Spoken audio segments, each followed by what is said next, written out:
But there is nothing more major than this summit. I know we haven't seen the full map yet, but I don't like where that one's going, up towards Wonky Land, up towards the mountain on the north. And this is where, if you're a team, Taco, I would imagine you're going to have to start preparing for the end game and what's to come. You think so, but for Yapko and Panzer, they're trying to see if they can shut out Nalu and Rainy from even making that approach. They want to see if they can try and utilize some of this early Storm tank, but if they can get the damage done, Rainy will be dropped the moment that he tries to go for the escape. So that's going to be the first elimination confirmed here. And for poor Nalu, despite having 2 elims himself, things just got too scrappy. And now he's just trying to see if he can outlast where Yapko and Panzer are. And this is clearly a big part of Yapko and Panzer's strategy for today. You saw Panzer was playing aggressive towards Nalu earlier when he was in Latte Landing. This is more of the same from this duo. And I would not be surprised if this becomes a repetitive story between these two duos today. I do like this decision from Yapko and Panzer to disengage. Zone is moving all the way towards the west. You can just stay in front of a lot of the teams. You can turn around and do exactly that, what he's doing. Backtracking, getting surge, and just keeping it going in a progressive manner over towards the zone. But you got to be careful because it's not only Nolly that you have to worry about, it's Cold and Rapid as well towards Painted Palms. Problem there for Yapko and Panzer. I don't think they realized that Cold and Rapid were actually sneaking about all the way down from 4 fields. Paradise Palms might be beaten up here shortly, but for Thomas, that early delay from Akira and Karama over by Riptides has clearly impacted the way that they wanted to actually move around the map, and they are being held yet again by the same gentle mates. Akira and Karama realize focus is out. This is a solo. If we can get the additional points, all the better. 222 below the damage threshold. Exactly what I was thinking. You're going to need some damage to close that gap. What are you doing?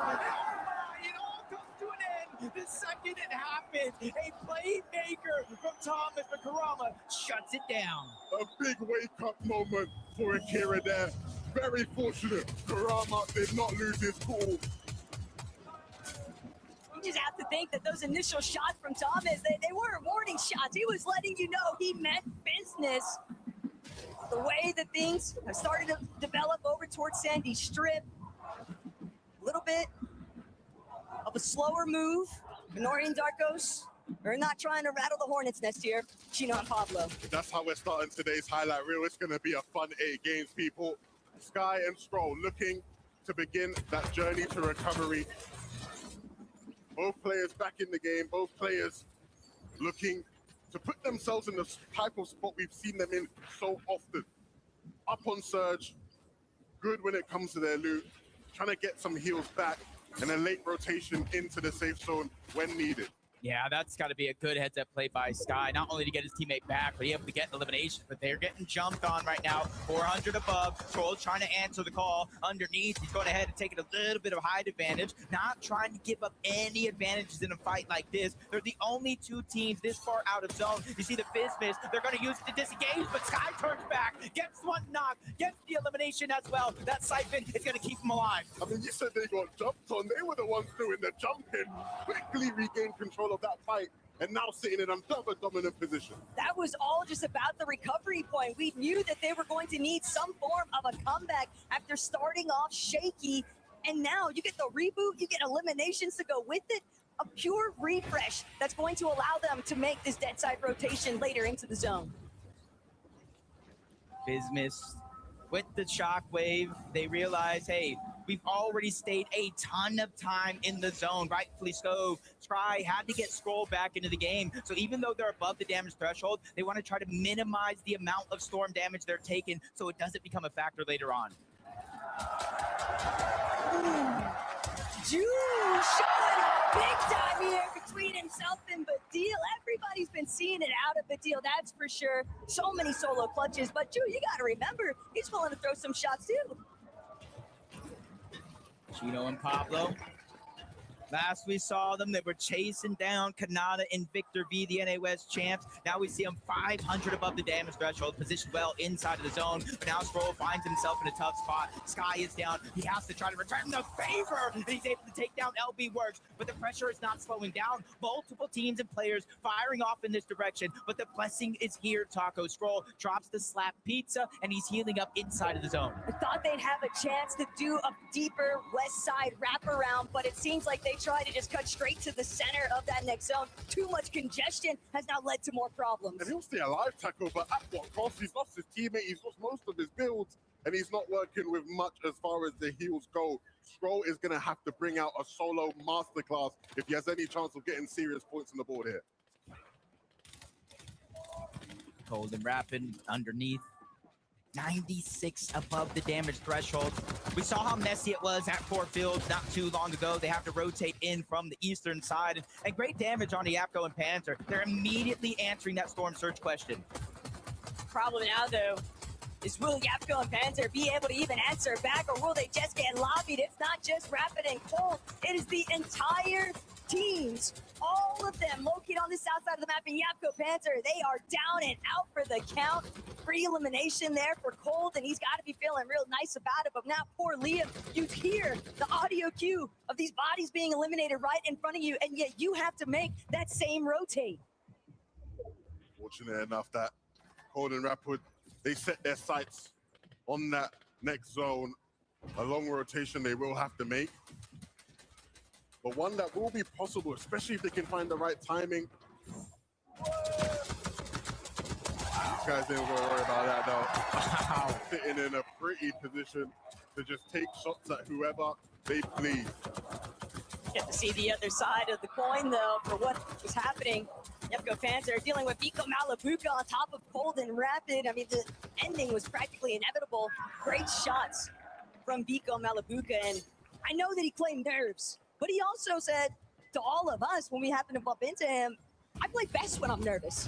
Uh-oh, as we tune in to the Kings of NA, Peter Pot is down, Pollo's alive, and I'm not sure he's in a position he could even work for the revive. This zone is just eating him alive. The longer and longer he stays back there, he has to shockwave out now. Top 27, no placements in this game have been getting, and he's barely above the damage threshold. Pollo spotted out by multiple players toward the backside of zone. He has the farthest journey to go. Can he make it? Pollo is no stranger to making magic happen on this stage. But here in game one, there is still so much top competition standing in between him and a good placement. And Scroll is going to be one of those competitors, even representing as a solo. Reed Cooper, will he be able to make it to their body loot? No, Pick's going to shut that one down. Unfortunately for Scroll, have to close off the wall, and we get to even see where Reason and O'Reilly are trying to find some of their success. Cringe getting dropped, not realizing that that layer was already occupied. The Germans are getting comfortable already in game one, and they're not going to stop. You see them moving towards the front side of things. They might even want to try and play hype this game if they really, really are feeling it. Regardless, Reason and Noah are here to play in this endgame. Wow, Scroll in the feed gets another elimination on the O-Zone. This is one great solo run from game one to start to kind of build that confidence. Tiggs at the top of the mountain. Saya, Scary's there as well. Pollo finds himself elevated but taking damage. Everybody's going to have a rough time traveling through this zone. Drew and Vanille, 84 below. They're feeling the pressure as well. Shockwave's coming out, but Storm Surge is active. They need 127 damage, and they need it now. They can only take about 3 or more ticks, and it's going to be Ju who makes the play, gets the shot, and gets him above. They can also hope that just one more player goes down, because even at the just above threshold point, they still just don't have enough. These monumental moments where they need to show exactly how far they can take it. But Rapid, Cold, doing a great job controlling a little bit of a less occupied layer, and they're always looking to punish the backside of zone. Yeah, it's going to be interesting to see what approach do Rapid and Cold have to today's games. We saw a surprise hype play from them day one, game one, and now a surprise hype play from Pollo here as a solo, looking to just use this position to potentially find a refresh, someone whose box he can jump into and get a refresh. Reason has gone down, and Noah will quickly follow. The lobby lobby is really starting to shake up here. Through the fire and the flames, we carry on because only one can be left standing at the end of the day. Vico, Malabuka, they're climbing up towards high ground as well. As soon as somebody realized that Poyo is a solo, they're going to get the green light to go. Chu finds the elimination on the Minipio, but instantly it's taken down. Not able to really utilize the siphon. They're all trying to make it up, but there's a new king on high ground. Pup has made his way above. But Scroll just sitting inside his own box. He's not had too many instances of catching that breath of relief. He'll utilize a lot of his heals, but now Cold and Rapid, a duo as strong as ever. They've been hanging out on that secondary height for a while here, but from the front side position, Teeny and Shark have decided height is theirs for the taking. Looking back now, they've already overcome. Uncontested has never felt so good for Shark and Teeny. We know what they can do if somebody lands at their drop spot. Let's see what they can unleash here. They already have the high ground. Teeny, 4 eliminations, and immediately putting pressure down onto Gino and Pablo. That second high team Acorns being forced down. Everybody's being squished closer and closer together. And you can see on the lower side of the table, Dom and Demus, they're trying to establish something that will give Shark and Teeny a run for their money in this game. It's about these two duos and everybody in between who will drop down or fall into this trap. Cold and Rapid, they need to be careful now. The pressure is being applied and they can't handle this player right now. They need to get off of it, and Cold will do just that. No other options but to forfeit on Hyde and Cold. It cost them everything. They're out of here. Scroll still has a solo. What business does he have in this lobby? 3 eliminations and so many placement points. He is racking up the count. We are witnessing probably one of the greatest solo clutches of all time, but can it last? Shark and Teeny are finally dropping down. They know this game is so close to being finished, and they want to be the last one standing. Pressure on the Shadow and Virgo. Karama and Akira, they find Scroll. They take him down. They end the legendary run. They have been menaces since the start of this game, and they will look to continue that streak now. Demus and Dom, they have control, but then they lost it, and now they've regained it again. Shadow and Virgo sent back to the lobby, and the Akira will fall as well. Darwin Demon's just here to remind everyone who's actually in control when it comes to the low ground front side. Chino looking back. Chino takes out Dark just like that. Chino might be able to bring this one home, but still, as a solo, what's left? Wasn't able to get any of the match, so he gets taken down from it. Shark, Teeny, the future is here. They take game 1 and put themselves on top. It's everything that everyone has been waiting for, and the fact they came to deliver on the first game of finals, that's exactly what you'd hope for. Everybody wondered if the young Shark would step up on the stage, and he absolutely will. What does he have to say about it all, Frankie? Shark, your first VR in a grand final, how does it feel? Normal. It just feels like a normal debut. Teeny, I know you've experienced this before, but what's it like doing it with Shark? It's amazing, it's easy. It's amazing, it's easy. You got the timing exactly right as to when to take height. Was there a point you thought it maybe looked too messy? No, it looked perfectly clean. The game was full on easy mode. We pulled every zone, and yeah, just one game. Did you get lucky though when the zone pulled down the mountain? Yeah, we did. We got lucky with zones. Do you need to get lucky again though in order to win more? No. Okay then, Shark, I'll just ask you one more thing. Is there anything you'd like to say to this crowd here in Düsseldorf? We will win this. You'll win this, okay. I think Düsseldorf heard you loud and clear. We're gonna head to a break. When we come back, game 2.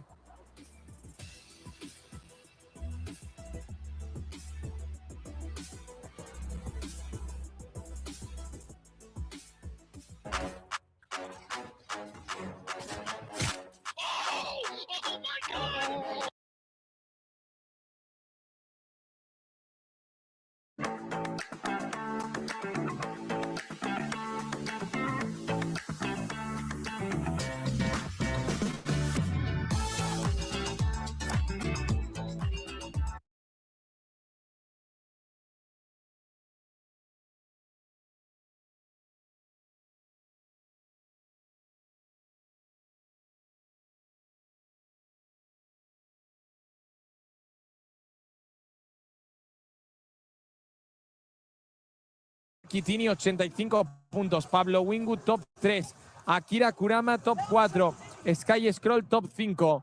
Ahí empieza a aparecer ya otras regiones con Vergo, Epic Whale y atención, Siad y Scary. Top Ahora 14, mismo, ahora mismo clasificados de la LAN. ahora mismo, Clasificados ya, acaba ya. señoras y señores, Acábala ya. que termine el Mundial, porque señoras y señores, estamos clasificados al Mundial.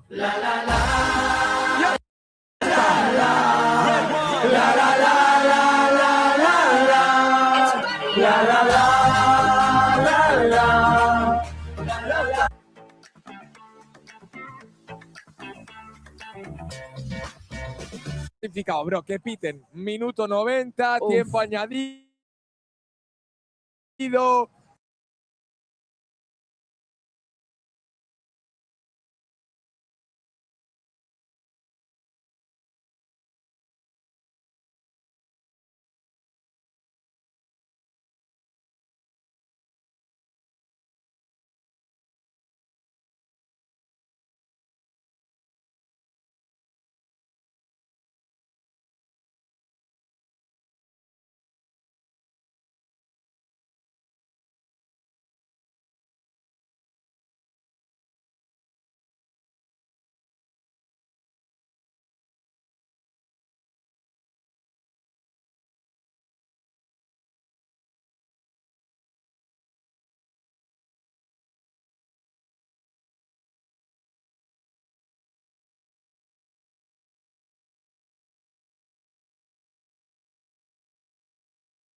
Fortnite fam, welcome back to the FNCS Summit. Day one of finals, game one. And I feel like I'm watching a boot stream. Sharkitini come out and get a victory royale in game number one. This is not a drill. This is really bad. Of course, it's really good for them, but man, what a way to kick off game number one. Saw Skyas and Scary going up on high. The Spanish fans are going crazy, but look who was lurking in the backside, Teeny and Shock. This was a really important game for them to get right, because not only were they uncontested, we hinted at it earlier, potentially that surprise contestation, but they also got that zone at the end of the game. Huge performance from them when it mattered most. And I was on Bootstream earlier. I said, watch out, game one, Sharkatini, they're going to win it. And look what's happened. So see if they can continue. I hope they can. Man, sometimes it looks so hard to play competitive Fortnite. Like we saw a dude that was kind of just chilling up on the higher ground. Sharkatini are seemingly like nowhere near in a position to go ahead and contest the higher ground. But the mist comes in, the overdrive comes in, and all of a sudden they got like 20 layers and they're contesting the higher ground. Just a super sick play for them. Happy to see the guys doing well. So many duos, just had little things here pop off performances. I want to let you on a secret, though. Of course, Sharkatini got themselves a victory royale, but they are not currently in first. Lazy. That's actually going over to Darm and Deemish. This is why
they'll be running the show. They'll be running the show.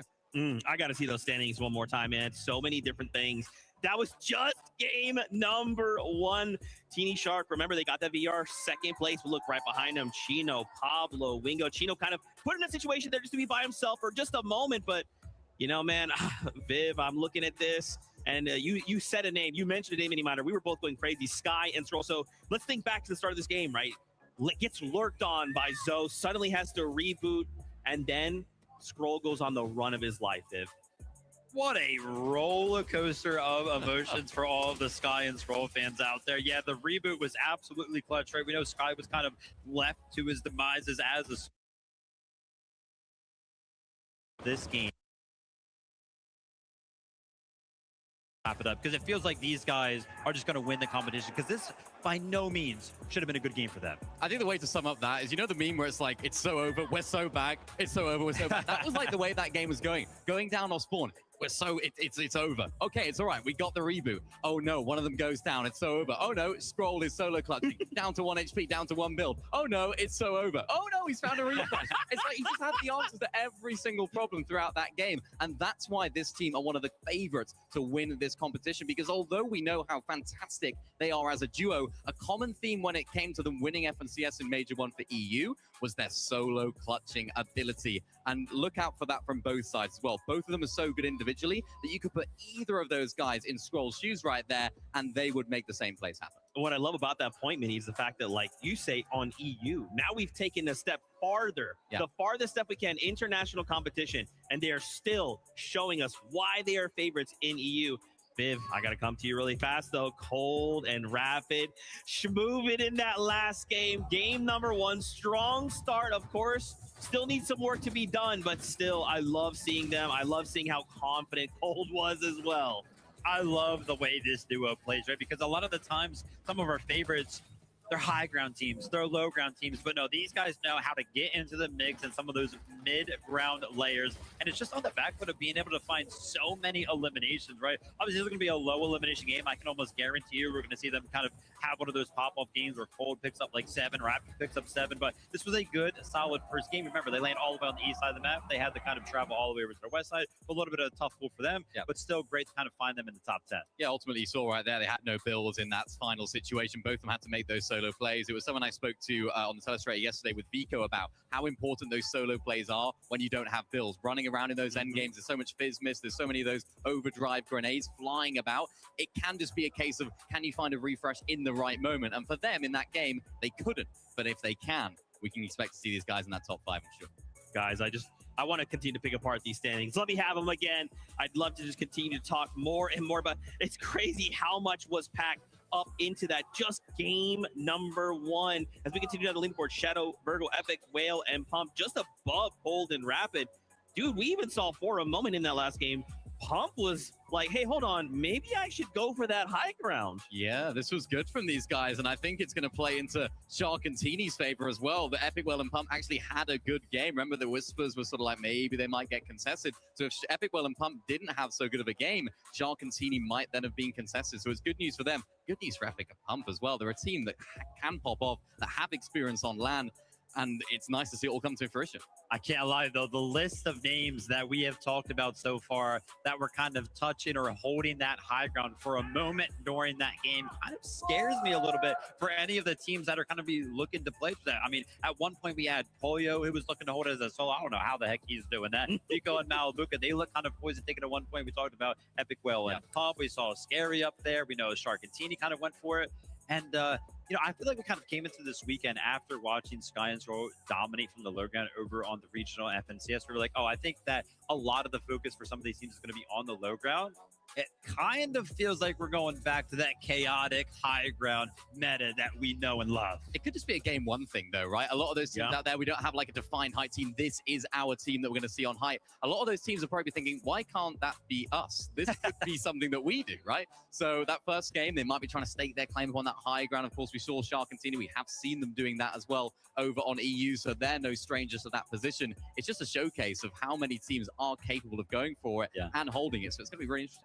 I love to see as well Fukun and Mini Pollo in 9th place representing Asia. We're sitting in the top 10. Let's keep bringing that heat right now. Also, Vico Malabuka, a little bit of slower start, right? Currently in 12th place, but again, I don't want to get too crazy, right? That's just game number 1. Obviously, 8 games is the first time we kind of had like a format like this, but it's a little bit of slower start than maybe we're used to, Mini. Maybe we're used to seeing this. What do you think? Yeah, it's a difficult one for these guys. Again, you know, they probably would have liked to have made the most of this game, considering it was the Northern Pole. So it's like, yeah, they were looking pretty good. They had a good Storm Surge going into this end game. They were picking up a lot of those eliminations. They crucially couldn't pick up those refreshes. Look at those eliminations so far away. And ultimately, this is what we were talking about earlier and yesterday with Vico. No builds. You have to try and make these plays happen. And if it doesn't go in your favor, Vivid, that's when things will start to crumble.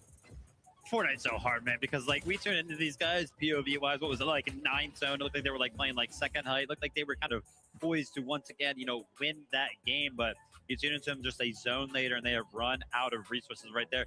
Remember, top 15 is what is going to qualify you to global championship. And I cannot believe I'm saying this because we kind of brought up the point that some of these smaller regional teams struggle to break into the top 15.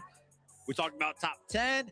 Looking down here at 11th place, we got Alex and Reckless also kind of joining us in the mix. So happy to see these guys there. Of course, they just about got through in that lower bracket. They were that 19th team that qualified on through. And I was speaking to Alex yesterday night in the hotel, and I was saying, you just about made it through. How are you feeling about tomorrow? You've done it so much. And he was like, yeah, we got some strats cooking. We got some things under wraps. We haven't shown all of our cards yet. And he, being the face of OCE, like he likes to talk about, he needs to make these plays happen. And of course, looks like they're working out so far. Yeah, man, that's a strong start. Even in 14th place, right? We saw a little bit of Scary as well as Sayaz. They were kind of starting to compete for the high ground. Didn't quite go their way, but again, that's just game number 1. Even got a couple moments there with Akira and Karama. Dude, there's just so many names packed up into a single lobby. After game number 1, how are we feeling? Feeling good. I mean, what kind of flies under the radar for this duo specifically a lot of the times, double controller. Kind of rare in Fortnite nowadays, right? It's kind of been difficult, or at least, you know, not so common for controller players to kind of find themselves any success in Fortnite competitive, but we always see those breakthrough performances from and Akira picking up a top 4 that game. Obviously, they're going to be feeling kind of good about that, and I feel good about it too. Remember, they're kind of expected to land all the way to the south side of the map with that zone pulling all the way to the north side. You got to imagine that we can see them do much better than that as well if the zone pull's a little bit easier for them. Also expected to be contested, so I have to keep an eye on whether or not they're actually going to be able to play all 8 of these games out. Yeah, French favorites, these guys. I mean, a lot of the French fans, you can see them on the screen, you can hear them most certainly as well in the crowd. They are a team that a lot of French fans are having their eyes on, and it's going to be interesting to see if they can continue that. Like you mentioned, Vivid, they are looking to be contested. Not quite sure what happened in that off-spawn contest in game 1, but now they're up in the leaderboards. I'm sure we'll have a look at that. And it's good news as well for Shadow and Virgo, who I mentioned at the beginning of the show. True. If these guys of Akira Karama don't do so well down there at the south, we have seen them landing to that South Frigid Fortress as well. So for Shadow and Virgo, opportunity on that stage as well. And I love that rounding out the top 10. Acorn and Bolts, we interviewed him at the start of the show. Confidence like crazy to be in the top 10 after game number 1 is very impressive. Obviously, we still got 7 games to go. Don't get crazy, but there's still a lot of job or work to be done, rather, but I like seeing them in that top 10. Yeah, I would imagine Acorn right now is probably kicking himself because, again, we kind of talked about all of the teams that land up north.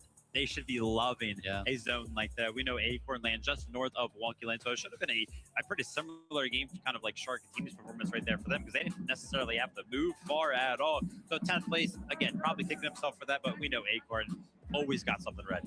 Yeah, especially in Major 1 as well. We've sort of seen historically with Acorn winning Major 1. This Major 3rd place in Major 1 over in NAC. So maybe it's sort of like a little bit of an asterisk. Yeah, we won Major 1 Summit instead. Maybe they were saving it for the Summit. So really great start from those guys. I'm not too concerned if they do get some South zones as well. They have that massive launch pad that's at their drop spot as well. So I'm sure they would have been looking back at how they could use that in the VODs. But this is a team we expect to see in plenty of these episodes. I love that. Can we just double back for a moment? This 8-game format, obviously being in a situation where the first time in possibly a while, possibly ever, we're seeing 8 games. So many players are used to like the 6 games, you know, and even with the 6 games, it's difficult, right? You drop a game, you're like, oh, that much harder to kind of climb up and reach those points.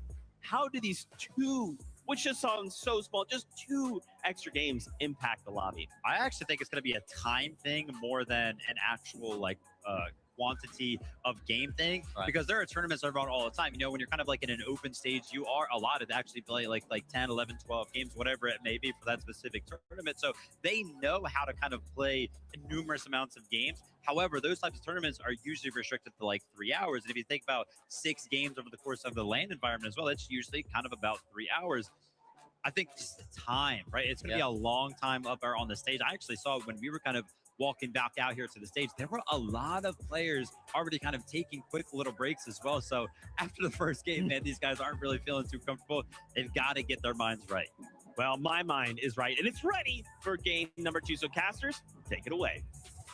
Thank you so much, Zeke. And honestly, if game 1 was any indication of a type of tournament we are going to see, we are in for a treat. I can already picture the booth watch party getting absolutely ballistic. That guy's just going nonstop. Anywhere, international teams, because all he can think about is EU right now. You should have seen my reaction when I saw that whole top 5 was EU. I mean, things are heating now that we have even more action on the way with game number 2.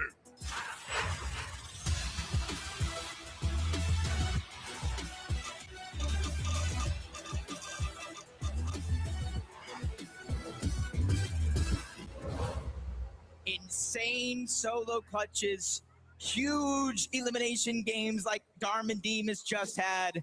We've had a cinematic first game already, and I'm definitely in it for more. In that last game, we kind of saw Cold and Rapid, not necessarily contested, but a good portion of the lobby already rotated on over.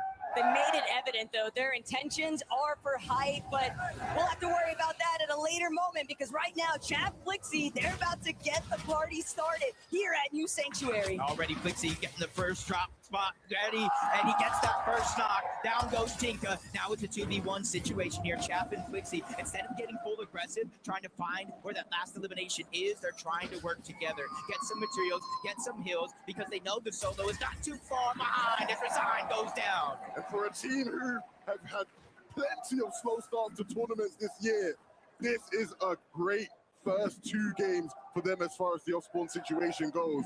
Quick wipe twice in a row. It's going to leave a lot to wonder for game 3, but now Pump, Epic Whale trying to have similar success, and they find it 2 quick eliminations to kick things off. Now opens the door to see what they do next, because they're definitely going to be looking to try and apply some pressure over towards other parts of the map, thinking Wonky Land, but maybe even lurking elsewhere, pushing further north. Yep, contested drop. That's how Epic Whale got the first elimination on the Hero. Sees focus across, and they now kind of use their numbers to go ahead and get that elimination. And Epic Whale and Pump have been on a journey from Wonky Land to Riptides to now this split drop here. And as we tune into Cooper and Reek, you will notice 2 eliminations between them. They took down the Asian duo. Rainy, Nalu landed on them, and we'll be regretting that as they will watch the rest of this game on that stage. Uh-oh, we'll tune in again.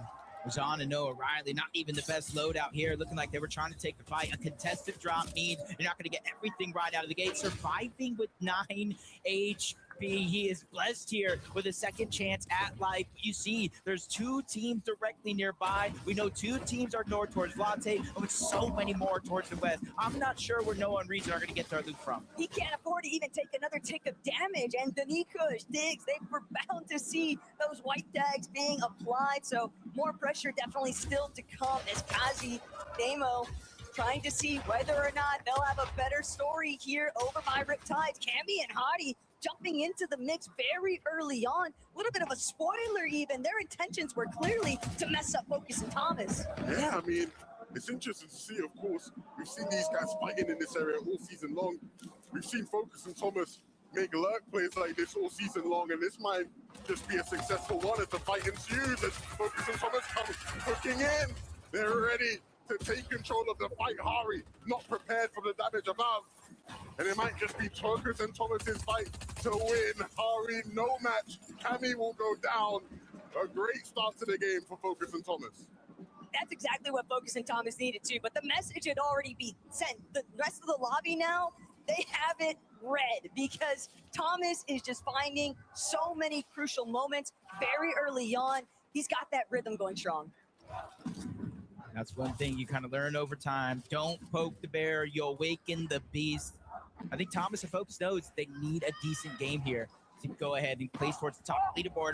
Poyo is down. Peterbot left by himself. 1v2. We've seen the exact opposite in the last game. Poyo was able to kind of clutch up decent placement. 28 points. Peterbot now with the pressure on. One of the greatest of all time. Has to prove why he still is one of the best, but he's getting pressure from all around. 2v1 situation. Dropped down to 65 HP. Even with a full jug and some splashes, he's still outnumbered. And now we will learn which version of Peterbot are we going to see in this competition today. He's already in 17th place after that first game. Not where anybody thought one of the uncontested teams in this game would end up landing. But no, Sif and Izzy, they're going to let the dust settle. They're going to let Peterbot possibly get away as a solo.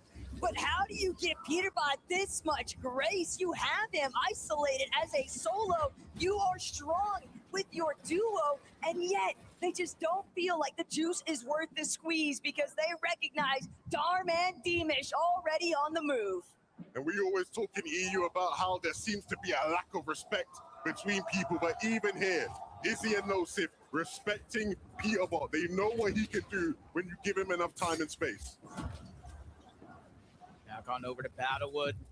Kind of saw the ending portions of this fight in game one. Venom and Curve were sent back to the lobby early. Akira and Karama, they used that as a confidence boost to propel themselves for the rest of the game. And I don't think Venom and Curve will get lurked on and make that same mistake too many times. We heard it live from Venom himself just the other day, though. Most of what he intends to do in a finals lobby, he hasn't brought to light yet. Could this be another one of those methods? Only time will tell. But for right now, Curve, Benno, they've had so many of their plans kind of ruined just having to constantly engage with these teams south of the map. A team who doesn't need to do much as far as adaptation goes. They've been successful all season long, playing their game how they want to play it. And with Scrolls, 32 points, 52 point solo clutch, I should say. In that first game, it will give them the much needed boost and momentum they need to continue. Hopefully as a duo, Jacob, but if needed, we know they can do it alone. Yeah, that's going to be the big thing is a lot of players will probably find themselves in a situation where things didn't necessarily go their way. And it's really about how you answer the call, cold and rapid. This time around, unlike last time, Taco, they get the zone pulled on over, which means they have more time to work with. You would think so, but another duo that I wouldn't be surprised to see make their way on over towards this Fort Fields direction, Chino and Pablo. How has that triple contest at Sandy Strip actually broken out? And that's why we see Cold in this Surge Tower, honestly on the lookout, because he's fully aware of the fact that the dust hasn't settled yet over by Sandy. He can see Chino's Surge base in the distance. And the great thing is they won't have to move for much of this game. The zone continues to pull to the east. They are prime position to continue and have another great endgame. Yeah, and I think everybody's kind of feeling the pressure of that game number one. Storm Surge really dictated how teams were able to play. If you were below that damage threshold, you almost had to be a magnet to a fridge and push yourself against the first team that you saw. And so now, with one game already under their belt, you're seeing teams kind of play a little bit more passive. 85 alive here in Zone 3. That means it's going to be dangerous when it comes to Surge. And you see Swizzy and Pixie, a duo who many will be hoping to hear plenty from today. Just a moment ago, it looked like they were trying to set up a little lurk play. But this is a team who understands how to play within the congestion. We've seen them do it all throughout the season. Look who's back fighting. A bit of a rematch between Focus, Thomas, Kurama, and Akira potentially. Focus, Thomas, though, they'll be happy with how their game started, not desperate for damage in the same way Akira and Kurama might be. Not in the slightest, but they're more than happy to still pay Kurama and Akira a visit just because of the fact that we saw Thomas not happy with the fact that their early rotates in game one, a little bit spoiled by the fact that they were challenged and held over at Riptide. So now Akira, Kurama, ball's in your court, but now they're knowing that Thomas is in front of them. They still have to play catch up. This is a tough situation to be for this guy. not only do you have to catch up when it comes to damage and surge, you're gonna have to figure out how to get yourself back up to cap mats. They are far, far off the pathway to having a successful game right now, with Zone continuing to fall far from them. It's an uphill climb. This is a battle I didn't expect to see this early. First and second place, respectively. Shark and Teeny going against Storm and Demas. They're taking the fight towards the north side of the map. See damage, shield being taken off, HP. The longer you stay in the zone, the more likely you are to just get one shot knocked. And I think they realize that. Teeny making sure to grab the splashes, 12 overall. They just need to get in the same box, and health won't necessarily be a worry. Meanwhile, Shark is still putting down pressure. He's trying not to let Darman Demas do the same thing. He doesn't want to get them healthy enough to fight back, and I think Teeny knows it as well. That's why he's putting pressure on both of those walls, trying to break in, and finally getting that elimination on the Darm. It's exactly what they've been trying to stall out for, but we'll even get a chance to review here, see how exactly Darm was even in that position to begin with, and Demas just fully caught off guard. Teeny lurking around the rock. He is notorious for these types of plays. He frequently finds those opportunities amongst other teams' loop paths to cut them off and find them when they're in a moment of slippage. And last time we saw these boys here, though, Peterbot and Koyo, it was in a bit of a pickle. Peterbot stuck by himself, further out from where he is now. Koyo was down, but it's good to see that Koyo is back in the game, fresh off with a reboot. And because they are uncontested at Squibbly, there's a lot of time for them to get the loot and the loadout that they need for the rest of the game. Time, it's not something Akira and Kurama have much of right now. Veno seemingly realizing that and looking to pull away, not give these guys what they want, and that is a fight. Veno and Curve need to make good of this game. We saw just how quickly things can turn for you when you are potentially fighting people off spawn. You have to make every second count. And Veno's always been one known for liking to play through the storm into later zones. The only thing that might threaten them here in this matchup, if they don't run into QNDX and Phantom, is storm sickness itself. It can make things a little bit more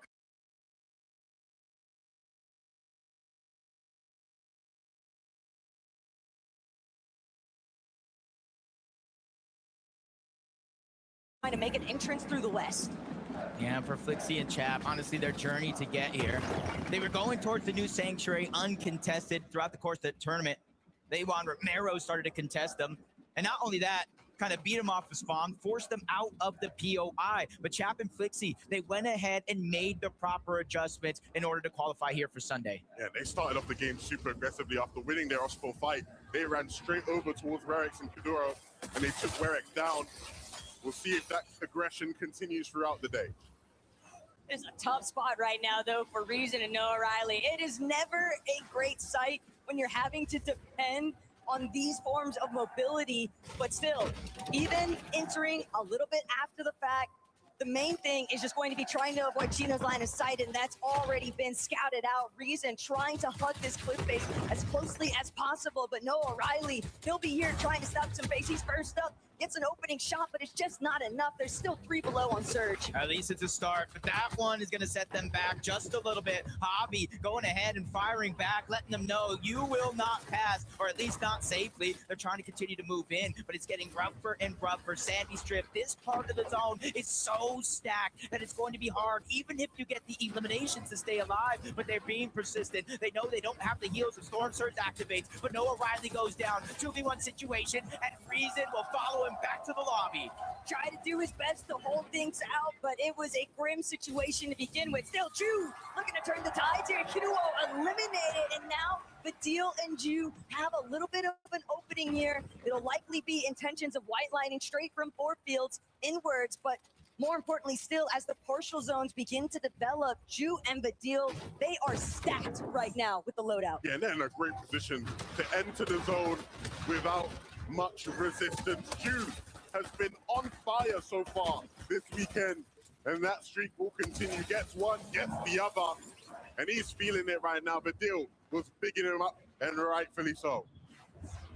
Sometimes you just gotta believe in yourself, believe in your duo. Chino, Pablo taking that rotation away from Sandy Strip, but leaves them overly exposed. Even though they're almost 300 above the damage threshold, they now become Bobby sprayed, focused out. Chino taking a little bit more damage, but they're able to breathe here in this moment. Still 256 above. But look at what's surrounding them. Swizzy, Pixie, Victor V, Kanata, Malabuka, and Vico. There is nowhere safe currently. Every single edit that's made, you have to be quick with your shots because the damage application that you might receive in return, it could just be your demise. Yeah, they had to invest 6 metal boxes just to make sure he didn't get lobby sprayed there. So a tough position to be in, but one that they will survive. Mumsy won't be surviving this though. Too much to deal with here in game number 2. Sometimes being below that damage threshold just could be so daunting. You really have no answer, especially if you don't have heals to keep it going. 47 above though for Acorn and Bolts. Not necessarily a strange position to see him in, especially where the zone has been going, but they need to be careful. Right next door, Peterbot and Poyo, and they are below the damage threshold. That means anybody can get it at this point in time because they need an elimination. Still not enough damage to where one tag wouldn't make the difference, so that's the best part.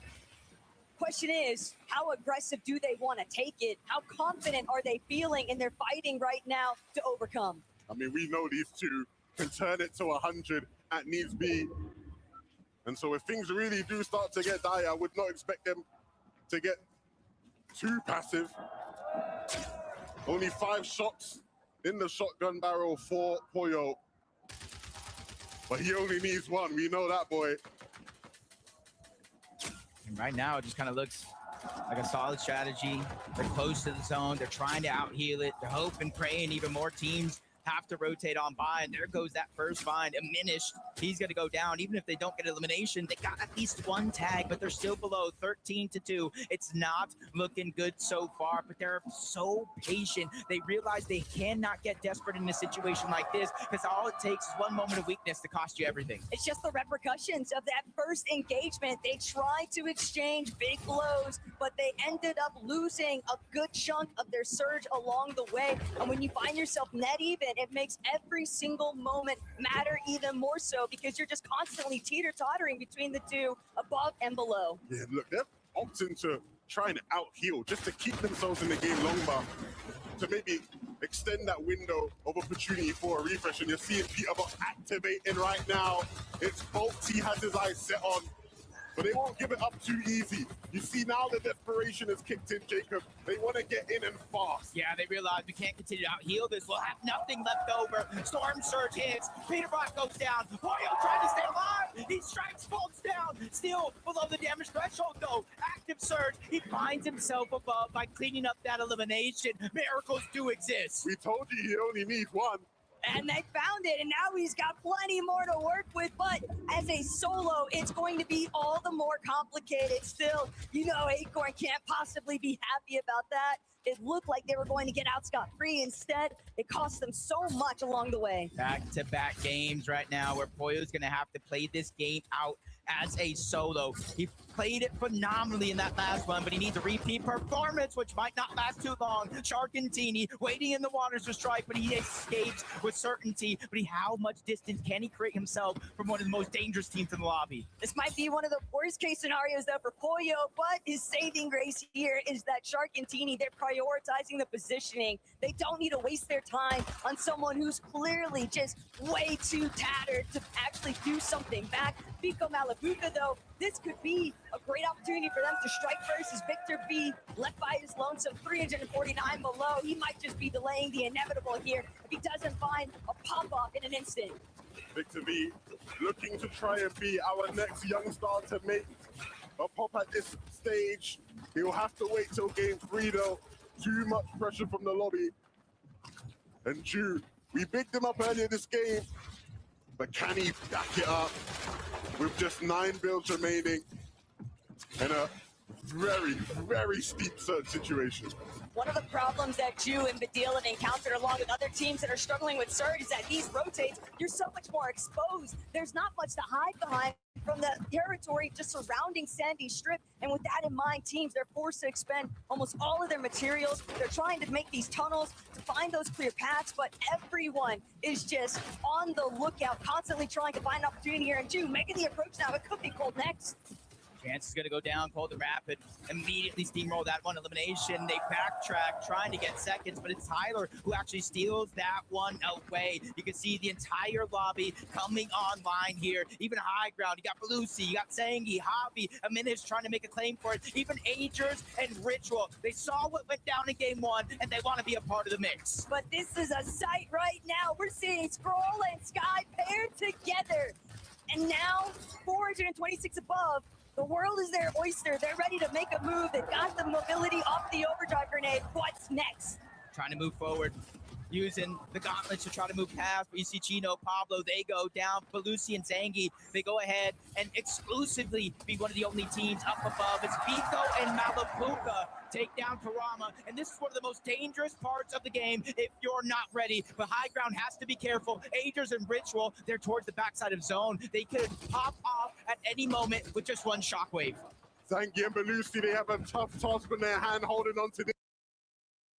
Alabuka look to potentially make a play in the back. They will just move towards the front side, maybe just waiting for that next zone, that next opportunity. They certainly have the resources to deal with it, and the chop will come out. But all the while on the lower tier, Shark and Teeny are starting to really find some momentum here. Vico, Malabuka from secondary.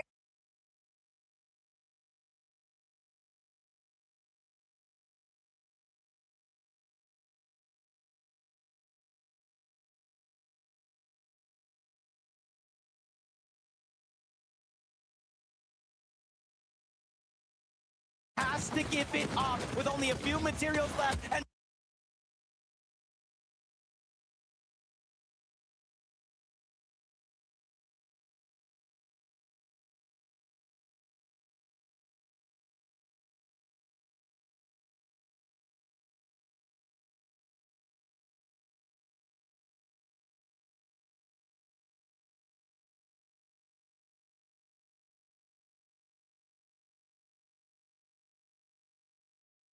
closing this game out, as there are still so many duels left in this one, trying to fight for the win. you got Thomas trying to move forward, reunite with Focus, which is a necessity because he has 0 builds left. Even with 7 eliminations, they're falling short in terms of materials in the end game, and eventually they're getting closer and closer to Sky and Scroll. But it's Shark who goes down. Sky and Scroll will not be denied. And they're just taking everything from everyone, but Scroll yet again left as a solo, beaming Ritual up on height, but now he's made his presence known, forced the drop, but he has the build. He's ready to make a move.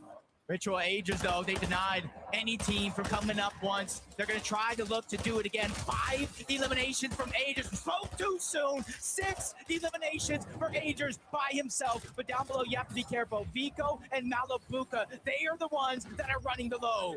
They're so content. They're just chilling with their pizza.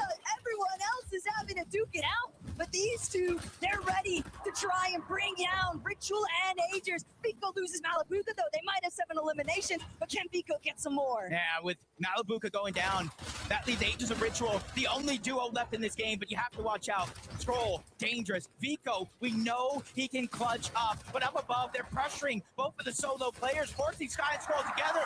Agers drops down. He gets the elimination. 2v1 situation. Agers and Ritual seal the deal by taking down Vico. All they needed was just to get the ball rolling. They make it out of Latte landing, and they immediately convert it into a victory royale here in game 2. They've got to be feeling so good about it.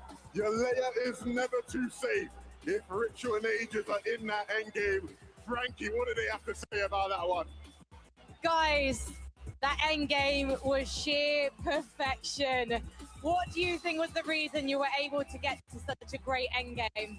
I just think we're the best duo, and we were triple on the first game and the second one. So it's the first game we got to play. So now you know how to get off spawn.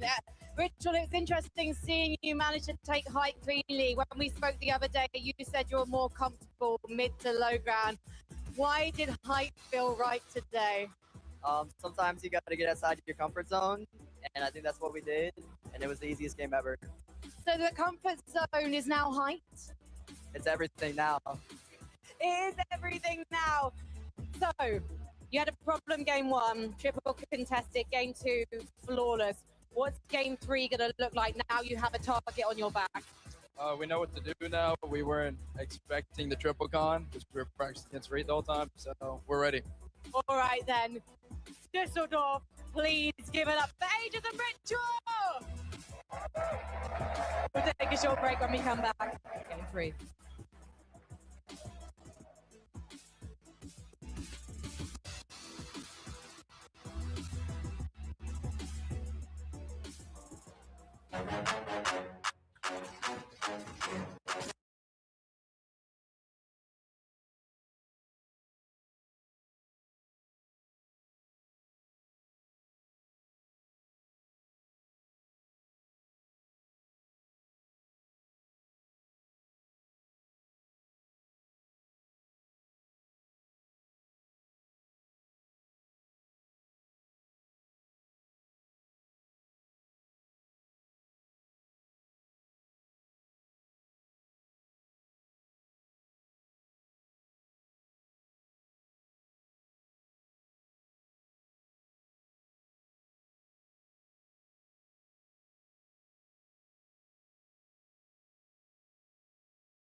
Fortnite fam, welcome back to the FNCS Summit. Putting my NA favoritism mask on for just a moment.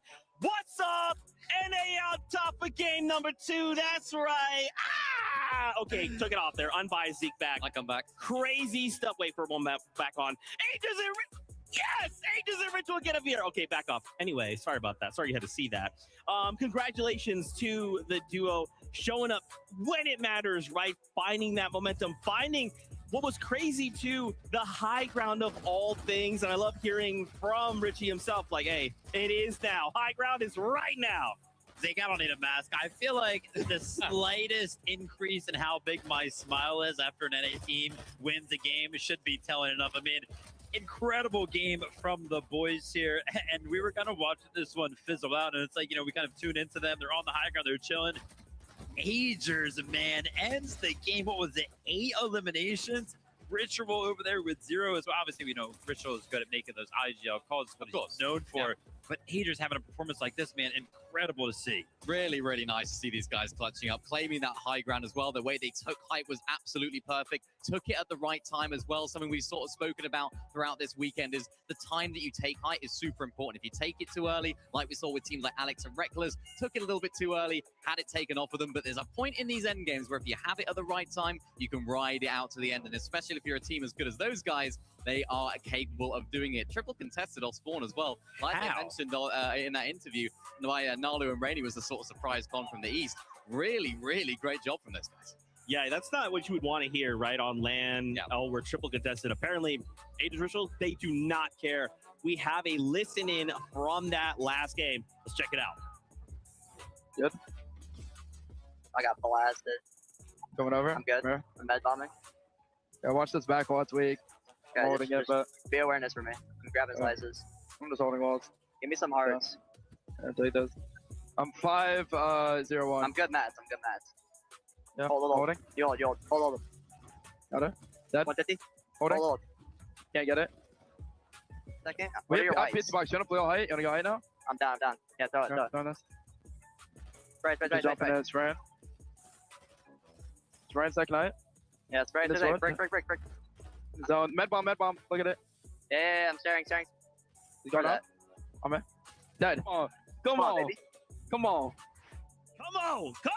That's what I like to see. What's really interesting too is, of course, they had the high ground, but then in that like kind of pivotal moment, they're like, let's just drop low ground. They're expecting us up there. Let's just take the fight to them, catch them off guard, blindside them, ends in a victory royale. Yeah, incredible stuff there. Love to kind of tune into the listen-ins because something that we can't really pick up when we're just watching them heads up is like, what are all the things that these teams are aware of? You kind of heard that he was calling out head mist, end zone. They could, overdrive up with that. So they were fully aware of that. With that game right there, after a rough game, number 1, Agents and Rituals find themselves flying up the leaderboard. 30 spots to join the top 5.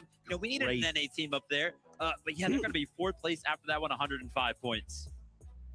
Yeah, really, really great performances, guys. I'm looking at first place right now. The new first place on the leaderboard, Teeny and Sharp. We got to bring it back to EU, all right? That's what I'm here. That's right. These guys started the game really interestingly. They actually lurked on Dharma Dimash, our ex-first place team, and took them out of spawn. Really bold play at the beginning of this tournament. They've only just had 1 game prior to that. So it's like we are playing for the win already. We are trying to take this by force, and that is what they then continue to do for the rest of this end game.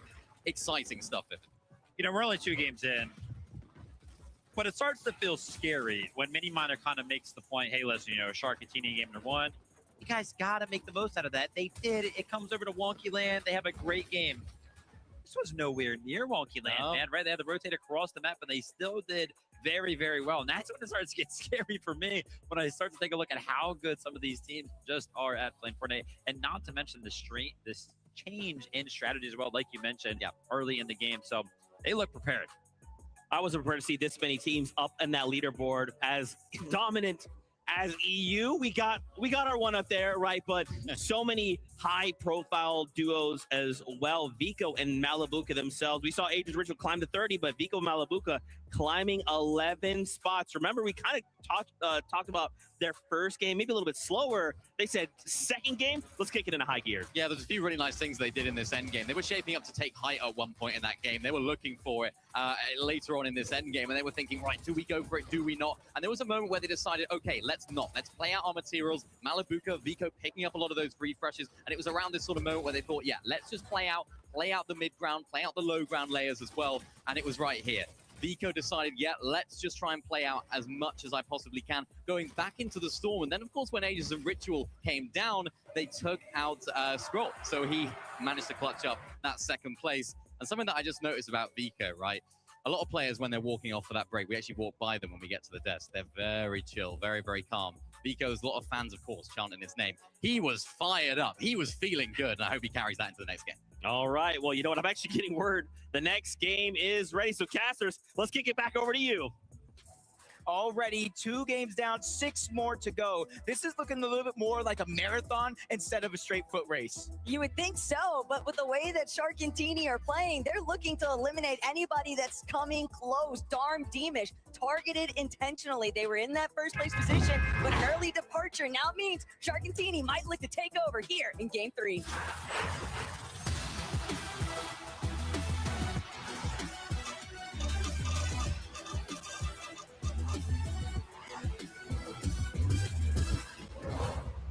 We're still in the beginning stretch of the entire tournament.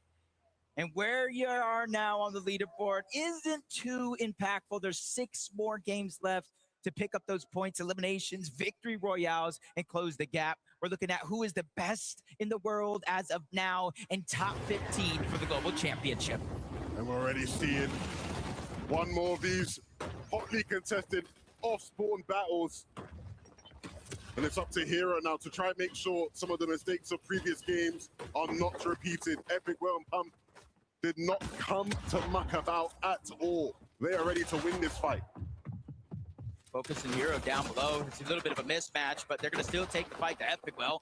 Drops him down to just a little bit of HP. Pump finishes that elimination, and they go back to back. They each get their own, and they hold their ground yet again off spawn. Thought we were watching a zero builds competition for a moment there. No one had any materials to work with. They were both just so quick to the jump. They knew that they had to try and find those eliminations as fast as possible. All right, next on our off-spawn tally, Tinker and Resigns versus Chap and Flixie. They don't want that smoke this time around. They want to get the chance to actually play their game. And this might have been the best possible decision they could have made. Big early damage done onto Chap and Flixie, and they have no answers. They landed way further towards the east. But it would have felt so much better if they'd actually been able to connect and find at least one knock. That gives you the opportunity to actually push and pressure, because now you're dealing with 2 duos that don't have a lot to work with, and Leo and Romero are still around. Let's see what that OC duo can do in this game. For Ree and Cooper, they started last game with a fight up against the Asian duo of Nalu and Rainy. This time around, Ritual has gone down after winning that previous game. And so things here at Lalte still haven't been figured out as far as what the dynamic of the day is going to be. It is still a messy situation, Taco. For Reed and Cooper, it's just anything you can do, I can do better. They have a point to prove up against the likes of Rituals and Agers. And I know you guys might have seen things getting a little heated on socials, but here in the lobby is the best chance to come out on top. Every single time Noah, Riley, and Razan just kind of pop up on the screen, I just hear the arena erupt. I've never seen so much energy outside of last year's Global Championship, really kind of giving it their all to their favorite teams. Is something that you love to see. And for Noah and Razan, they're just doing a good job here, not necessarily putting it all into just one contested fight. They're saying, hey, we might not get the best loot off spawn, but this is something we can gather as the game goes on. And already in game 3, major off-spawn switch-ups, Rainy and Nalu, the Asian team who had had their struggles landing in the northeast of the map, trying to take fights in Lalte that just weren't working, have now decided to land at Riptides. And I'm not sure if Focus and Thomas are quite aware of just exactly where they are. But at the same time, they didn't exactly have anything great to work with. They have to be so precise with when they pounce if they want to net any kind of eliminations here. Momsy, Skyjump, they've had so much difficulty just trying to find their footing in these first 3 games, and it's looking like things might go from bad to worse here if Momsy isn't careful. Yeah, this is a tight situation because they're fighting a 2v2, but then you got Shark and Teeny, or at least one of the two, over from Wonky Land, disrupting this fight, third parting, causing a little bit of a distraction, landing some of those shots on a Sky Jump and Momsy. And if they didn't get tagged up, that would have been a huge green light to go. And I understand the aggression from Skyjump and Mumsy. They really struggled with Surge in that last game, but you have to pick your fights wisely. You don't want to put yourself in an even worse situation as the games continue. And traditionally, Skyjump and Momsy have been the team that just actually gets a third-party profit whenever they're challenging others on the map, but those opportunities just not presenting themselves here today. Other teams kind of fluctuating with their rotational paths, and another one that's been impacted from the start because of that early split. Tinka resigns, Chap, Flixie, they still have to figure out who's going to actually come out from this position. Yeah, and because they split that drop, you kind of saw it in a moment. One of them is out of medium ammo. That's going to be Flixie. He's no longer going to be able to put pressure from up above. He does have the Chaos Reloader shotgun, so he can fight back, but that go ahead and controls, or at least changes a little bit of what they're able to do here. They can no longer continue to fight safely, so they have to disengage and find a little bit of more resource. King and Tails surprised the world yesterday with their qualification into this final with a big win. Started off the day ruining the party for the NA Central champions, Renault and Curve, and now looking to make waves here again in Game 3. Oh dear, what do we have here? Vidil and Drew. Drew taking Reason out. Friendly fire going on. It's like in those moments, you can just tell the crowd's not really sure whether to be happy or sad, but ultimately, only one can survive at the end of it all. And for Vidil and Drew, they've managed to come out on top, but will it be short-lived? Because Kanata, Victor V, creeping around the corner, checking to see whether or not they can get into a better position to find the opening tags. And for a team from NA West, where they typically stayed at Sandy Strip, in order to get a lot of their storm surge on that region, they were uncontested. So a huge difference maker coming into the weekend, having two other teams land there. Games 1, Games 2 didn't go their way, and now they're forced to flip the script, trying to get alert play. They probably heard the noise in the distance, and they're trying to go. Not only that, but Kanata and Victor V, they are so exposed. If any other team just happened to get a little bit of leverage, a little bit of height, they'd have the chance to see that these two are out in the open right now because they don't want to make any sound. They can't really afford to toss out a build. They want to ensure that Drew and Vidil are completely caught off guard. Vidil and Drew, though, from the way they're playing, seems like there's some sort of inkling something is being cooked up here. And I hope they persistently stay on top of it, and they will. The jig is up. Kanata and Victor V will look to dip as they realize there is no free opportunities here. Curve and Veno, Game 1. Didn't necessarily expect to get lurked on the south side of Battlewood Boulevard. Ever since then, I feel like they've been put on notice, Taco. A lot of their tactics have definitely revolved around their fighting potential. Both of these players are able to deliver some big blows and some big clutches, but at the same time, you can't factor out the competition, and it's scaling up with every single match that goes by because everyone's looking for the perfect adaptation. Lurk after lurk here. Thomas HD and Focus trying to do the same things. LB Works and Bot, they're the ones up above on the mountain, but the Bush just hiding their exact location. So Thomas and Focus, they're going to have to take what little information they currently have here and try to figure out how they're going to run away with it in this play. Kind of moving from the bottom up. There's a huge height advantage, natural terrain, so they can see it. But they might have spotted out Bot, just kind of run off to the side. This could be a chance for them to try to take a 2v1. Yeah, they've got to know that there's a solo in the bush now. But he's also aware of the potential of someone to come. If they can find the right timing, this will be a great 2v1 opportunity. They might also just patiently wait for Bot to return. No, they'll jump into the bush. They want that damage. They want that fight. They saw Bot leave the hill and decided it was their time to strike. Yeah, at least Bot came back, trying to draw back a little bit of that pressure. They did land some damage, though, so that's the combo that's building for Thomas and Focus. Good shot connecting yet again, but the distracting third party bringing everything to a halt in this moment. Thomas, Focus, they immediately box up on top, realizing we're in the zone. You still got to come to us. And now they have a moment here where there's a little bit of an advantage here in terms of positioning. Their prey just barely managed to escape. Thomas was trying to find that full box in, but it just didn't net itself in his favor. And now, because of the shots ringing through from Battlewood Boulevard, it's just going to be another delay, another slow down. And they've had a rather solid start when they've made it out of Riptides, but it's evident that they are on the hunt for some very aggressive plays. This was my fear. With New Sanctuary, if Resigns and Chat couldn't figure things out between themselves, would things start to get messy deep into the storm? And that is what we're seeing take place here. They can't close it out. He's able to escape, but he will continue to hunt. Yeah, and it puts you just in a tough situation. Whether you win these fights or lose these fights, they're so drawn out. You're trading damage. Even if you get the eliminations, Taco, you're not necessarily going to be above that damage threshold. And with the zone pulling far away, it's going to be hard to get it back. They've just spent so much time fighting and dealing with each other that they've left both of themselves in just worse position, because even for Resigns, even if he makes it for the reboot opportunity, Cap Flixie, they're also still left in a world of hurt because so many other teams are going to look to try and hold them captive inside the storm, not giving them the proper opportunity to rotate through the edge of zone.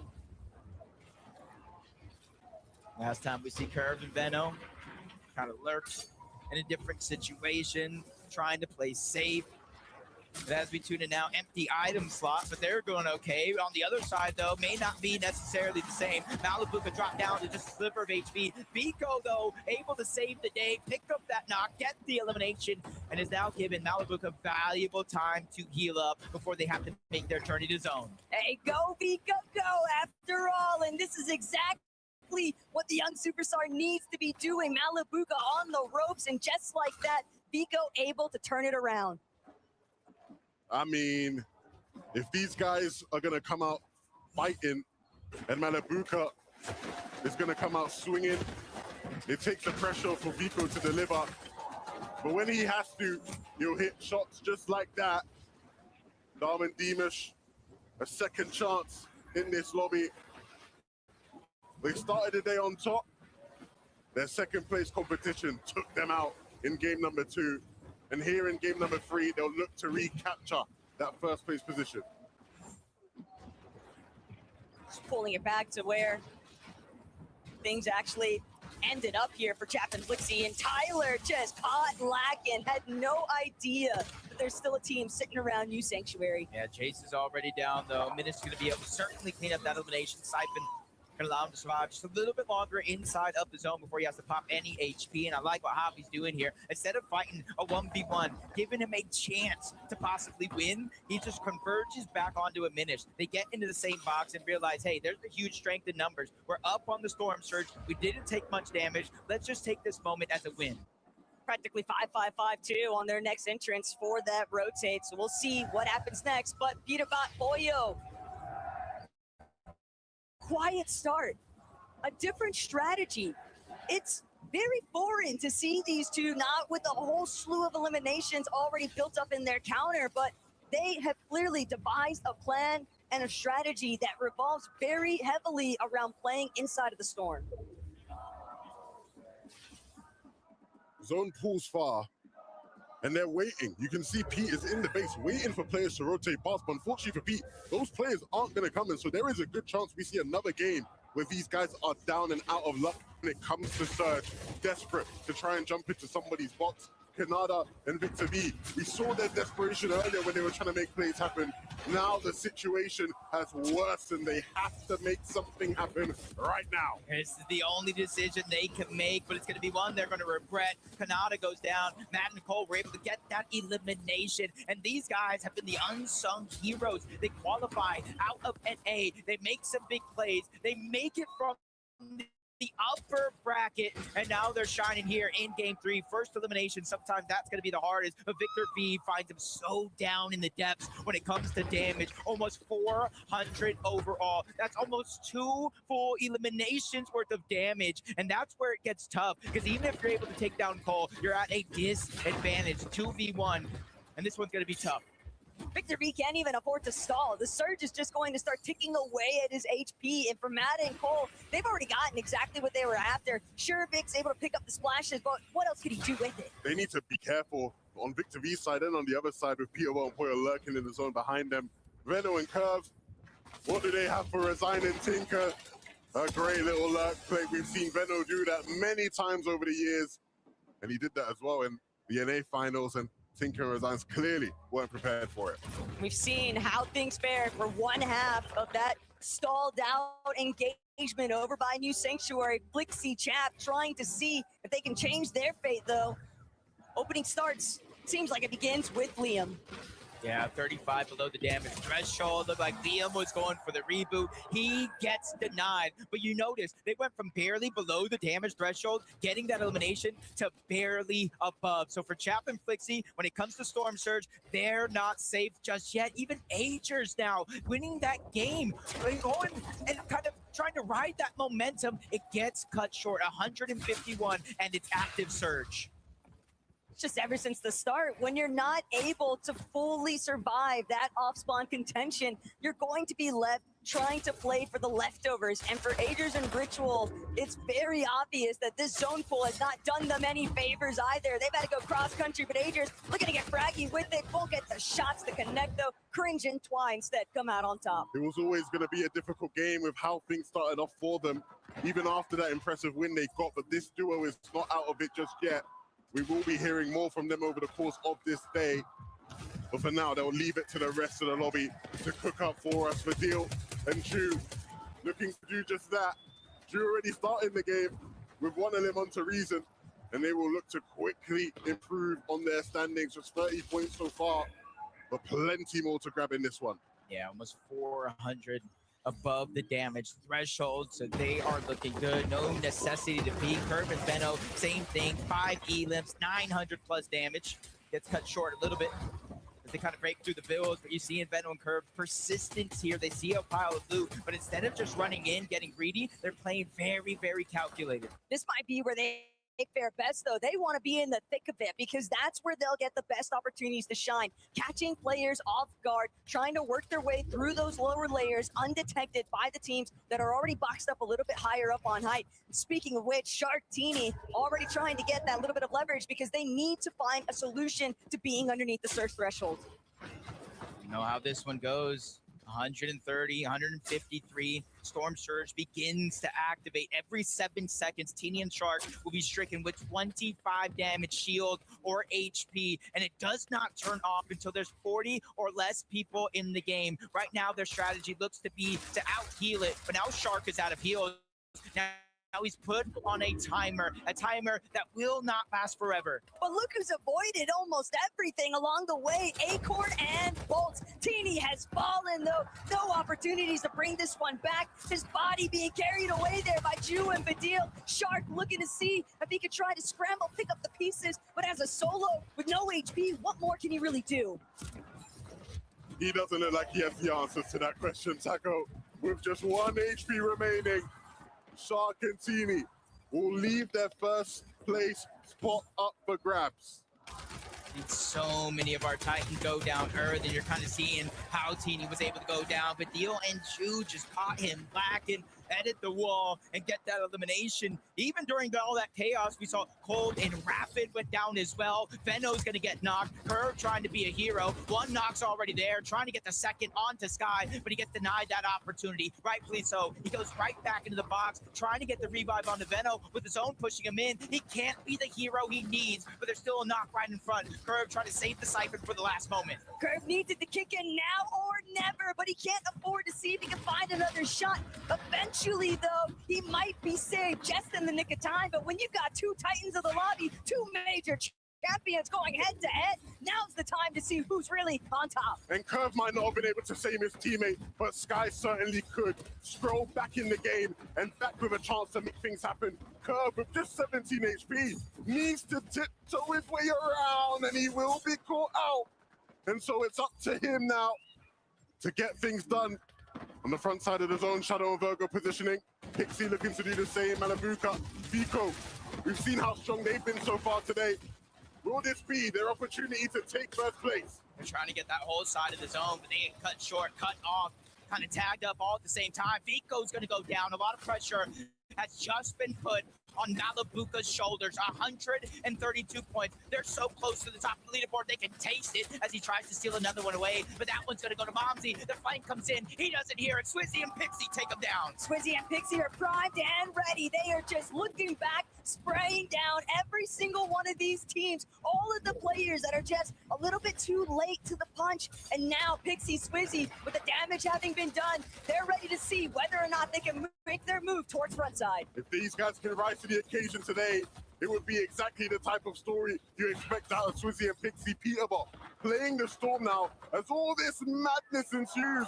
To end the deal, they are looking to take this game for their own. They don't care who's in this lobby. They want the high ground, and they will keep it for now. But that is just for now. They have to continue to hold it and apply the pressure below.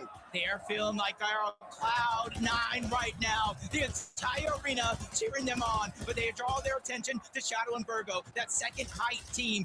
Anybody in that position could use a shockwave and disrupt everything they have going on. You can tell though from the way they're playing it, they don't have the materials, and so the chop will come through. It's Cammy, it's Hari. We've seen them do that so many times before, and so it'll be up to Badil now to clutch up. But this is a spot that Badil's been in so many times already, and now here today, Badil trying to see if he can strike through, but his shields are so low, he's fully cracked. The movement is crazy, but he's left tumbling down the hill, trying to see if he can get out of sight. Pablo is falling Kindling right next to him, but Badil, he's not gonna be able to get the shots. He wants to try and make it through, but all of these pre-existing builds just forcing him to make the effort. Still, Badil moving forward. Why doesn't see it? Badil brings him down. How does he keep finding a way? He keeps on doing it. Badil, this is ridiculous. What a game from him. Scroll will finally put an end to it, but Cammy and Hari, after chopping height, will look to finally make a play for it for themselves. Shadow and Virgo hold on,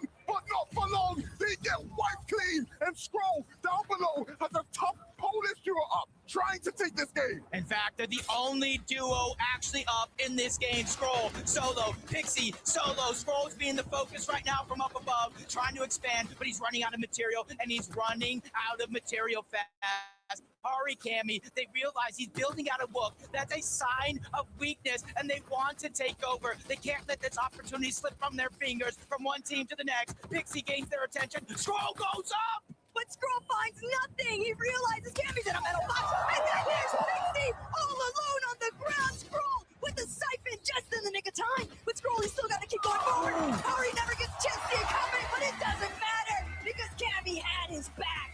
They are one of the most dangerous teams coming into this event. Contested, uncontested, that is not a problem from them. When it comes to big moments, when it comes to big events, Cammy is one for certain that shows up when it matters most. Cammy, Hari, stand up, Düsseldorf, please. Give it up for Cammy and Hari. What an intense final moment, but you were in it together. How were the communications as you tried to take solo Scroll down? I mean, it was the perfect game. We just chopped high like 3 times, killed like 4 people because of that, and it was an easy game. That's what everyone is saying so far, but everyone online has been looking at the lobby list and saying this might be the most stacked FNCS LAN ever. Do you agree, Hari? Yeah, it's so stacked. So when you look at the lobby list, who do you think is your biggest competition right now? Darm and Dimash. Darm and Dimash, and is that because you're sat right next to them and they're also your friends from Poland? Yeah. And so if it could be you or them, I'm guessing it's got to be you who wins this now. Of course. So Cammy, you know what it's like to be under pressure. You know what it's like to be on day 2 and in contention for the top. But do you have to change things up so you don't get snaked out there? I mean, we're count, so like we just need to focus on that. Need to focus on winning off spawns and try to get some more good games. Well, we're going to take a short break while these guys focus up. Please, Düsseldorf, give it up for Cammy and Hari!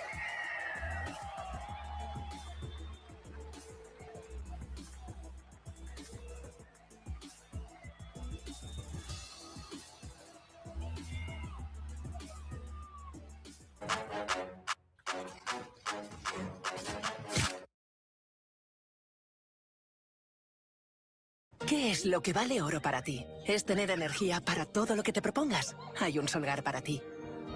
¿O es sentirte tú misma, sin filtros? También hay un Solgar para ti. Sea cual sea tu momento de oro, hay un Solgar para ti. Solgar. Find your gold.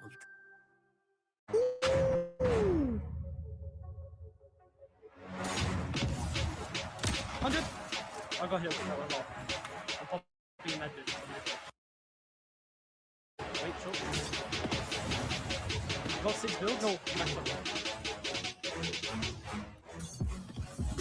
Wait, if you're mid play. 100. Oh my god! Oh my god!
Maybe I didn't love you quite as often. Renault 5 Roland Garros. You were always on my mind. Desde 115 euros al mes. Además, te adelantamos hasta 4.500 euros del programa Auto Plus para su financiación. Condiciones en Renault.es. 32 places, a single game difference. And look, just right behind Focus, Thomas HD, Akira Kurama, so many names. Guys, this competition is still very much alive. Obviously, we've had a few games, but it'll just take a single game to change everything. Oh, absolutely. And when Shari and Cammy actually switched up their drop spot towards more of the northeast side of where they're originally landing, I had a few questions. I was like, is this actually going to be the right move? Is this going to be the play that they want to make, particularly with all that contest station going on around them? And the first two games, yeah, it wasn't great, really. They weren't able to show us what we know they can do, particularly Cammy, known as the land goat. This is the area in which he is known to operate very well. And for those guys, moving up in the standings after that one game is absolutely crucial. But in an 8-game format, Scaster, it becomes very difficult because you have to continue then to do that throughout the day. Yeah, CAMPEÓN EU has been a player that's kind of been known to stay ahead and adapt incredibly quickly when there's a new season, when there's new strats, new metas. Cammy is going to be on top of that. I was also looking, Thomas HD and Focus close by. They were actually surprise contested in the last match. Yep. Now, they ended up having the upper hand. They came out on top there, but there have been a lot of last-minute switch-ups, so I'm definitely starting to feel that pressure. Absolutely, man. And I'd love to tip my hat to Shadow and Virgo. I'm sure Vivid, wherever you are, is probably making some noise. Currently our best performing NA team. They kind of showed up for a bit of that last game, and then Cammy and Shari said, get out. But still, I love seeing this duel, right? They had that crazy call yesterday. Hey, yeah, we'll go ahead and win this next game, and then went on to do so. So I'm excited to see what else they can bring, right? Like, just look down to the second to fourth. The points are still pretty dang close. I feel like once we get into that 8th game, man, it's going to be really, really close. Yeah, I mean, looking at that, Shadow Burger, you mentioned it right there, the 4th place for these guys. It's so tight in and around that area, so it's going to be absolutely vital for them to actually continue to develop and have performances like they have been having. We saw it right here. I think it was Virgo that was up on top of High, actually got chopped on down and then took a lot of that fall damage. So this is where their game started to crumble. But it's something that I spoke about yesterday in the lower bracket. If you can just take High, ride it out for a good amount of time, you're still going to get some really nice placement points. And in an 8-game format, it's going to be absolutely vital to keep those games coming in, because if you can stay consistent, it's going to do you well. If anyone's going to take height, it's going to be Virgo and his Shadow. I mean, if we look back at the player lounge, Virgo was winning every single realistic creative match. I mean, mechanically, he has what it takes. But then you look at the predictions, you look at all the co-streamers, you ask online, and they're putting, you know, NA's somewhat last hope per se, Acorn Rituals, you got Cold Rapid. They don't have Shadow and Virgo up there at the top. So I love to see them currently in 4th place, showing what they're truly capable of. Dude, and I gotta see it. I gotta say, Swizzy, I see you. I see you, all right, global champion. I see you sneaking your way just outside that top 5. Pixie right there as well. We are really starting to heat up, right? So many duos are starting to come online. I think they're all thinking the same thing.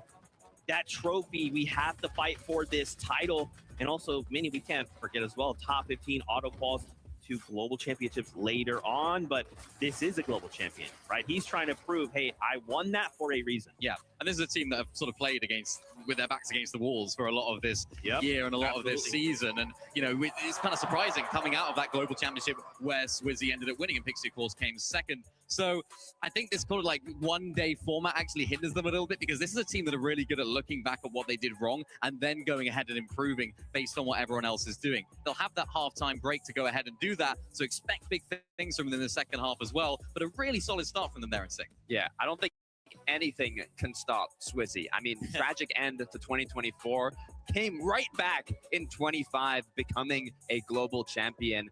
Got here a day before his tournament, no sleep, but was unable to make it through. And then in the first match at that lower bracket, all it took was 1 game.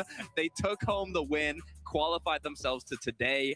And, you know, now hopefully Pixie, Swizzy, they're feeling more well-rested. They're more locked in, ready to go. And I mean, seeing them bumping themselves up this leaderboard, I'm excited to see if that continues. I think it's really funny too, because like, if you think about it, game number one, or day number one rather. You got to play 6 games and be the top 25. So he's like, okay, do I play 6 games and then top 25, or do I just drop down in the lower bracket, win game 1, and then go back to sleep? Great story. I don't obviously know if that's true, but in my head canon, that's absolutely what happened. Vidil as well in that last game, ultimately shut down by Sky and Scroll, right? Kind of being used as bait there, but by himself, I mean, dude, he looks so good right now, Mini Miner. Obviously, eventually kind of had to play this out as a solo, but he looks good. Early height take, the crowd went crazy. Yeah. Everyone was hyped. They saw them on height. They saw the stars aligning for Ju and Vidil. And this was the moment where it all came crumbling down. But remember, Vidil here going up against arguably the best team in the world, especially in this domain in the low ground situation. Only on 4 HP, absolutely cooking. And this is what I talked about earlier. Scroll, that thinking ahead, 200 IQ play, waiting for Vidil to go ahead and find that finish. I think he did get the points for it though, so that's a really nice solo clutch from him. Yeah, I mean, being on home turf, having the crowd cheering your name, roaring for your success, I'm sure it definitely plays a big part, but Vidil is one of those EU legends. He's been around for a very long time. He knows what it takes to compete both online and international competitions. Paired up with the Jew, I'm excited to see them close out today. Oh, Vidil do it as well. Where's the finger guns? There we go. There we go. Was he about to dab? He was about to dab. It's Good, thinking about way it. back many years ago. But you saw him there for a minute, locked in, right? He's like, hey, the job's not done. I have to keep pushing on forward. But friends, I'm getting the call right now. Casters are ready. The next game is ready. So Casters, over to you. You know, I like the way Zeke just said that. Job's not done. And for Sky and Scroll, they might have about a 70-point lead, but it's exactly that. 5 games left, job's not done. Yeah, but when it's Sky and Scroll and you start looking at the point differential that's already taking place, all I can think about right now, Levin, is what happened in Major 1 Grand Finals. But first up, let's see what actually takes place here in Game 4.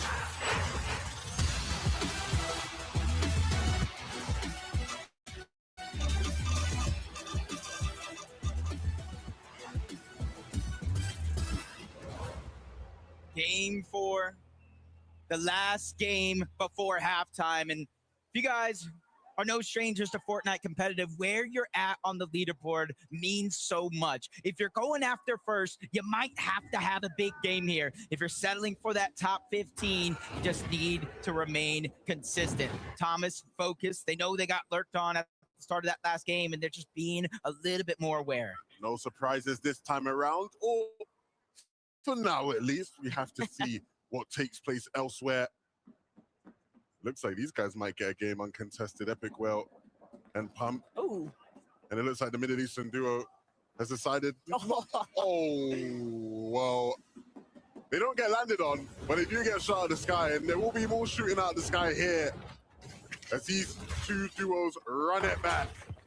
That's just the nature of the game when it comes to these drop spots. Sometimes you have to glide in, and Flixie's just trying to go for the chest, get the Thunderburst, but not the elimination. 2v1, Tinka and resigns the strength in numbers, and that was a little bit of a mismatch. Chap went underneath. He left his teammate alone by himself, and sometimes that's the only second you need. Sometimes you just have to give up the sacrifice, though. Flixie fully understanding that they just weren't going to be able to pull this one back. It's better to just have Chap try and play things through. He can look for the reboot later on, but for Hero and Bacchus, they've got to be feeling great about the fact that they might actually get to experience a game. They've been dealing with Epic Whale and Pump, and we can go back to see where things really started to take off for them. Surprise spotting Virgo. That's a bad news Bears moment, but Hero not finished with it. Hero getting both of those eliminations, and honestly, sometimes it takes one switch up of a drop spot to get things rolling in your favor. And already we'll see how they rise up the leaderboards after this one. Triple tested still over towards Sandy's trip. It's Chino and Pablo that find themselves in a close quarters combat situation here. Victor V and Kanana on the west side of Sandy. So right now, it's going to be Fakun by himself, just having to clutch up or just stay alive until he can get his teammate back. This is a dispute that has been taking place since Friday. Pablo and Chino have non-stop been looking to bring down Fukun and Minifio. They nearly succeeded in yesterday's competition, but it just wasn't enough. This time, though, they've settled everything once and for all. So game 4, they'll just have to deal with Victor B and Kanata at Sandy. And that is a balance that I think they are willing to live with, one that I think they can find success with. And so if there's anybody that can give Sky and Scroll a run for their money at the top of the leaderboard, we know it is Pablo and Chino. We also know what Thomas is made of, especially when it comes to international tournaments. 92 points so far. Not necessarily the start that they have wanted, but still plenty of time to kind of pick up the pace. Kazzy trying to disengage underneath, focus on the chase, shot after shot connecting until he finally gets that first stock. The elimination is there, and while on the other side, Focus cleans up one. Thomas now trying to stall out this fight, waiting for his teammate to come back, using their numbers to their advantage, and just firing off on all cylinders. Damo by himself, but not for long, as he gets sent back to the lobby with Kazzy. It's just obvious that that Oshi duo was running on fumes here. Unfortunately for them, Thomas and Focus do take full advantage of them being pushed so early. But Pollo, Peterbot, this is unfamiliar territory now. NA fans, look away. This is not what you want to be watching. Pollo, who's been the more reliable, it feels like today, as far as staying alive in the duo, goes down at the hands of the Frenchies, and so that leaves Pete to fend for himself and keep this duo fighting in this tournament. Yeah, and that's something when you kind of look at the stats of Peterbot and Pollo on day one, you know, kind of leading in damage right there with eliminations, but where they placed on the leaderboard is not where you would think a team like Peterbot and Pollo would place. So it's not necessarily the actual fights and mechanics, it's the overall game plan. So far a tournament to forget for them, but still plenty more to play. Chat has been able to keep himself in the game with a nice little lurk onto King. That's exactly why Plixie knew he could trust his duo when he left off on a solo adventure here. Yapko and Panzer, though, profiting from what's taking place over by Latte, and they've got Cooper directly in their sights. Yep, they were able to kind of angle out Reef by himself, and now they land a big shot onto Cooper. 2v1, they're continuously trying to push in. Cooper's time is definitely limited here, the way Yapko and Panzer have been playing. They need the points. They have to try to catch up and move up that leaderboard if they want at least top 15. But Cooper's keeping them on the chase up until now, where Cooper finally falls. And just like Taco said there, that decision to split with Ages of Ritual not working out. And we have seen Yapko and Panzer are not afraid to fight anybody in this quadrant of the map. If they spot a weakness, they will strike and they will hit hard. It really feels like they've been playing a lookout to see who's going to be the duo that gets pushed further north from Latte Landing off the initial off-spawn contention. And every single time, whether that's been Ritual and Agers or whether that's been Reet and Cooper, you'll see Yapko and Panzer throwing their names into the mix.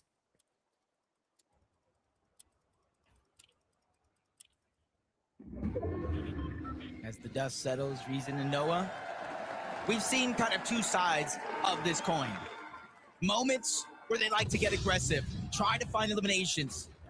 And then moments where they play passive, just like this, lurking. We know these teleporters, a lot of teams like to traverse through, avoid all the chaos that goes above and on the island, but sometimes it ends up being one of those plays where you run into nobody throughout the course of hiding down there. It looked more like they were set up banking on someone actually taking that ascender directly down to them, obviously hoping that they could get the advantage off the right side peaks, but Cringe and Twy, they'll be the closest to it. Whether or not they actually take the bait, though, that's a story left to be settled.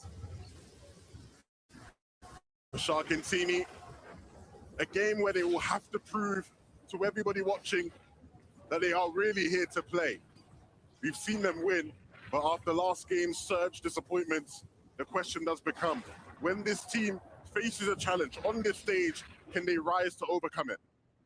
But what really makes things so exciting is that we've seen EU challenge Sky and Scroll before.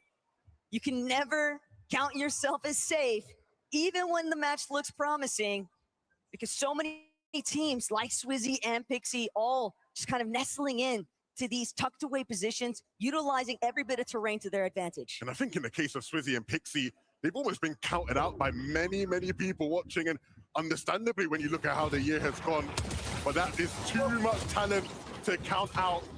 Speaking of talent, Big Cold on the screen, picking Iyomzo up, and 4 fields is not the spot you want to be fighting these two this is their comfort zone.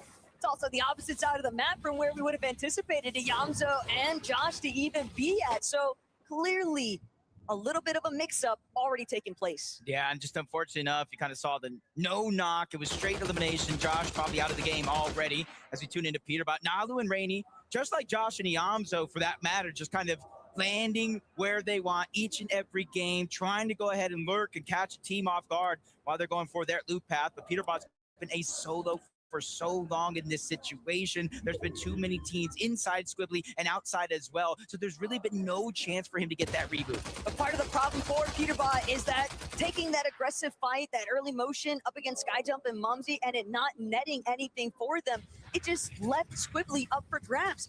And the moment that Team C real estate, they're going to start moving in. That's exactly what Rainey and Nalu have done. So Peterbot, he'll have his work cut out for him in terms of getting the reboot for Poyo in the first place and making it out of Squibbly Shores. Okay, Aegis and Ritual making their rotation on over. Typically, you kind of see them use the long launch pad towards the backside of Latte Landing, but Yapko and Panzer actually ended up using it. I'm not sure Aegis and Ritual know they're there, and I'm not sure Yapko and Panzer are even going to try to dive down on them. Both of these teams need to get into the zone before they're eaten alive and damage being taken. Far too far and away. It's the render distance that's just working to their advantage. They are gliding overhead. Aegis and Ritual, there's not really a whole lot they can do about it either. They know they just got to keep moving forward into the next zone. Uh-oh. Don't see Epic Well anywhere in sight.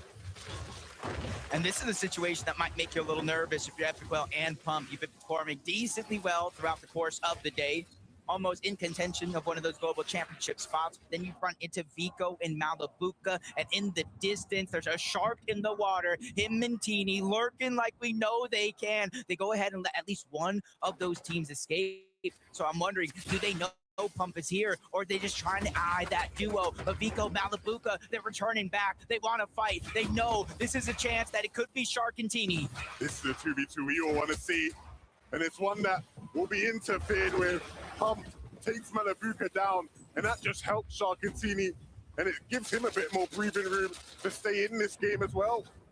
Not only that, but Pump absolutely stacked right now. The problem is he is just a solo. And for Shark and Teeny, there's always a bigger fish, and they're willing to make sure that they take out Pump entirely. The ultimate refresh, it's not even one that is a necessity, but they'll steal it anyway. All of that loot that once belonged to Malabuka now straight in Shark and Teeny's inventory. 2 is better than 1, especially when it's Shark and Teeny. Yeah, but these fights right now just continuing all around the map. Cold and Rapid looking to get aggressive. Probably just going ahead and being okay with just getting damaged. Shield gone from Boko, shield gone from Cringe. Some shots did connect, but instead of getting greedy for Cold and Rapid, the game plan for them is simple. They don't need big game eliminations. They're just trying to get Surge, climb up that leaderboard, and then move into the zone. They don't want to get caught in all the chaos. They don't want to get caught below the damage threshold and control over their game, take it away.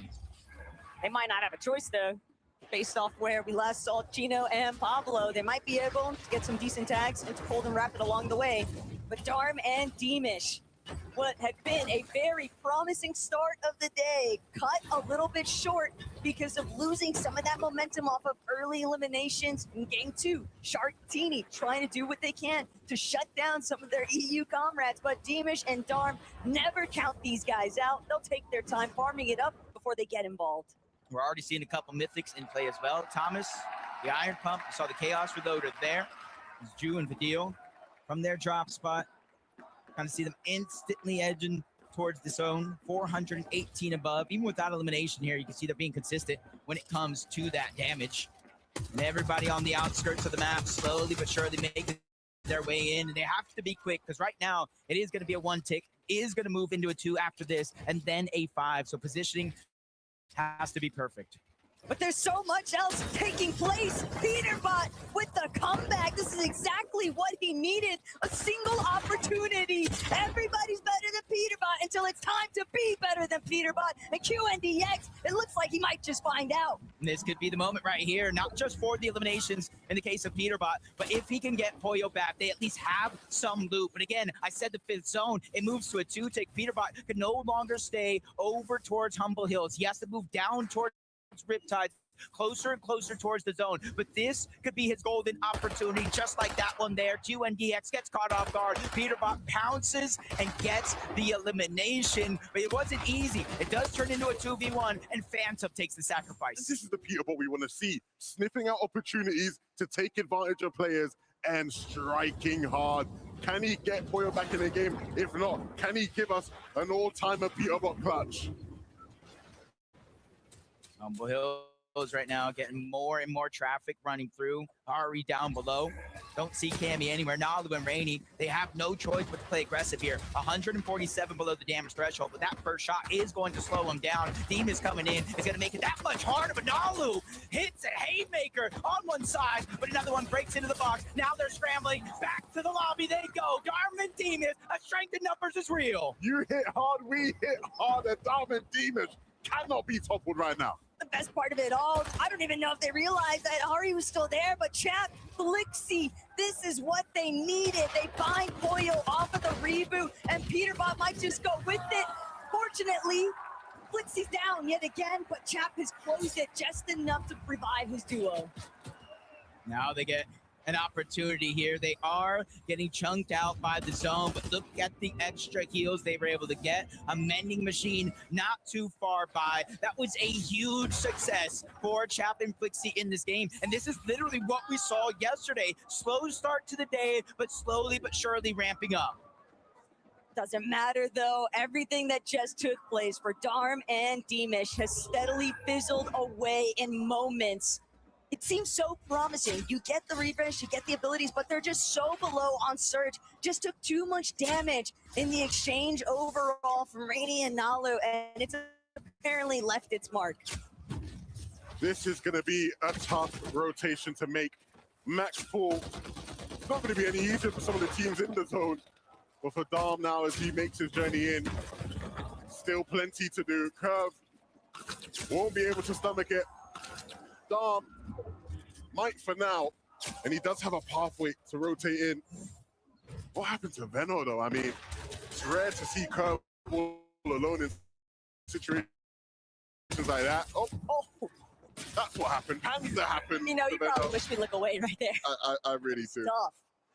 Shockwave into the front of the zone, truly cost him everything, but sometimes you have no other option. But it doesn't matter how much damage, how many eliminations Darm has been able to get so far. He's still 246 below the damage threshold. Who was really going to be Polish's last standing figure, and it's Darm in the end of it. Hari said to Frankie, hey, it's going to be us that come out on top.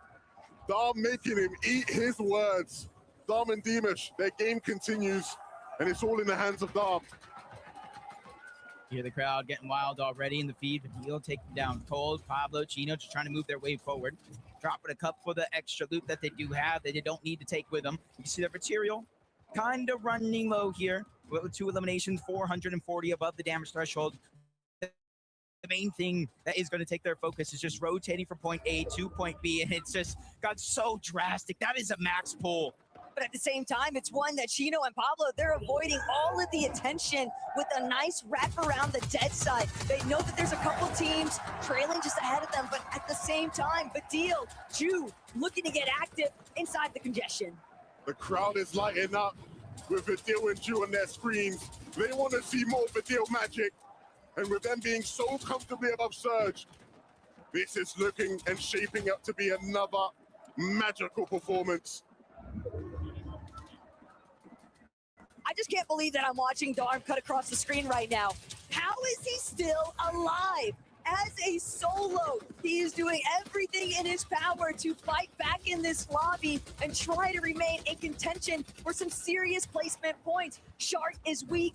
just ahead, but he doesn't have the opportunity to open up. And this is a chance right here. Scroll once again by himself, 131 below the damage threshold with the gap that they've been able to get in this tournament so far. The entirety of the lobby is looking at them, hoping they go down, but Scroll obviously making plays already from 140 plus down to 87. He doesn't look like he's getting nervous too either. They're immediately getting focused, forced to back up, 171. He just needs to find this, and that's going to be step one, but it's more than one team. It's more than one player. They're all focusing in his direction. The entire lobby is staring him down, and he won't be able to withstand it, but Darm still going. 6 more points have just been collected, and Darm, even with the search ticking away at his lifeline here, he's still waiting to see if he can strike first and come out on top. If he finds a singular refresh, that would be everything, because only 3 more players need to go down for the search to disappear. Yep, he has multiple med kits. Plenty of time because he didn't get that max pull, but 305, that's a daunting number to look at. So that's why he's just hoping, crossing his fingers, 3 people to go down. Maybe Vico, Malabuka could get one. Kurama moving across. Lucy's going to get dropped. Romero's going to get knocked as well. Plenty of eliminations need to be cleaned up here. But a flank comes in. Teeny surprise. Shark and him try to converge back into that same box, but they still have to rotate forward. But look at how much space they have. They've claimed so much of the lower layers, and they're looking to continue building it out. But next, they want to take over the front side. Down to bare bones. With just 25 HP, he has to make some sort of play happen. If anybody can do it right now, it's got to be him. Shark now has lost Teeny, and we know he has his eyes set on any of these weaknesses. The arm goes down, and Shark now takes over as the solo we will watch, trying to make something happen. He has to show why he's kind of looked at as one of the best individual player in EU as of now. But if you look up, you see it in the clouds. It's Vico, it's Malabuka. We know what they could do on high ground, and it doesn't look like any team as of now is looking up. It's very often that you'll see them starting to really heat up as the lobbies continue to drag on, but for Scroll, as a solo, just trying to hide from underneath. A Focus is spotted out immediately. Thomas and Focus were trying to surprise contest on the high ground, but they'll be sniffed out immediately. Still, Focus and Thomas managed to make their way up, but they don't have the materials to hold this. Vico, all alone. We've seen it here before. He'll take one with him. He's leaving with something.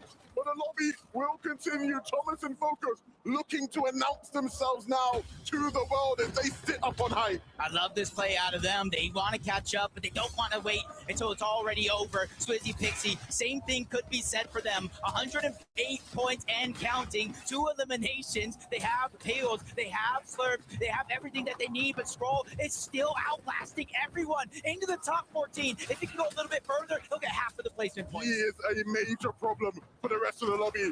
And how can he be stopped? Shark doing his best impression now to try and catch up.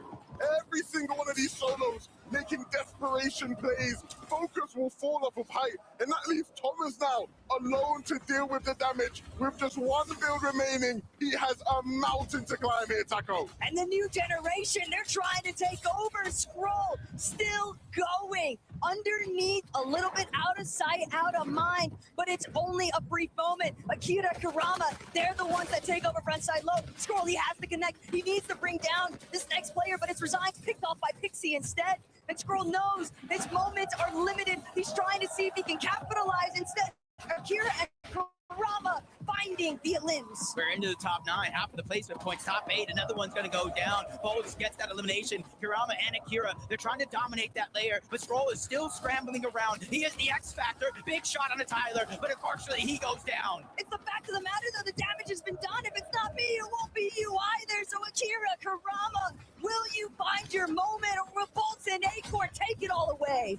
Acorn up above, looking down, applying the pressure, giving Bolts the space to get involved if need be. They need to hold on as the rest of the lobby scurries around below. They will take Darkos down. Minori left, fending for scraps, holding on for dear life. It looks like Acorn and Bolts want the dub here. He is striking them down one by one by one. Acorn and Bolt are in the driver's seat. Minori down below, just a sliver of HP, and it's not going to last long. Acorn and Bolt and Ace Hope are on top. And all it took was just that singular moment of these two holding down height. Everyone else just in absolute shambles underneath. Two separate lines of fire, nowhere left to run. So of course the victory royale is all theirs. Guys, you just got a victory royale in game 4, but it feels like you're just chilling. It feels like you just played a practice game, Bolt, from that reaction. No, it wasn't like a practice game, but you know, we took height in the end and we were beaming a lot of people with our AR, so it felt like a really smooth game. Acorn, as IGL, what's going through your mind when you're looking up? You're seeing the chaos unfold. What are you saying to Bolts in that moment? How do you get the timing right? It was actually him that made the height call. I was just waiting for him to look at it. You know, we were trying to chop it, and then he made the decision, trusted him, and we won the game. Is that a situation that happens a lot? Bolts, you say, you know what, I've got the instinct here, let me fly. I would say it's 50-50. Sometimes it's me, sometimes it's Acorn, but in the end, we got the win. Now, the two of you now on form, on fire, but this is a stacked lobby. Do you think consistency is something you can achieve? Of course, always got to be consistent. You know, it's a mental game. We're doing bad. We won the game. Now we're back in it to win it. The mentality is clearly strong and getting stronger with these two. We're going to take a short break. When we come back, we'll be talking about all the action so far. Congratulations. Acorn and Bolt!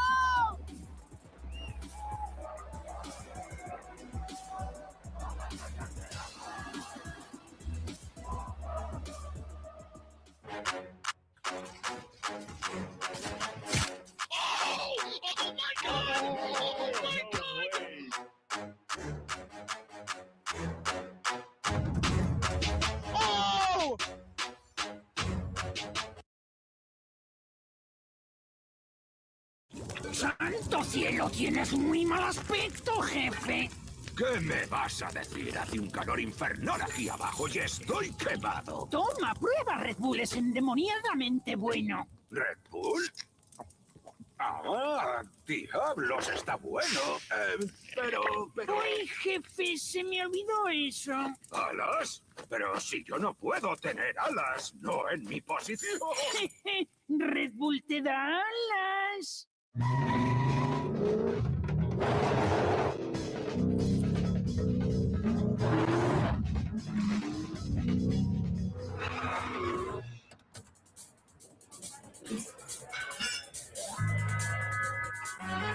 The Club Collection, the new fragrances by Scalpers. Perdón, ¿qué pasa? Despierta, Maroli. Que esa es mi miel. Ay, no hay quien duerma con tanto zumbido. Ojalá pudiera pillarme la hipoteca joven para vivir en mi propia colmena. Hipoteca joven de ING. Si tienes menos de 36 años, te financian hasta el 95%. Y si la vales, chavales. Más información en ing.es.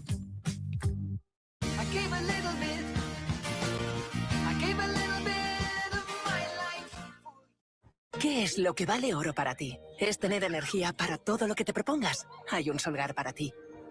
¿O es sentirte tú misma, sin filtros? También hay un Solgar para ti. Sea cual sea tu momento de oro, hay un Solgar para ti. Solgar. Find your gold. Y hasta aquí el folleto digital de mi super.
this team. They were coined as NA's last hope coming into this weekend, and we've seen already that there are other NA teams that are capable. The way they took height here, classic Acorn and Bolt's gameplay. Really nicely done right there as well. And we spoke about it earlier on about these zones. They were very, very good when they got favorable zones in upper bracket. This one, not a favorable zone. This is a very south zone. So they're still performing now. They figured it all out and playing up from height to Carter. It's a great game. Yeah, this is big news. I mean, in terms of expectations, this is one of the duos that has the highest expectations on NA to come out on top. I'm almost surprised that it's taken so long to see them get a match like this, but I'm sure after this, they are going to bump themselves incredibly high up that leaderboard. And it's also, you know, a bit of that confidence boost that they might have needed. I don't know if Acorn could have more confidence. He came out with confidence at the top of the show, right? We had that moment to interview with him. He just said, hey, I'm ready, be ready. It's great to see, obviously, and 8 eliminations as well. Massive out of the duo. Now, let's take a look at the standings. Sky and Troll. They continue the dominance. This is why so many fans, players, us, were like, yeah, I think these guys are probably a big contender to go ahead and walk away with the win. Obviously, Teeny and Shark right behind, but more on that in a moment because Sky and Scroll, again, we put Scroll in a solo clutch situation, and he delivers. He always delivers in these solo clutch situations. It seems like today has been a day of these big solo clutches, and he needed to make it happen, of course. There was a lot of teams that were up there on the standings that, of course, were down to a solo player. We saw it with Shark also clutching up as a solo. So, I mean, when it comes to Acorn and Bolts, the fact they won that game, really good for them. But for Scroll, if he can keep on making these solo clutches happen, if this can still keep happening for them, they're looking really, really strong. Where's the chink in their armor? I don't see it at all. I mean, it's working. I know Sky is just as capable to make these solo clutches happen, but for now, Scroll has been looking unstoppable. When I think back at EU in general, you know, the knowledge of the top previously has been a bit gatekept, but Sky and Scroll, coming from not being these, you know, tied-in players earlier on in EU competitive to now not only building the chemistry, building the knowledge, building the consistency, they have skyrocketed themselves as one of the most consistent duos, not just on EU, but in the world. So I like to see the solo clutches, but I want to see a duo win from them. I want to see both of them, you know, pop off in one of these end games. I like that skyrocketed. Yeah, pun intended. Pun intended, right? But even in that game, like, I was looking back at sort of their early game situation. They kind of went back to that strategy that we know they like to do. Sky up in that surge tower, up in that base, looking for a lot of those tags around their POI because, of course, that zone did start to fall down to the south. And instead of Scroll just looking for all of that loot and re-farming, he was also looking for tags inside of Battlewood Boulevard. So little tiny adjustments to the strategy that's worked so well for them. And in this end game, of course, they made it there, and we know what happens when they do. Yeah, something that we even heard Venno say, not only was it looking like he was going to steal our job with that analyst that he did on the Telestrator, but he was bringing up that Sky and Scroll throughout, you know, the divisional cups, throughout the heats, through even the major finals, they kind of had the same strategy in terms of off spawn, getting surge, and even who they're tagging in early to mid game. Now, the question was, are they going to kind of get contested? Are people going to try and counter that strategy? It didn't happen in the EU major finals, is what Venno was saying. And it almost happened game one, actually, today, when one of them got picked. I forget who it was, but they quickly came back from that. Haven't had too many issues at all, and they've been overcoming these hurdles as the day has been going on. So it hasn't been super easy for them, but they've still done an amazing job of keeping themselves at the top of that leaderboard. It looks good, right? It looks good. It looks crazy. Obviously, this being the halfway point, again, I'm just going to keep saying it, job's not done, right? We still have things that we need to do.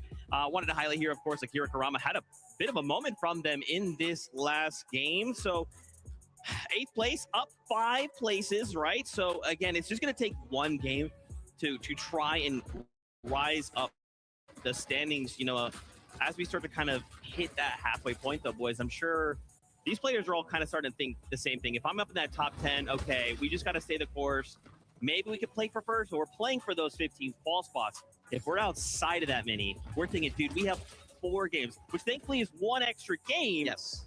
But still, we need to make something happen. Yeah, this is something that's really unique to this sort of like LAN format. We're not used to seeing this. It's usually like win, and that's like the main thing that you're playing for. But here, you're playing for that top 15. And for Akira and Grama, it's really nice to see them actually performing at this level on this stage, because they're a team that have so much potential. They've been showing it in moments, little individual games, little instances where, yes, individual tournaments, they've been incredible, but just overall, we haven't seen that massive dominating performance from them. So for them, that can kind of play into their favor this weekend, and today, I should say, because they can just play their end games as they have been. They don't need to set the world on fire. They don't need to try and necessarily win the entire thing, which of course they will. Try. You're not going to not want to win it, but it gets to a point where you think, right, let's just try and solidify that top 15. And they're a really, really good team at doing that, consistently making those end games. Yeah, I'm liking how it's looking for them. I mean, this is the in-person event that we've had with the most controller players, and there's only 3 duos that are both controller players playing together. One of them is Akira and Garama, and hey, putting themselves in top 10 so far. I know the French fans, M8 fans, are incredibly happy to see their performance, especially in that last game, getting closer and closer to the top end of that leaderboard. Absolutely, bro. Now, of course, it being the halfway point, we've let the players kind of take a deep breath, head back on over. They have a little bit of a break here. They'll be looking to readjust, look at things, whatever they need to do, right? Because with 4 games left to go, we'll have to keep this fight going. Now, Thomas HD as well, for that moment, saw him on height, and dude, my eyes lit up. I was like, yes, Thomas. You know, not sure what led up to Focus being eliminated. Thomas having then to kind of solo clutch a little bit, but look at this, man. Just seeing him on high ground, it took me all the way back. Yeah, I think they got chopped out there, was it Focus, and they went down to fall damage in the end. But Thomas HD clutching up a few extra points right here. I feel like we haven't really seen them too much, although they're on decent points. It hasn't been like an amazing performance from them. Very similar to what we saw when it came down to Major 1 in EU. They were sort of in and around those end games, performing well, but they never had that massive game performance that we expect and that we can come to expect from Thomas and Focus, because, I mean, the names, both of them have been performing so well. When's it going to happen, Thomas? When's it going to I know you have what it takes. I mean, 2024 Global Championship, Thomas HD got 2nd place, adding, you know, to the 4 second places he has in FNCS Major Finals, the 4 third places he has, 11 top 5s. I mean, Thomas has been around. He's one of 2 players playing today that qualified both for the 2019 World Cup and also this Summit Major LAN, duoed up with Focus, who is kind of that new up-and-coming EU talent. Actually, you know, Tarping even gets the shotgun at their POI. I'm liking what I'm seeing from this duo. Cuando escuches un jugador mejor que vos, salí del video. Mr. Savage. Jason? So, one big game is all I'm hoping for from this That's duo. right. Dude, that's what we can't forget, right? Is like, it's just going to take one really great game to kind of turn all of this around. Wanted to take a moment here to highlight, this has been a fantastic weekend of Fortnite. Camera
Like they're like my duo. I've gassed them up for so long now. I actually predicted them slightly lower because I was worried about Venno.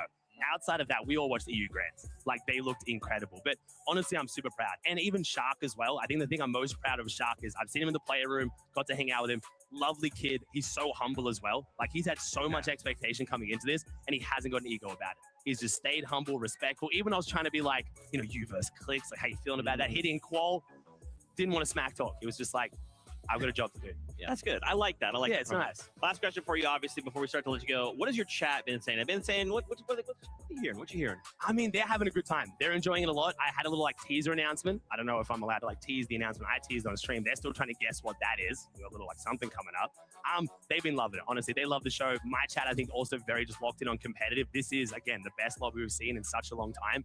It's sad we don't have faces like Clicks and Savage here, but you get to see the best go at it in a one-day format. They're as hyped as I am. Let's be real. Bro, well, thank you so much. Before we let you go, obviously, you've got your stream going on right now. You've got Bucky. You had Savage. You're up there as well. Fortnite fan, if you want another perspective, this is where to go. Anything you'd love to say to the fans out there? Anything you want to say? I mean, fans, thank you so much for giving me the dream job. As always, it's incredible. I get to call this a career. I traveled all the way from Australia for this. I wouldn't do anything else. But also, I want to give a shout out to the other co-streamers. They've all been phenomenal this week. We've had so many people together. Boob's been killing it. Fax has been killing it. Leo and Ma, like the collaborative effort from all the content creators to bring the most out of this land has been amazing. So please check them out as well. It's been incredible. Ozzy, thank you so much, bro. We are so excited that you were.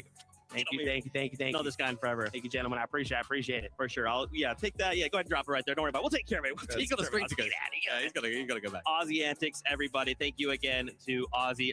Frankie is apparently standing by. Let's go check in with her and see how things are going. Thank you so much. I had to ask Sky and Scroll what it's been like for them so far. They're currently #1 on the leaderboard. But Sky, game 1 started with you having to reboot Scroll. Talk me through what happened. I mean, Scroll got camped on in a bush. It was a bad mistake. We should have been prepared, and yeah, it won't happen again. Went on to reboot, and then I died to storm sickness, but Scroll clutched up the game. And this is the thing, you guys have pivoted so well, because after that first game, we haven't seen that happen again. But what we have seen, Scroll, is you continuing to clutch, notably a 2nd place finish. You were on your own for multiple zones. How are you able to focus and have such awareness of everything around you when you're on your own?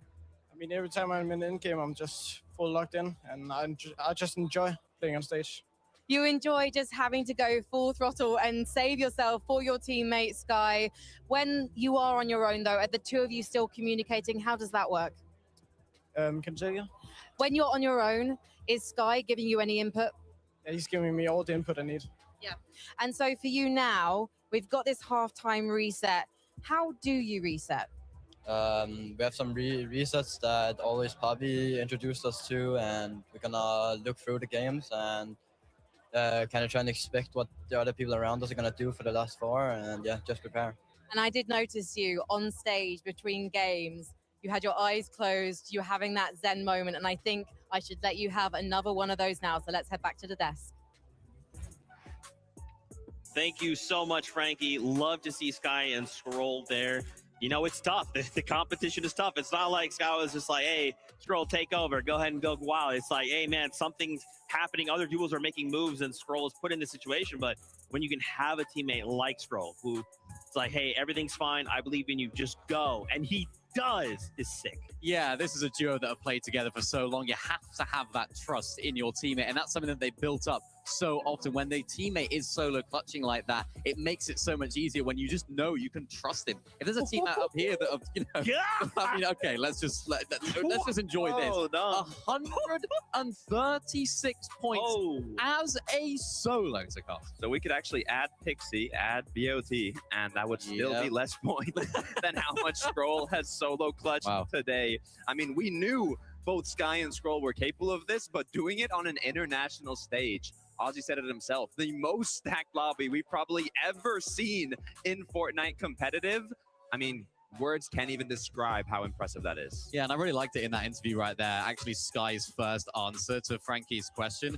In the, of course, their first game, he went down, he had that bush, they got lurked on, they got keyed. His approach to it, his reaction can very easily be like, oh, we got really unlucky, that wasn't our game. Like, you know, they can get really angry about it. But the way that he conducts himself, the way that this duo have been so good at, is just actually learning from those mistakes. And I think that's a key element to the fact that they have stuck together for so long, because so often in Fortnite, you think, oh, something didn't go well, switch out the duo, we'll try again next time, and just kind of brush over the mistake and not learn from it. Whereas this duo, the fact that Sky right there, you saw a little insight into his mindset, it's like, yeah, okay, they took us out there. We didn't do enough homework. We didn't make it count. It's not going to happen again. And that's the way that their mindset carries them through. And that's why they've been able to stay together so long and find all of their success. Beautifully done. Let's take a look at those standings. I got to look at them, man.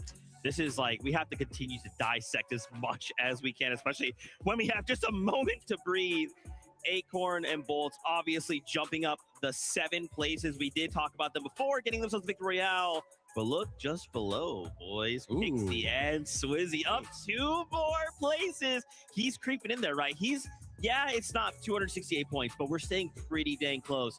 If Sky and Scroll were to make a mistake of any kind, you could see someone like a Swizzy and Pixie jumping up. Yeah, it's amazing to see. I think the best way to describe this duo as sort of a sleeping giant in the phrase of EU, because these guys haven't been putting up necessarily the amazing performances that we know that they can do.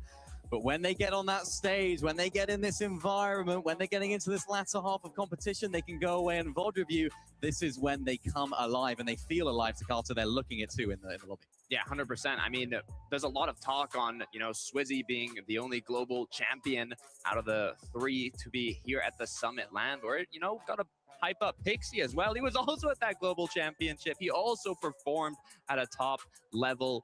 And with 4 more matches to go, I'm excited to see if they can continue climbing.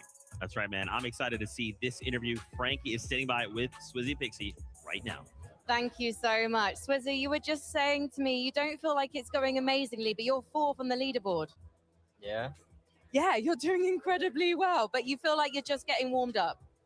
I mean, we could be getting the best loot, so I'm not really think we're doing good. I think we can do better. Yeah. And is 4 games enough to do that? If you think of those 4 games like a day 2, like back in Major 1? Yeah. Because we saw what you did in Major 1, right? You remember? Of course I remember, yeah. You flew up the leaderboard. You hit W and you went up, because right now we're not seeing that many eliminations from you. And Pixie, you're an elimination king. So is that the plan for the last 4 games? Maybe we will do our best. Yeah. We're going to recover some of our mistakes that we didn't get kills, and then... Well, you are uncontested, though, Pixie. Do you think that's almost an issue for you? I mean, I think it's fine both ways. So where are you going to get those eliminations from? Who are you hunting down, boys? Just on anyone who we can. You're just going to go for a stroll through the map, Pixie, and just anyone you find, they're out of the lobby. Yeah. Yes, I love to hear it. 4 more games to go. As I said, boys, it's day 2. Let's head back to the desk. Look, I believe, right? Swizzy and Pixie, you know what I'm saying? Again, we've already discussed the length. It only takes 1 really good game. Now, something, you know what, I'm not going to say Levin, so I'm going to steal it from Levin. All right. Swizzy and Pixie, they tend to heat up better on the second day. We don't really have second day, and obviously contextually, quite a bit of pressure on the duo, but we do have the 4 games. So what do we need from them to go ahead and bounce back? More of the same, really. I mean, we saw it from Pixie, from Swizzy in that interview right there. He was like, yeah, we're getting really good loot. We're in a good position on the leaderboard.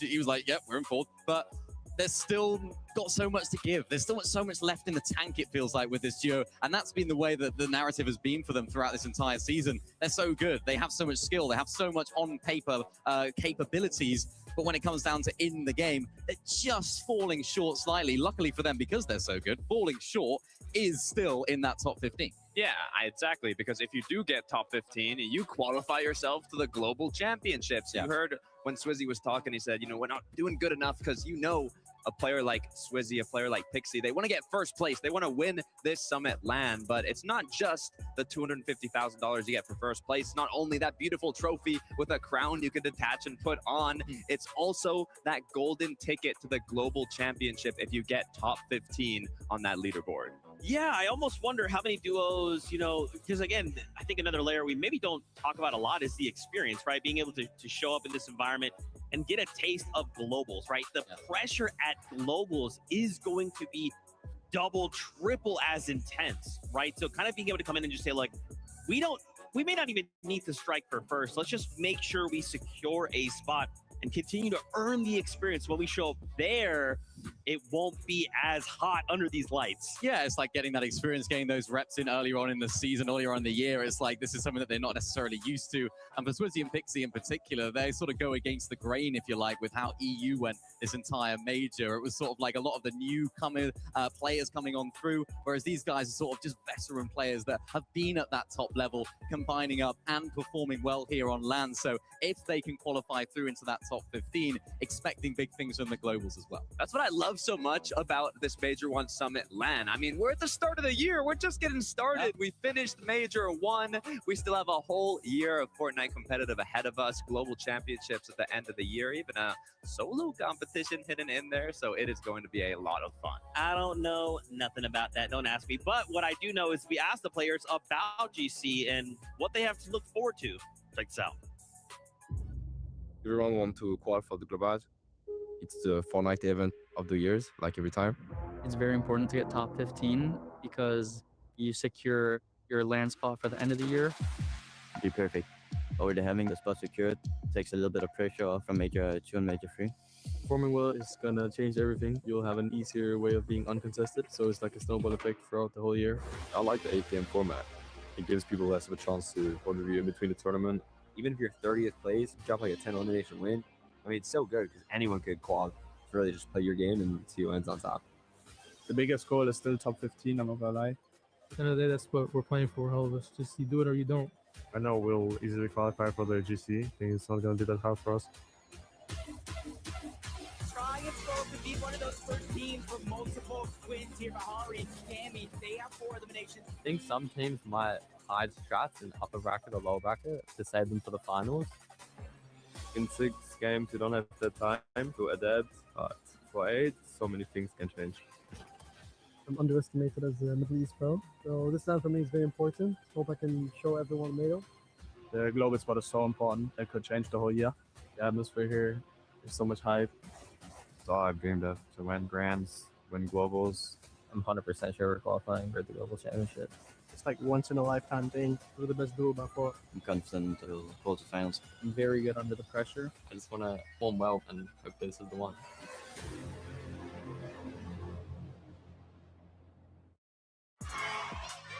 Pretty cool stuff. And you know what else is cool? The stadium is yelling out for some of their favorite players as they are starting to return back onto the stage. They're finding their seats and will shortly be boarding the battle bus once again as we continue to pick up the competition. But in case you missed it, don't forget, Friday we did make an announcement, some changes to the 2026 FNCS. In case you missed it, I just want to bring this up. We have a beautiful graphic for you guys. Don't forget, we are going to Antwerp, Belgium. That's right, September 26th and 27th. Pre-registration for those tickets is available. We see here as well, Major 2, some new dates. Last chance has been changed. So we got August 3rd through 14th there. And then, as Stoccato was kind of teasing, FNCS solo, question mark. Don't know what that is? Don't worry about it. We'll talk about that more later down the road. Don't even worry about that. And of course, in case you haven't read the blog, there's also this other thing, some changes to rank, like Unreal Legend rank and the Acts of Unreal. This brand new rank, if you want to hop in and show how good you are at the game, this is how you do it. Unreal Legends. And look at this beautiful. I'm talking Beautiful acts of unreal. I will never have one, and that's okay. I'm okay with that. But dang, this looks clean. You're not a top 500 player. Oh, are you not? No.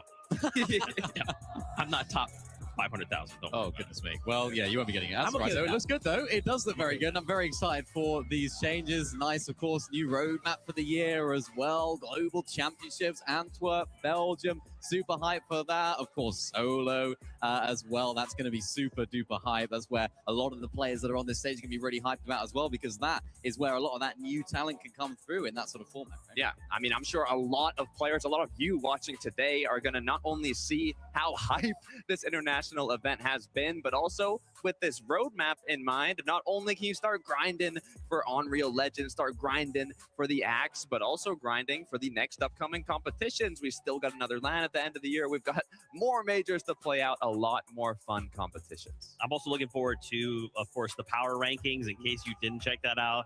It's a way for competitive players. It's basically the resume, right? Launches on the 5th. Go check it out. The blog has a ton of information for you. Okay, now we're getting ready. We got to lock back into this competition. All right, let's bring up these standings. Let's start talking about teams who are on the bubble. So remember, we want to hit top 15 if we want to qualify through to GC. Right now, Lixie holding down that 15th spot with Chap, but it's only 108 points. Certainly by the end of the next 4 games, that's not enough. We need to continue pushing. We need to try and get as many points as we can. But even someone like Cold and Rapid dropping down the 6 places, right? While someone like Golden and Ozone jump up the 7 places. It's like, guys, this is super volatile right now. Yeah, well, the benefit of it being an 8-game format is that we're at the halfway point here. We still have 4 more games to go. So that leaderboard is going to shift massively as well. There was a little fist bump to my left here about this leaderboard. Takata, what were you actually fist bumping about? You know, I saw a Spanish duo maybe up there in the top 15. No bias here. Okay, no bias. But they did win a game yesterday, so who knows what will happen. Speaking about winning games, all the wins today have been EU and NA Central teams. We've had in a LAN competition before a Brazil team win, but there hasn't been a win from Middle East, from Asia. There has not been a lot, even from OCE. Yeah. So I'm hoping that one of these next games, we got 4 more games, one of you duos have got to lock in and make it happen. Yeah, and I think a team that could do that, it's Alex and Reckless. They are just walking by me right now, so whether they'll notice what I'm saying, I'm not just saying it because they're there, but they... he didn't actually notice, so he can't get it. But no, I genuinely think they're playing incredibly well today. You know, showing up on the big stage. They have what it takes to win games. We've seen them on hype. We've seen them in these end games. They're making big plays to go for it. And I'm right with you, Takata. I really want to see one of these smaller region teams picking up a victory around, because what a moment that would be for not only everyone in this arena, but everyone back home as well that'll be cheering them on. Yeah, I know. I completely agree with you. That would absolutely be sick, but... On screen, we got Sky and Scroll, right? How do we get a victory out when they stand in our way, when they are the ones who say, they're basically the bouncer, right? And I can prove it to you. Check out this session summary. Most eliminations, damage dealt, Scroll, solo clutch points, Scroll. I mean, yes, I'd love to see. It would be so hype, but man, Sky and Scroll are currently dominating. I love it. I mean, to add on to what you were saying earlier, Minnie, is how they reacted to when Frankie was speaking to them. They had some issues in game 1. They got picked off by being surprised when they went into a bush. But like Venno was saying when he was breaking down kind of the strats of North Boulevard, they haven't really been countered much in major finals, in heats, in Div Cups. They're finally getting countered, but the best thing is, doesn't even matter. They're moving forward through these counters. They're adapting in real time, and they've just had a little halftime session to VOD review, study, lock back in. And by the way it's looking, I mean, they're looking to hold on to that #1 spot. And the funny thing about Scroll is that he was, well, his name is Scroll because he used to use scroll wheel binds for his builds. Oh. And it was always a bit of a meme. It's like Scroll doesn't build because it's so difficult for him to scroll through all the builds. He was a top tier player when he was on those scroll wheel binds for actually scrolling through his builds. He switched off of that as of quite recently. It just makes me wonder, what if he made that switch sooner, right? Like, if you actually made that switch sooner, we are seeing prime Scroll gameplay this weekend already. Unbelievable stuff. And them together as a duo, not just Scroll, Sky by his side as well, having someone that you played with for so long, just allowing you to have the freedom to do what you do best. It's great to see. Speaking about sooner, I mean, I love to see young talent like Shark and Teeny play as well as they are. I mean, favorites coming in to today. I was wondering, is the pressure going to get to them? The practice matches before this event even started, it was not going their way. I don't think they even won a single off spawn, but they quickly locked in when it mattered the most. I mean, Shark is a player that just in 2026, he has more earnings than 24 and 25 combined. How quickly he's been able to jump to the top alongside Teeny. I think the first time they even took Storm Surge damage throughout this whole tournament was game 3 today. So they're playing incredibly well, currently in second place, looking to see if they can push to the first. Crazy stuff, man. So many of these duos, their sudden rise to stardom, right? Like, how will that impact them? And if we can walk away with, even someone like Shark and Tiki suddenly showing up, giving themselves a win, that's going to be a crazy boost out to the confidence. Something Vivid brought up the day one in upper bracket was the fact that this is kind of the first time we've ever had a competition where we've gone from a season into a LAN environment on the same season, right? So it's interesting that Sky and Scroll and even Shark and Teeny are being so dominant. We've kind of already seen some of their strategies, and it just doesn't matter, right? They're just like, hey, we're Shark, we're Teeny, we're Sky, we're Scroll, we're still at the top of the leaderboard. Hopefully we've developed some kind of plans to try and get in their way, but I'm getting word the games are ready. Fortnite fam, let's jump back into the competition with our casters. Hopefully you guys at home took that moment to get some snacks and refresh yourself, because this action has been out of this world, and you got to go ahead and scroll props. I know they were doing it on the desk, but he has been playing insane. I mean, you have to remember, after the EU Grands, the community crowned Sky as the MVP for his solo clutching. Scroll is showing him up right now with just how impressive he has been. Will it continue in the back half?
was going down over here. Skyjump and Momsy had just finished a fight. And that's been a thing about Shark and Team.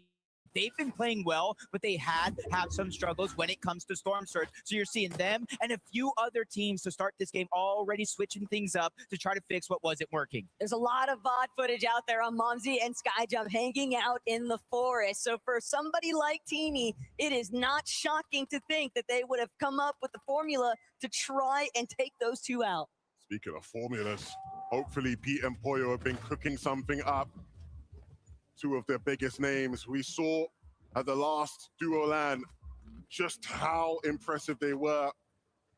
And though we are far removed from that, we know they still have the ability with this type of loot in hand, both them with gold shotguns. If they do have to force a fight, Jacob, you've got to think it's in their favor.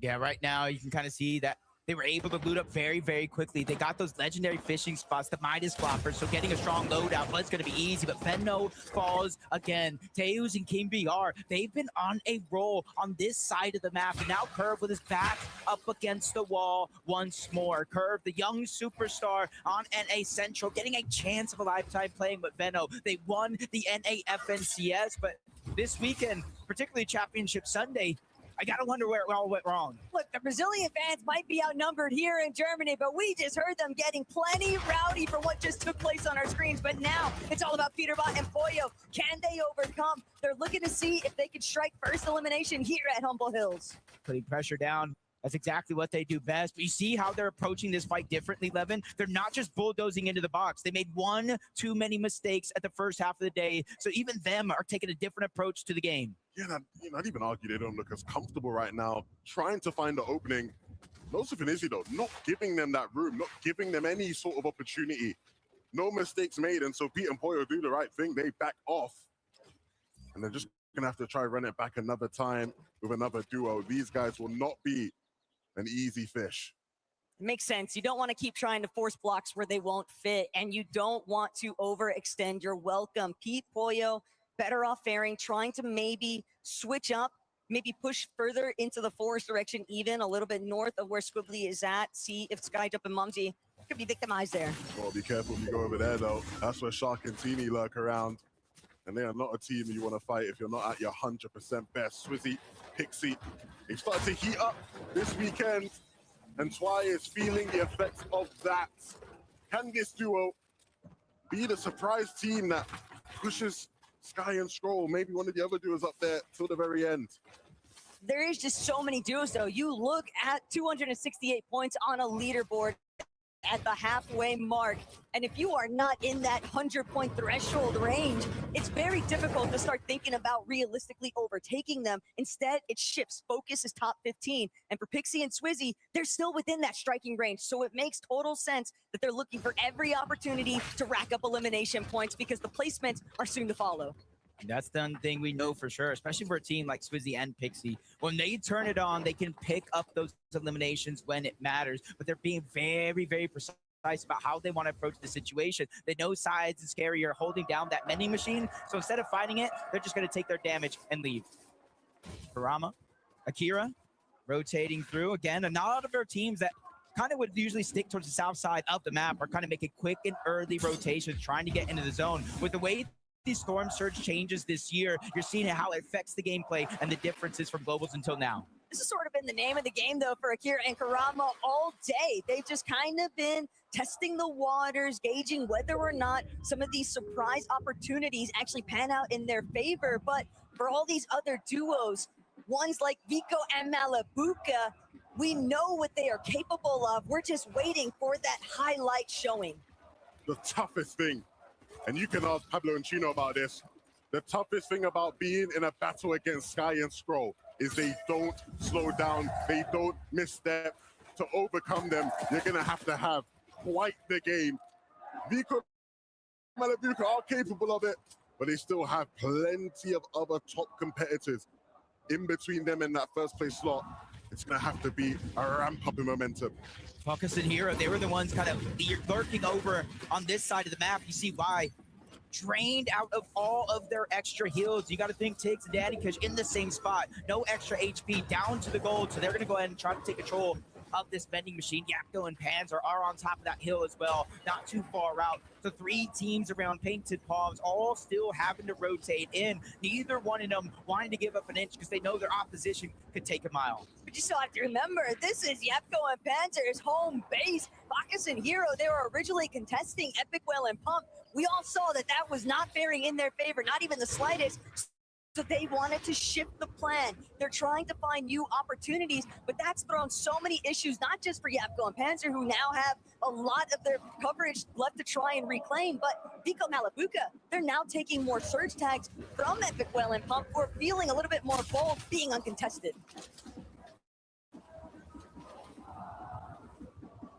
Q-Index and Phantom just trying to rotate through the south side of Battlewood Boulevard. But this is where you can see a little bit of the difficulties. They still taking damage all along the way. Yeah, seeing these guys landing south of Battlewood definitely was always going to be a difficult day to be had. Even with Benno Curve fighting King and Tails, it was always going to be rough.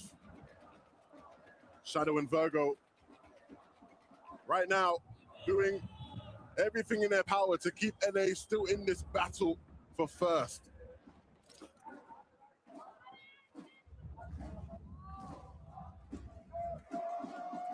Overhead shots kind of just indicating everyone's really inside the calm before the storm. Deemish, Darm, holding out. They've had so many instances of just getting cut short in the early game when they've been trying to prioritize being able to build up some form of a buffer zone. Now it's all about just getting the recovery points online. But Darm, Deemish, you have to remember, all season, all chapter long really, since Tip Top Terrace was removed, they haven't really had a true drop spot to call home. So here today, it was anticipated that they'd have to shift things up constantly. Over towards Sandy Strip. We typically see this as a mode of rotation. They're staying in the zone. They're trying to use it to heal up just a little bit so they don't have to dig deep into the pockets and pull out the pizza or the chug chug. Looking back, spotted out Chino and Pablo. Neither one of them wanted to take a shot. They want to stay and keep their position relatively unknown, because as you rotate out of Sandy Strip, you have a far distance to go, and you don't want to be tagged up all along the way and lose your Storm Surge damage. Why bother drawing attention to yourself if it's not necessary? Chino and Pablo are another one of those duos that, sure, it might be a 90-ish point disparity between themselves and Sky and Squirrel, but we've seen what they are capable of. They know how to deliver a huge point conversion match. And unlike some of the other teams like Curve on our screens here, who are having to deal with all these mix-ups and shake-ups in their game plan and their strategy, Pablo Chino able to play their game. That gives them the best possible shot. Nosif and Izzy, we've seen some of the struggles they have had in the mid-game, running into titans of different regions in their pursuit of staying in it. Sky, Scroll, low on Surge for Volko, and so that's going to cause a bit of desperation. He's going to try and force the issue. For Cringe and Volko, it's a necessity for them to fight this fight. There's not too many targets around the actual spot where they're at now. They're 115 below. They're not taking damage from Storm Surge yet, but they will if they don't get what they need. Nice shot by Volko. That's going to get them 23 above the damage threshold. Pulling Sky and Scroll down that leaderboard along with them, but he answers the call again. Scroll will not be denied in this tournament. Picks up the Elim. Siphon keeping him healthy, which is huge. Just when you thought Cringe and Volko maybe had the upper hand on the Danes, Scroll reminding everyone why today he is the best player in the world. Scroll is just undeniable right now. His presence felt in every single moment. Any opportunity that Cringe and Volko might have had completely disappearing right in front of their eyes. The Sky Scroll now with another freebie refresh. It wasn't even a necessity. They are 5-5-5 heading towards the next zone, and they have the luxury of taking their sweet time. A side approach is likely in the works. And just like that, Sky and Scroll back to playing out their regular game, the one we have seen them do all season long. Vico Malabuca, in typical fashion, things looking a bit messy here, but they thrive in the chaos. Yapko, Panzer, a duo that they are very familiar with. They are 5-5-5 Well, they won't want to be fighting against these guys just now, so quick little loot up. Not even a necessity to have to fight that when you see they're above the damage threshold and over 400. You're seeing how they got so far above the damage threshold. Shockwave from above. The surprise attack. They didn't see it coming. They just fully punished Bacchus and Hero for facing the wrong direction. They were boxed up. They had that flow break Miss Grenade going. You know the visual obscurity is going to be a problem. You've got to make sure that you are keeping at least one member looking the other way. They set the screen on themselves, and Nico Malabuka jumped on the opportunity. That is what great playmakers do, and that's exactly what Malabuka and Biko have been in the EU for years, showing it on the stage now.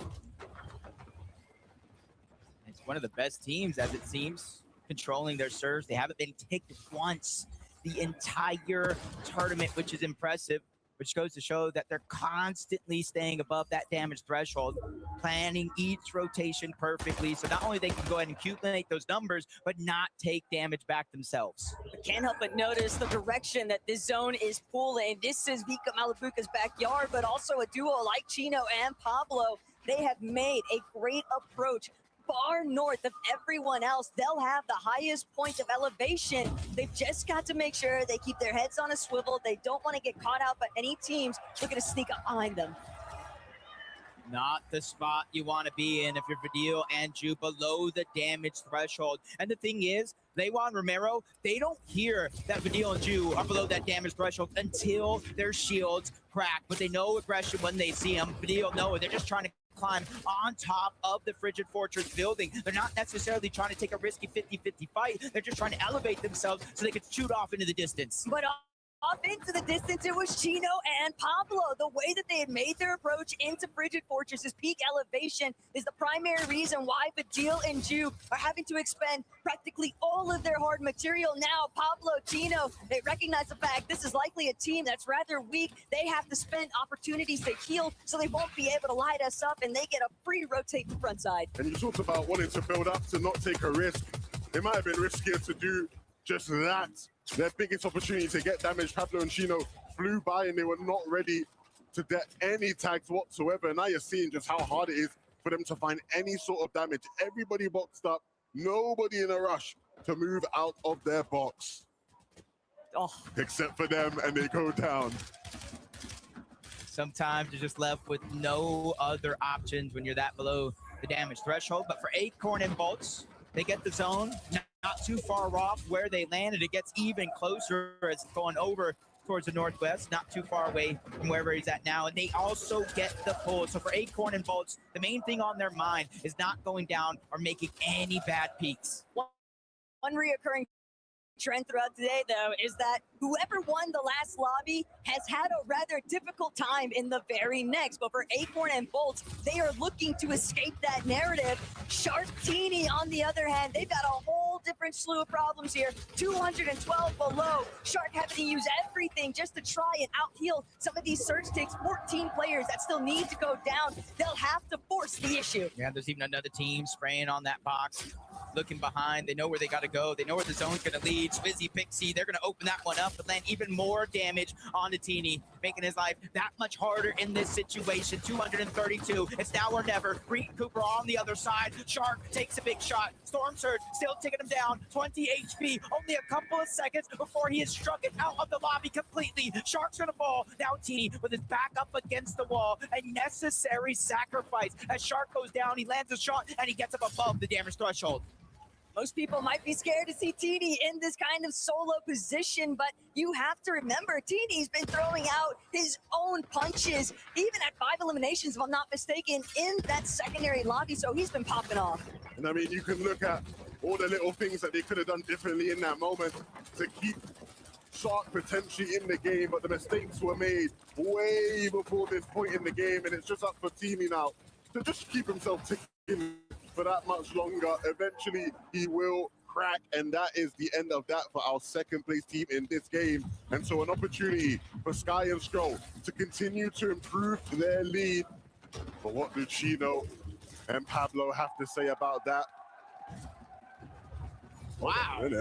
A flashback right now. Peter Bot and Pollo literally flying under the radar. They have that one elimination, 280 damage above, and they are starting to heat up. Sayas is going to go down. Ages of Ritual taking a lot of the focus, but they're constantly changing targets. They don't want to let anybody breathe. That's at the back of the zone. Now Pump is feeling the pain. No eliminations yet, but for Peterbot and Poyo, they handled their surge. There's one spot you never want to see. It's Pete ahead of the rest of the lobby because he just goes into target practice mode. A lot of damage applied, but they still need refreshes. They need to make it to the bodies because they need to build up more materials, a better loadout. Swizzy, on the other hand, he's already got it. He is set and perched on the high ground. Pixie directly next to him. Who's going to be the first, though, to bring an elimination in? If you know anything about these two players, this is where they like to be. We have seen them on this stage and in EU make waves from above, but this is not over when you have Acorn and Bolt looking to try and make the back-to-back happen. Still so many strong players, so many strong duos left alive in this one. It is not an easy high hold for Swizzy Pixie. But this is the best chance. Agers and Ritual, they're pouncing on the leading challengers here today. And that elimination onto Scroll. Sky, what are you left to do? Yeah, you foreshadowed it yourself. He was the one doing a decent amount of the solo clutches. Now with no build, can't take a singular tick of the zone. He's going to fall. An opportunity has just opened up for the rest of the lobby. But Swizzy and Pixie, they're trying to control it all. Agers is out of here. Pixie knows that Peterbot's right behind him, and Swizzy has fallen. Poyo's taking him out. The mythic reloader. Could it be the difference maker? Peterbot's waiting to see who dares challenge him next. It was only a matter of time until Peterbot and Poyo reminded the world why they are so feared in NA. This is time to make their game happen. People at Matabuka down below still gonna make it happen. If they can keep it up, they might just take height off of them. I wouldn't call it way too soon, though, because we've seen so many teams get overthrown in these moments here. One shockwave is all it takes. Pixie lands a monster of a shot on the Momsy, pushing him back, making him go and retreat back to Sky Jump, but it's not enough. Another attack from down below. Vico gets elimination of his own. They're fifth of the game, but they're outside. They need to find the shockwave in. They need to make it inside the zone because they have very, very little extra HP. But the thing that they did have was full control of front side. They have escaped all of the congestion. They were able to utilize every single one of their white heals, and now they are ahead, looking back, preventing anyone from challenging the vicinity. This territory belongs exclusively to them. Front side is completely out of reach, but Pete and Poyo, they're more concerned about the high ground. Music teams down below, and that just plays right into Vico and Matabuka's hands. They're looking for a refresh, and Vico will hit the shot, won't go for the loop. They want to keep a hold of the front side alone. But they are dropping down. Ree and Cooper, they've overthrown Peterbot and Poyo on the high ground. The tables have turned, even for Vico and Matabuka. One of them's down. Vico's now forced to clutch up, but high ground continues to fight it out. Ree and Cooper will not be denied. 2v1 situation on height, but they lose it all. Poyo is answering back with elimination of his own, but it only starts with a knock. Cooper's getting a more, but he won't get to stay here in the lobby. Poyo bringing it back. Darm, Deemish just underneath. Poyo, how far can you truly rise when the moment calls you most? When the lights are at their brightest, Deemish is fully cracked. A big 150 pump. Poyo just trying to see who's going to try and challenge him first. But Deemish, Darm, they're both just so weak. Poyo's got the chug jug. He's sitting back. Another shot into Darm. The first shot is gonna fly.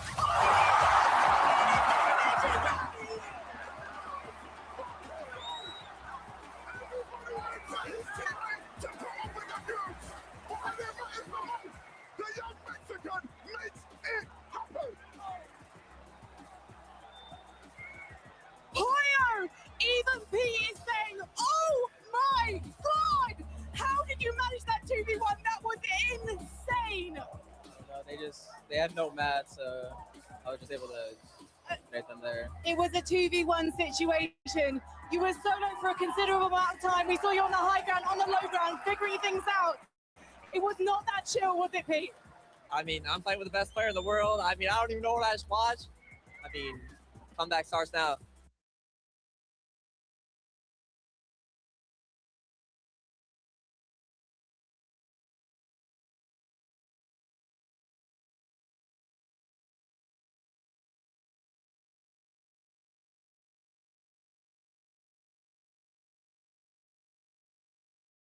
that trophy is a possibility. Yeah, I think that's the game that we needed to start the comeback. So. Es el game que necesitamos para Okay, empezar el Pete, comeback, you're chavales. always Qué confident, barbaridad, but tío. Poyo even Qué now is barbaridad que saying that you acabamos could de...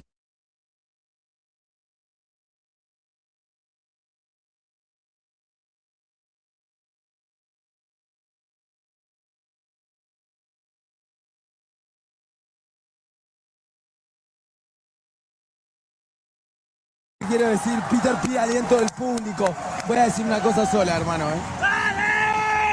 Yo quiero que se pique igual, que quiero que lo que quiera el random, pero escuchen. Hermano, dijo algo que pasó muy desapercibido el random. Si Peterbot y Pollo llegan con chance de ganar la última, le van a caer a Sky Scroll. Si matan a Sky Scroll en la última y ganan el Mundial, haciendo esa locura, va a ser el mejor Mundial de la historia. Que Peter acaba de poner el torneo hermoso. ¿Qué tope están? Acaba de poner el torneo hermoso. La tabla, busquemos ya la tabla. Ok. Amigo, con una partida se pusieron 183. Tienen 100 puntos de diferencia, pero tienen pelotas. Sí, tienen muchas pelotas. Tienen muchas pelotas, amigo. Y están solo a 60 puntos, casi 50 puntos del top 2. No, igual ellos van a ganar. O sea, Obvio sí. que van a buscar ganar, pero estaban demasiado lejos y se acercaron demasiado. Exacto. Después, ¿cómo están los dúos nuestros? Legua del Mome, 112 puntos. Bajaron hasta el top A 21. 150 puntos del corte del top 15. No es la mejor de las situaciones, pero 40 puntos no es tanto. No, 40 puntos no es tanto. Va a Se quedar puede todavía. Para mí, vamos, está muy alto el corte del top 15. Sí, y va a quedar mucho más alto. Unos 200 puntos y ya faltando. Quedan 3 partidas. Va a quedar entre No, 280. No, 280 es una banda. Va a quedar en 220 por ahí. 280 es una banda, dije cualquier cosa. 240, 250 para mí. Para mí un poquito más alto. Otra cosa, chat. ¿Me bancan que realmente la historia sería hermosa si mi compañero Pollo es el protagonista? Sería increíble. O sea, sería increíble. Fuera de juego, sería increíble. Peterbot para debe, mí le dio un mundial en 2024 a Pollo. Porque ese mundial Pollo no pudo jugar casi, no demostró su potencial. Que Pollo le dé un mundial a Peterbot sería para mí el cierre del dúo. Ya está, que no jueguen más, que se retiren del Fortnite. O sea, ya está, consiguieron todo. Yo dije se lo debe. No se lo debe ahora, o sea, tiene que redimirse ahora porque arrancó flojo Pollo este torneo. Tuvieron No, igual a en buscar... 2024 la realidad es que Peter hizo muchos clutch muy importantes. Sí, sí. Y ahora Pollo acaba de hacer para mí el primer clutch que le deja ganar el torneo. Que le deja vida, le da vida. Le da vida. Le da vida, le da... Sin esa partida, No Peter había y Pollo chance. no había chances. No había A chance, partir de ahora el torneo realmente es una locura y no lo puedo creer. Me ponen un clip que se llama Tilt Veno. Veno tilteado, no creo que se haya tilteado la LAN. Yo creo que a cámara dijo... Yo escuché el clip del random. La salud mental es lo más importante, vamos a verlo. A ver.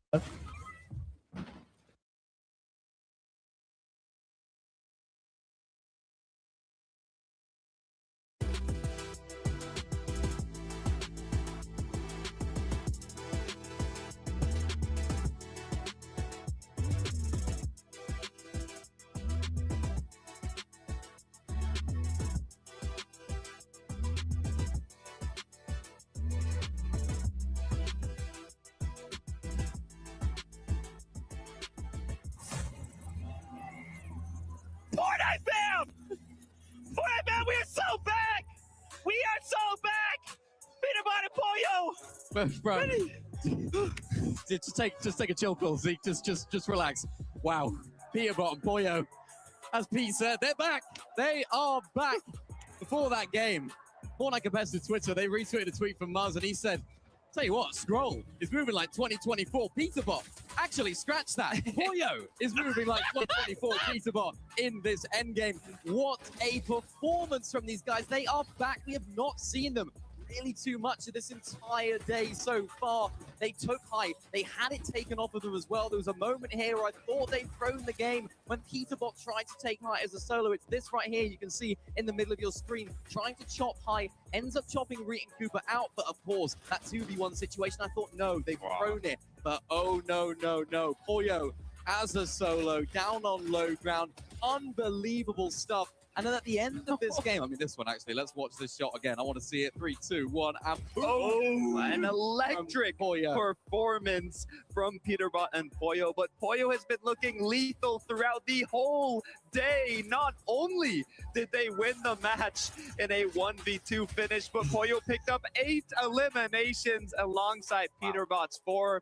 I've talked a lot about expectations, specifically for this duo. I mean, they got second, first in 2024 and even won the 2024 Global Championship in 2025 as well. Second, first. I mean, the expectations for Peterbot and Poyo coming back into duos have been at an all-time high. They have not been meeting these expectations. You look at the placements and you'd say, they're great. They've been playing really well, but they haven't been firsts. They haven't been seconds. They haven't been winning, which is what we're so used to seeing with Peterbot and Poyo. And with that performance that we just witnessed right after halftime, I think we're into a very fun surprise here. And a mask back on. Step off, Polo! Step off, my man! Put some respect on that name! Okay, sorry about that. Sorry, I don't know how it got on there. Well, it's crazy stuff. Peterbot and Poyo, what the heck? The solo clutch. Guess what? We have a listen in from that game. Let's take a listen. Oh, dead. I go for it. I'm gonna go for it. Look at them. They're going up. Good. I'm the match. I'm dead, probably.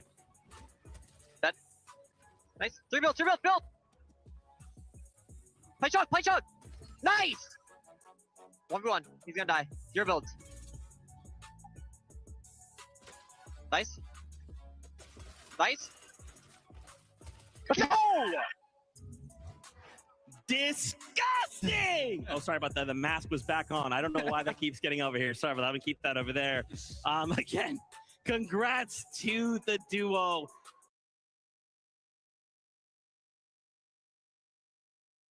How does this impact the standings, though? We have to take a look. What's important to note here, Sky and Scroll fell just inside placement, right? So then you get to earn as many points as we wanted. Look at this.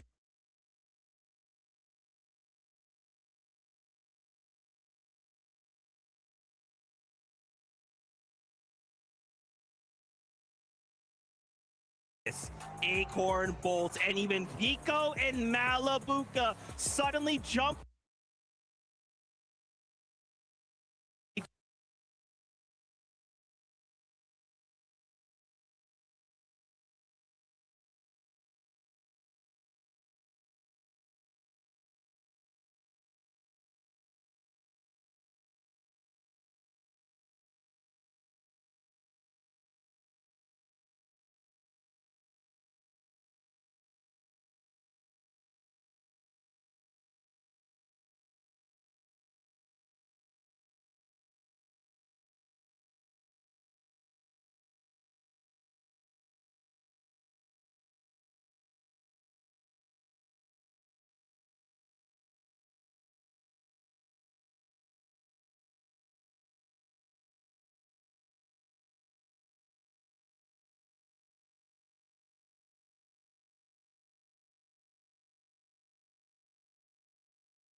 shots are connecting. You can't overstay. It is going to go from 2 tick per second that you're inside of the zone to 5 ticks, so he immediately tries to beeline his way there. Rightfully so, because you look at where the zone pulls all the way across the map. Max pull for the majority of the lobby. We're headed on over to Battlewood.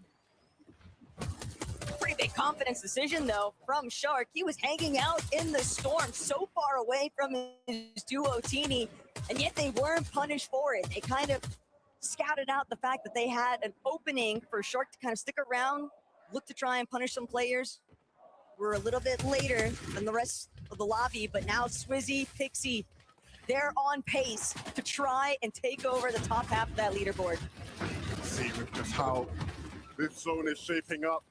All those early rotations will be crucial. This isn't the type of zone where you want to be running in late. It is so easy to get focused here as these players move in. Pixie, Swizzy, looking for a refresh, looking for any sign of weakness. They won't find it in Vico Malabuka. Those guys are looking good. Shark and Teeny, a tournament-defining game for these two. Yeah, as soon as they made it inside of the zone on this side of the map, Teeny immediately took damage from Belusi and Zangi down below. But I like the approach. Instead of getting aggressive and trying to fight back, they're letting them move forward. We'll follow them in the rotation with these shockwaves because right now we don't need Surge. We just need to survive. But that pizza box was the last of their resources. They don't really have a whole lot in the White Heels department. And for Sky, Scroll, the pressure is on. Kanata, Victor B, trying to see if they could challenge and take down their EU opposition here. But Scroll and Sky will have none of it. They are protecting their space, refusing to allow anyone to try and catch them off guard. Like, this is the point in the game. You almost have to have Sky and Scroll go down because this is where they excel the most in the end game, whether they're together as a duo or playing as individuals. So as the day continues to go on, depending on where they're at in the leaderboard, I want to see somebody try to make a play. This is exactly what we were talking about. It was always going to be a tough task for Ritual to rotate in, and those guys took the opportunity. Again, we see Sky looking to, again, get a bit more of an advantage as far as Surge is concerned, not looking as comfortable as we typically see them. And part of this issue is just stemming from the fact that when they were based up in their hill position, all of that action was taking place on the south side of Battlewood Boulevard. They didn't really have the best opportunities to establish any early surge because everyone was hiding out inside the buildings instead. So that's bleeding over into their problems right now. But Sharktini, they're creating so many issues in the lobby. Shark is, he's trying to cook something up right now. He might be overcooking. Just got to take a moment to breathe and stay and follow Teeny. Vico, what are these guys cooking? That was tough. A big elim there because that is not just elimination. You saw they locked that player outside of the lobby. That means they're one step closer to placement, just like Peter Bot and Poyo. They caught fire in that last game. And what a better time to catch fire in the second half of today's tournament. 91 above the damage threshold. Peter Bot and Poyo are looking for more. Will lightning strike twice is the question. Can we have another crazy performance that leads to a win for those two? There's plenty of people in this lobby who are going to get in the way of that. Vico and Malabuka poised to do just that from this position here. Great priority as far as being elevated into moving into that next zone. Sky and Scroll, this is just not where we want to see them, looking so uncomfortable, looking desperate for damage. This is a nightmare of a scenario 11, 87 below the damage threshold. No extra heals. They're able to bump right up the top of that damage threshold, but they have to rotate again. They have no extra shields, but they're on the front side of the zone. They built themselves a little space. Shark and Teeny, aggression turns to bite them in the behind instead. They lose all of their shield, all of their momentum right there in that one moment. But both still trying to keep it rolling here on the low ground. Vico, Malabuka, they've had the chance to heal, and that might have been the only breathing room they needed. Vico, Malabuka now going to start to make their approach from the backside of zone. Who's going to be next? They're going to continue to wrap around. They've got the white heels. They can afford to tank a couple of ticks of storm, but Bolt's coned up. Builds so limited. 80 left on the Chug Jug. He's going to try and play his own life, buy a little bit more time. While Shark and Teeny, they've eliminated enough players, but can they get another? Because they're going to need the refresh.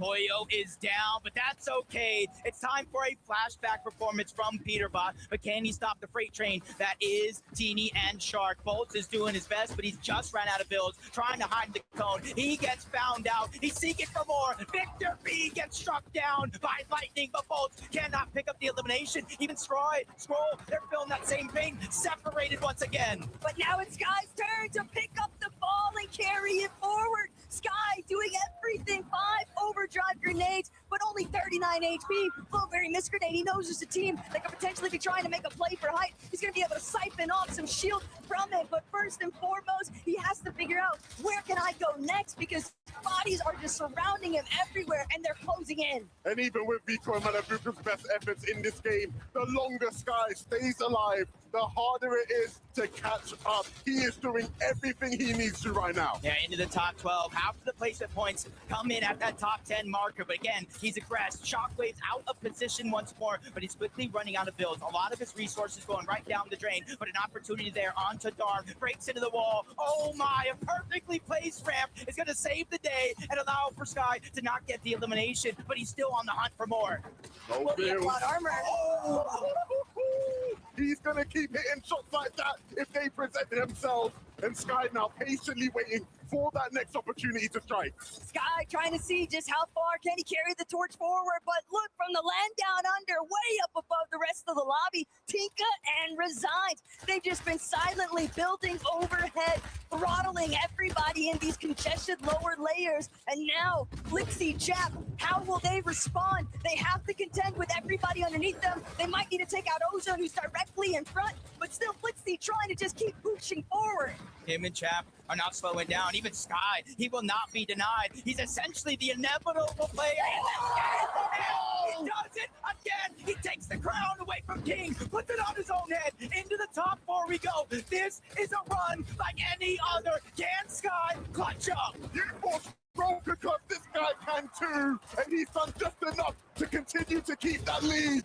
Flixie will try and move above, but it's going to be the OC duo trying to close out this game and get the first dub on land for OCE. Surely they won't let it happen. Surely Flixie won't actually take them out. And sure enough, Resigned and Tinka bring this one home. Game number 6 is all theirs. The thunder from down under, the boys from OCE do it. They're putting their entire region on their back. They don't want to just win here. They want to go to the global championship. Resigned, this isn't your first rodeo, but it is OCE's first win at FECS LAN. How does it feel? Honestly, it feels amazing. This is the best feeling. This is the best feeling.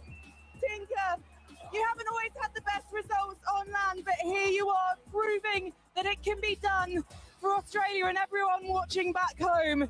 You had the high ground, you had it clean.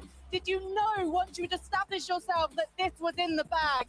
I think the main thing is just to play with confidence. You got to forget your OC and you just got to play like you do at home, and it works. It worked. Was always the intention to go for high ground? I mean, yeah, like on land, everyone's pretty scared. So like, we just don't play scared. We just take height, don't die. It's our good friend Queasy. He established that one a while ago and it's clearly working for you. But the key thing now is consistency. You haven't had the best game so far, but do you feel like this win is going to give you the confidence now to get off spawn and get to the finish line? 100%. Well, boys, congratulations again. Making history for OCE. It's Tinka and Resigns. We're going to head to a break and maybe more history will be made.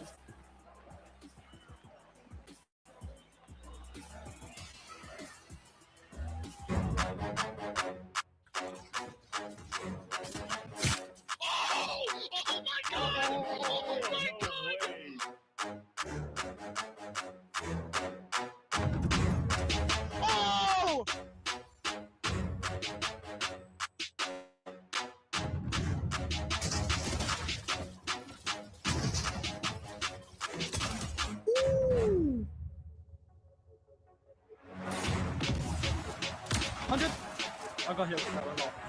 I'm popping in that bit. Wait, show. Got 6 builds? No, max up. Wait, if you're mid play. 100. Oh my god! Oh my god! Oh my god!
Fortnite fam, today is truly a movie. Resigns and Tinka get themselves a victory royale, the first ever victory royale from OCE on LAN. I think what's so crazy about this is we're watching the game in the back, and for a moment everything's kind of going chaotic, and then we look up and we're like, Resigns and Tinka, okay, well, maybe they can hold it. I mean, there's so many of the names that we know will contest height. They're not here. They're gonna win. Wait, OCE's gonna get a win. Wait, OCE's gonna get a win. An incredible effort from the guys. And as you can take a look right here, it's not like they kind of jumped up on the high ground the last second, right? They were kind of holding this throughout the entirety of the end game. Kind of the meta within the meta here on LAN in game number 6, taking a little bit of a change, because as we've been watching through all of the games today, it's kind of been a mess up there on the high ground, but Resigns, they have kind of figured out a way to suppress the rest of the lobby, go ahead and continue themselves up on the high ground. They end this game as well with 9 eliminations. That's going to throw them so much further up the leaderboard. Yeah, I think going into that game, the cutoff was around 150 points-ish, and I believe they've surpassed that with that match. Now, obviously, we've got to see how the points continue to kind of change from all the other teams that also placed well, but they have a solid chance of getting top 15 now, and not only being the first OCE team to ever win a game on LAN, but also qualify themselves directly to the Global Championship. Oh man, of course, massive shout outs to them. But as we look at this top 10, Sky and Scroll are at 352 points. What I like about this game is now we finally get to see a Sky solo clutch, right? We've seen a few Scroll side, but now Sky's like, hey guys, listen, I know that guy can clutch, but I want to make sure that you know that I can clutch too. These guys give it a rest, man. Like, oh, we're trying to have a close race here towards the end of the competition. It's like, oh man, the duo looks like they're going to go down early. Yeah, the duo went down early. There's still one of them left though every single time. I think more than half, actually, I'm pretty sure more than half of their total point amount right now is 100% through solo clutch points. Like, it is incredible the performance these guys are putting on right now. I mean, this happened back in the EU Major Finals. I talked about it earlier on that Sky is just as capable to get these solo clutches, but I remember I was telling Vivid, right when we were watching this match. I said, okay, Sky, he's got like 17 HP. You know, he can't solo clutch, but it's going to be a little tough. He shut me right up in an instant when he just came through zone, elimination. I mean, I don't even know how many points he clutched in that match, but both players have been playing incredibly, and they deserve that #1 spot they're currently sitting at. Dude, they can see it, right? They can see the light at the tunnel. They can see that trophy. They can see themselves wearing the little crown on the top of that trophy. They better wear when they stand up here. But now it's about holding on, right? Where like I'm going to continue to say, the job's not done. We still have 2 more games to go. Look right behind though, Vico, Malabuka. We are seeing them come alive. This is the Vico we have seen in the past. It is one. Just all kinds of stuff. Vico is online, and he sees one thing standing between him and that trophy, and it's Sky and Scroll. A super nuanced approach I feel like we're kind of seeing from Vico and Malabuka in the second half of the day right now is that they sort of go ahead and play around with the fact that they go up towards the high ground, they're up there for a little bit, and then they kind of just start to feel a little bit uncomfortable. So they drop all the way back down to the low ground continuously. And this is where they really start to make things happen. Every single time we kind of tune into them when they're up on the high ground down here, it's like low mats. But they continue to find the refreshes to keep their game going. And they have low mats because they changed their playstyle from last season to this season. This season, they play incredibly confidently. They have some of the highest average eliminations. They even had it in the upper bracket qualifying through today in the EU Major Finals. They know how to get eliminations, but they also use a lot of mats. They run out of materials, but they are so confident in their ability to get refreshes that they just make it work. And one thing that I love doing whenever we kind of see some of these players go down, obviously this was a great game from Vico and Malabuka, right? But the reaction there when they do finally go down, it didn't really seem like Malabuka was happy with that one at all. And to me, that feels like he knows that the chase is on between him and first place, and every single point matters. So anytime he goes down, it sort of feels like a failure because he's not catching up. Look, there's a reason Vico Malabuka were the only duo to have not taken storm damage in this whole tournament. I'm impressed. Dude, me too. I'm also impressed by Acorn and Bolts. Obviously, we swapped places with Vico and Malabuka, but right now, this is NA's last hope, right, to walk away with a title for NA. But with 2 games left to go, I think now more than ever, we need to pick up that pace. We need to make something happen if we're targeting that #1 spot. Yeah, after we kind of take a look at the leaderboard when this event finishes, if we do not see a team like Acorn and Bolts up in first place, I think we have to look towards game #6 right there because they were so close, right? They were sitting up there top 3. It seemed like all of the points were just, they were in striking distance. But they go down early in game #6. They don't get a lot of points right there, right? It kind of feels like they falter just a little bit. They had the momentum. It gets slowed down. They've got 2 games left to kind of catch up. Can they do it? You said it yourself. A couple matches left. This is where you start feeling the pressure. This isn't a 2-day competition. This is the last chance that these players have to crown themselves FNCS Major 1 Summit champions. The top 3 are all titans, legends in Fortnite competitive. I don't know. It's going to be close. Dude, I don't know. I'm starting to think about that top 15. Let's scroll on over. Let's see. Oh, dude, Chap and jumped up 12 placement spots after that last game. I'm telling you, I'm going to keep saying it. One game can turn every single thing around. If the competition was over, right? Technically, it should be. That was game #6. But we have 2 more here.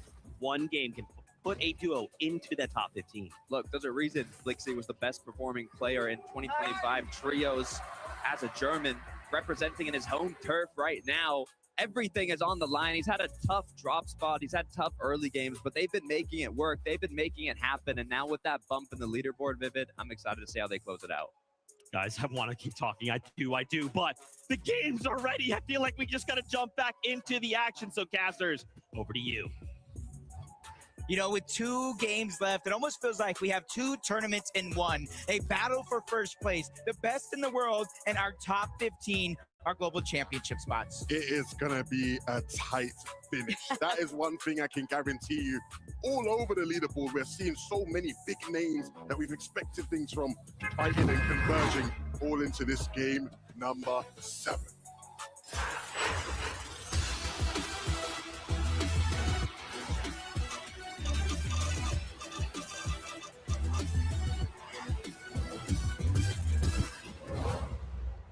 there was ever a chance, if there was ever an opportunity to try and steal it away, Game 7 might just be your best bet. The drone shot, it's not coincidental. What's going to take place at Battlewood Boulevard?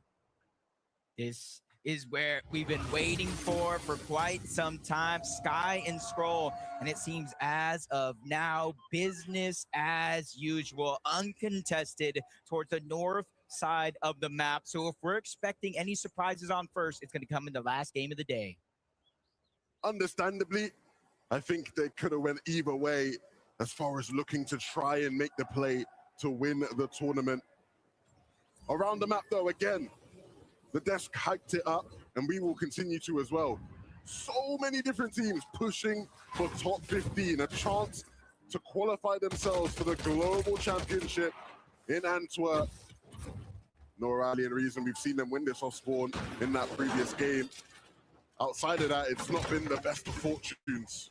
There's definitely a big point differential between these two teams that are clashing head on as well. For Reason and O'Reilly, they're going to need a big come up to try and cut the gap. But for Danikush and Tiggs, losing every off spawn from this point forward would be devastating because that's likely a global spot on the line. Tune into this side of the map, Chap, Flixie, even though they didn't get that elimination, Tinka is down. Romero is the one that's going to get credit for that one, but either way, Resigns is going to be by himself, and Chap and Flixie are starting to go on the chase. They're closing the gap, one box away, but it does look like he's trying to fight back until eventually they're closing in and get that elimination from on top to on bottom. Reminding us why they are two top fighters, the pinch from both sides. He had nowhere to run and nowhere to hide. And it's crazy to think that at one point, even before leading into Globals, when they first found their spot cemented for this competition, a lot of the community was asking, when are they going to split? Chap and Flixie, we haven't really seen them shine the way that they both look to be as individuals. And yet, here today, they are proving that sticking it out has paid off dividends. Over here at Sandy Strip, more shenanigans. Will there be any damage dealt from it? Not Puccino in that instance. Does look like they're going to take their time this time around. With one less team to worry about, they just saw them leave Sandy Strip. They got a little bit more space to work with, a little bit more loot to try to get this time around. It takes Danny Kush. We did see in the feed, they got an elimination onto one, but Reek and Cooper, they quickly crashed the party. This game, I feel like, is going to move at a swift pace. Everybody realizing what's at stake, but it may cause some mistakes in the game plan. Reek and Cooper taking probably way too much damage, they would hope, trying to third party this fight. It's less about Danikush and Tiggs and more about where Vico and Malabuka are at. Vico taking every single advantage given to him from just overhead. Finding those damage applications off the surge tags is just going to keep applying steady pressure, steady control. Sharkantini, though, they're taking over. Sharkantini started the day loud, but as the race for first place slowly slips them by, this game could be the one that pushes them back into contention. Peterbot, Boyo, something left to be desired from their last game. They look to make amends here. They have two chances to really make a run for the top side of that leaderboard. And right now, they go to lurk onto one, realizes he's caught out by himself, but they're unable to capitalize. No real damage, no real knock. And it does look like Nosif is going to try to close the gap. Peterbot landing a couple of tags, sees him trying to run, and they instantly close the distance with a shockwave. Nosif again, causing a little bit of confusion, but he bumps into the tree until he eventually goes down. Peterbot and Poyo realize where they're at on the leaderboard, and if they want to take first, they're going to have to come online. Poyo and Peterbot are doing just that. They'll go ahead and start leaving the vicinity because they realize there's other games afoot. We've seen them pick up one of Izzy or Nosif in these games and still go on to struggle later down the line. It's about piecing it all together as the game continues. If they have any shot of having a respectable finish for players of their caliber. Things might get a little sticky here, though, at Riptides. Focus and Thomas waning on their material count, but Nalu just overhead. Creeping about, waiting to see if the opportunity presents itself. Will they strike? Sometimes it's best to remain out of sight, out of mind, and just look for the reboot opportunity. Just kind of looking right now. Tom is focused. They have 2 eliminations. You saw kind of backtrack. Nalu had at least 1, so it almost seems like Tom is focused, crashed the party that Nalu and Rainy were in. And so Nalu has no choice but to hide, disengage, and try to survive for now. Swizzy, Pixie, again, almost everybody in this lobby moving at such an accelerated pace. A lot of the teams were not even seeing remaining in their POI like usual. And this is something that has taken Swizzy and Pixie some time to figure out, but all of that contention that took place over at Dark Dominion, helping them out so much later on down the road. Curve and Benno, they're ready to take out Kurama and Akira. Enough of the games. They're just going to win it all. And look, it's not quite been the night that Benno and Curve would have been hoping for after they lit up NA. But there have been signs of greatness and plenty to learn from as this duo continues their journey. And who knows, maybe back-to-back crazy pop-off gives them a chance of solidifying a spot in Globals. Chino, Pablo, we've seen these guys trying to make plays like this all day long. Sometimes it's worked, sometimes it hasn't. This time around, in the tunnel. Yeah, underneath painted palms. The original teams that kind of land over at this side of the map have kind of been distracted for a good portion of this early game, but they do hear noise. Reet and Cooper up above, farming up the metal that they don't necessarily get access to over towards Latte Landing.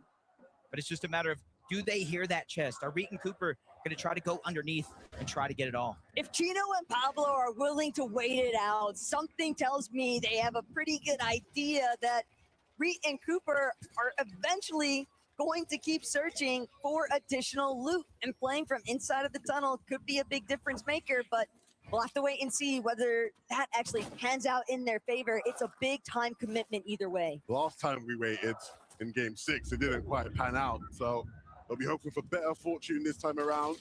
Oh, what do we have here? Vardial up against Panzer and Yapko again in the storm here at Painted Palms. And again, Yapko and Panzer will come out on top.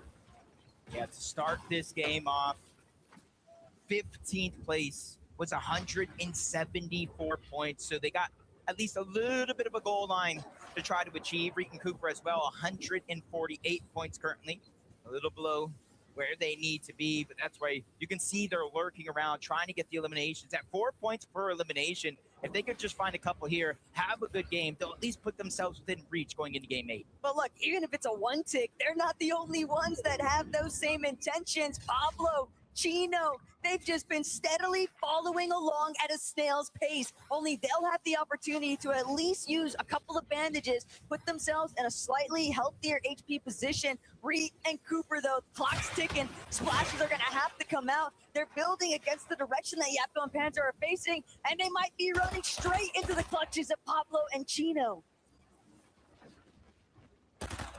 So just one of those moments right here for Chino and Pablo. They've been all around the map lurking, and you see how early they left that sandy strip, and you saw their material count. They sacrificed loot, they sacrificed loadout, everything, because they realized one of the most important things in this entire tournament is Surge.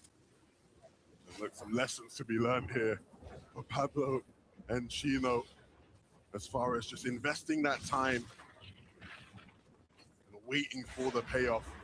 And even they eventually will have a point in which they say, maybe we don't want to do this, but maybe they do. Reet not too far away, but no, they will continue to run back towards the safe zone with nothing to really show for it, and now negative damage to show for it. Negative Surge, not a whole lot of material count. They've had to spend the brunt of this lobby essentially just waiting to see if any of their plans would even come to fruition. And with all of it being just a nothing burger at the end of it, there's just so much that they have to now try and recover. While one team waits in the mud, another team sits from their perched up seat from above. These guys, honestly, you could capture this frame here and tell me it was from any game this season and I'd believe you. They love that spot and it does pay dividends for them. very scary zone to see as well if you are Vico, Malabuka, Acorn, or Bolts, because you know that not only are Sky and Scroll in a home-based position, but they're also in very familiar turf. They know how to navigate these final moments from this side of the map, and if it continues drawing in their direction, that's going to make it all the more complicated for Vico and Malabuka to even have the slightest opportunity, because they need to eliminate Sky and Scroll or put them in a position where the lobby can take care of them. But when you have to make such a long trek across the map to even get close to them in the first place, those opportunities, you just start to think back, was the Battle Bush Challenge where we should have been? You have to have the courage to make the tournament winning plays. It's something we see on a weekly basis, Jacob, as far as EU and NA competition goes. Teams are willing to make those plays. We've seen Vico and Malabuka make those types of plays against Sky and Scroll. It's a matter of stepping up when the lights are the brightest here on the stage.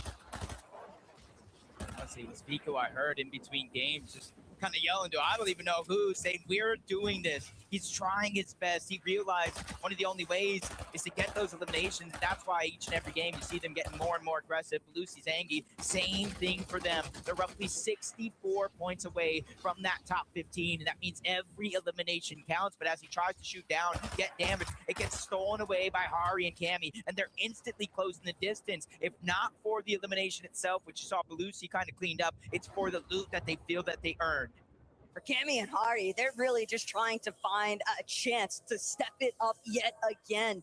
We've only really seen them once hit the highlight reel, and ever since, it's just been so difficult. But that is the caliber of lobby that they are contending with. Ritual Agers, very much in a similar boat. They're trying to do everything in their power to see how can we actually leapfrog our position on this leaderboard. But if you're going to make these kinds of drawn-out plays, you've got to hope that you're ahead of the rest of the lobby, and they're doing a great job at positioning themselves for every zone. And that's the beauty of the summit, right? Of course, we get to crown the champion, but the implications for the rest of the year. Imagine how valuable it would be for Ritual and Agers, who we have seen the struggles they've had with their off-spawn situation. If going into the next major, they have a spot at Globals already. They need to keep this up to keep a top 15 global spot. Shark oh dear. Rotating through, Sky goes down. Peterbot and Poyo, they've done this year after year, whether it's duos or trios, they go after her. It's the best chance they got. And now we're scrolling down to 40 HP, forcing out the splashes. Look how close the zone is. Third parties are now interrupting this fight. Peterbot and Poyo know at a time, if they stay alive, it'll become mathematically impossible. So they have to slow down the point game here. It's now or never, because if Sky and Scroll continue to stay alive, this tournament will be over. Peterbot and Poyo, they don't want to let Scroll have any sort of chance to slip away from them. They are chasing him down, hard body, but at the same time, the lobby, the interventions, but it's not going to save Scroll, not just yet. And look at the direction he's headed, straight into the likes of Shark and Teeny, and they might have heard all the commotion. They're right around the building face. All they need is to see whether or not Scroll is right behind them, but he's managed to escape. Every second counts, and now, just like that, Scroll sends out a shot. Teeny's alerted, Shark looking back, but Scroll's on the ropes. These are his last legs. 71 HP, and right now they're chasing him down, and that HP is not going to last long, especially if it activates, but Shark doesn't let it come to that. They are down in 39 plays. We have a tournament on our hands. Vico and Malabuka, this has to be the game to bring it to number 8 and give yourself the best shot at taking that trophy home. But do they realize only 73 above? They know that they cannot afford to step the slightest bit out of line. Surge going to jump in a moment. 99% of Malabuka and Vico's points being earned with both players is ridiculous.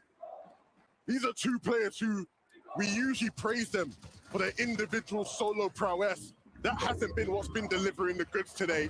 It's been their teamwork and their efforts together, and they need that here. For a moment, we saw second and fourth about to clash.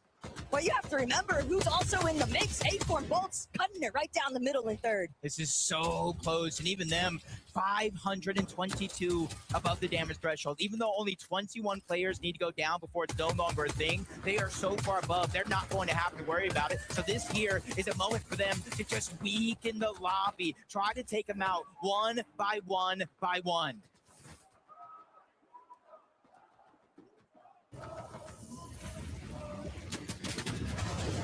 Swizzy and Pixie. Spotlight's on you right now. Can you break away from it, though? They'd rather play it through the shadows. They don't want the attention of the lobby, not when their material count is already so thin. But Pixie, Swizzy know that everything's working against them, and just like that, Saez is going to strike. Pixie is down for the count, but Swizzy, in a moment of peril, manages to bring it forth. 100 builds now. He's got the potential to see how long he could cling on for life.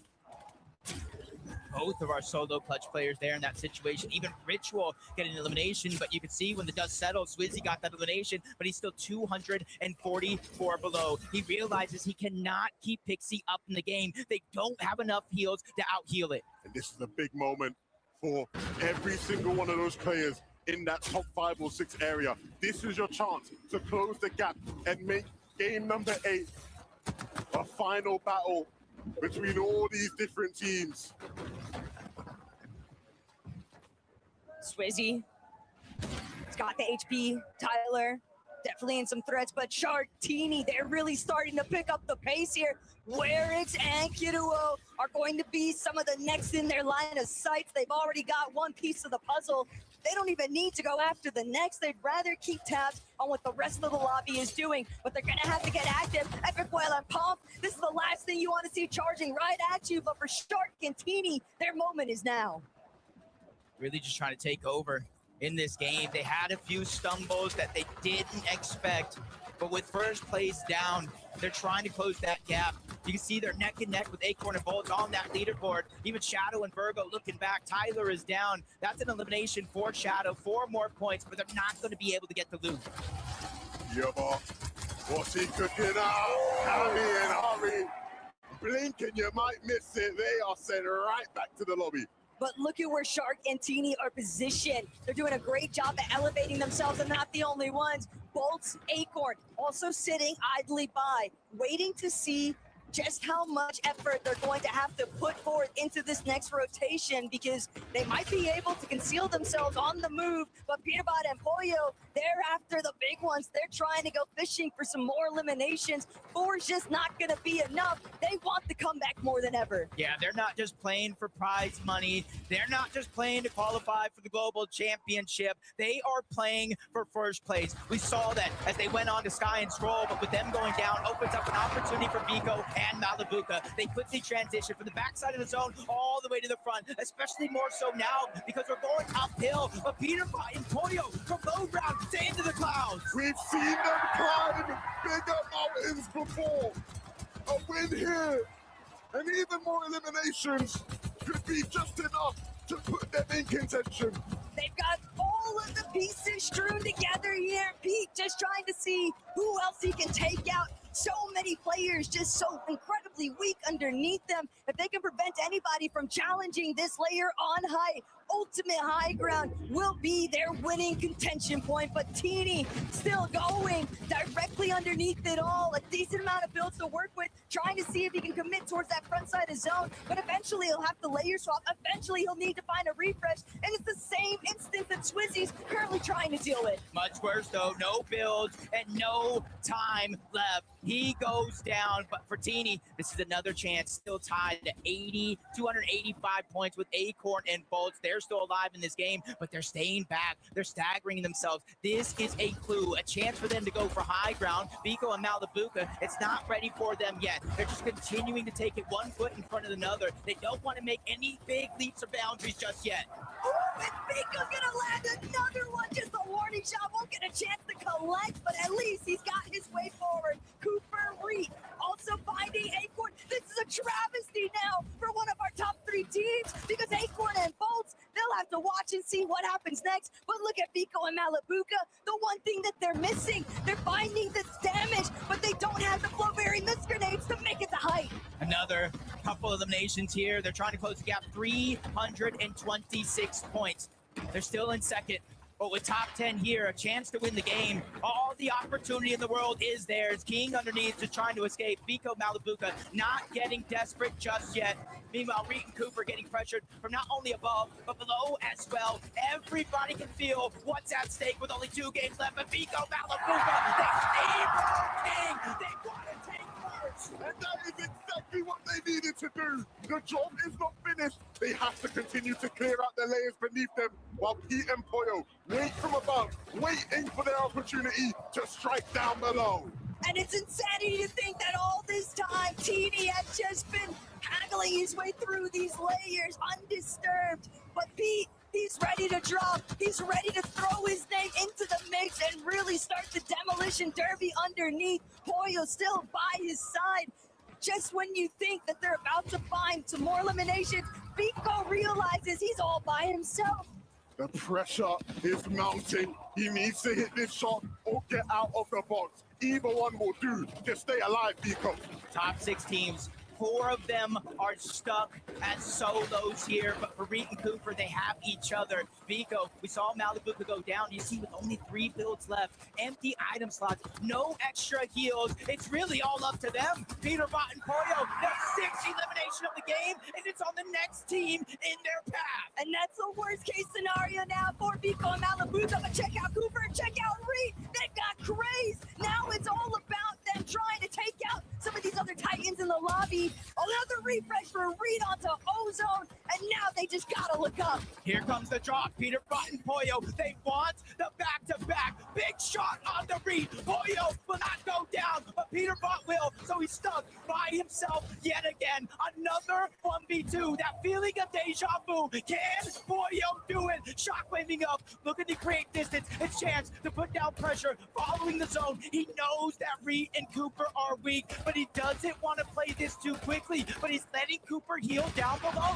This is not what you want, but Poyo finally landing another shot on the Cooper, who shockwaves up. They're trying to attack from both sides. Poyo with everything here. It's all or nothing. He does it again. Another big shot. Poyo will not be denied. A 1v1. Poyo versus Reed. NA versus NA. Poyo has taken the crown away from Peter Bot, and he's placing it on his own head.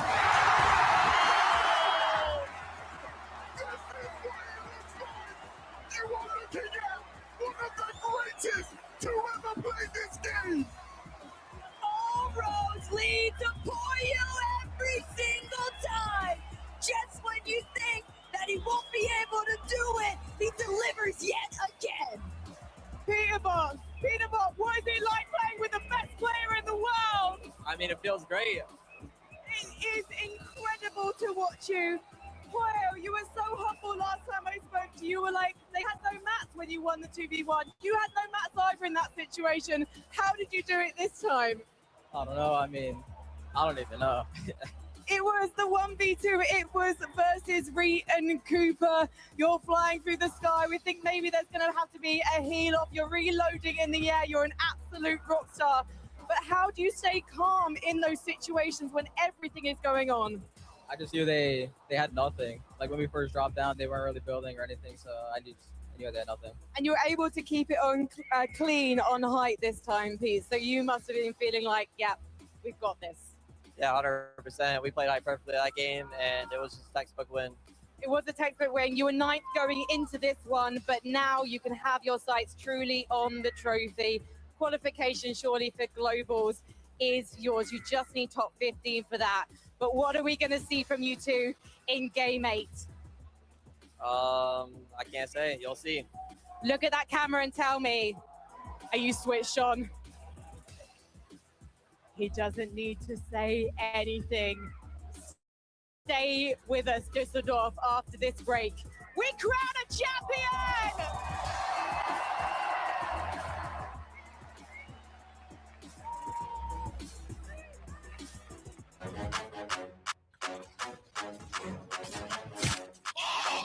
Oh my God!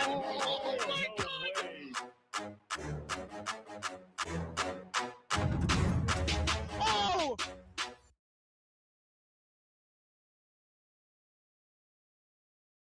¿Qué es lo que vale oro para ti? ¿Es tener energía para todo lo que te propongas? Hay un Solgar para ti. ¿O es sentirte tú misma, sin filtros? También hay un Solgar para ti. Sea cual sea tu momento de oro, hay un Solgar para ti. Solgar. Find your gold.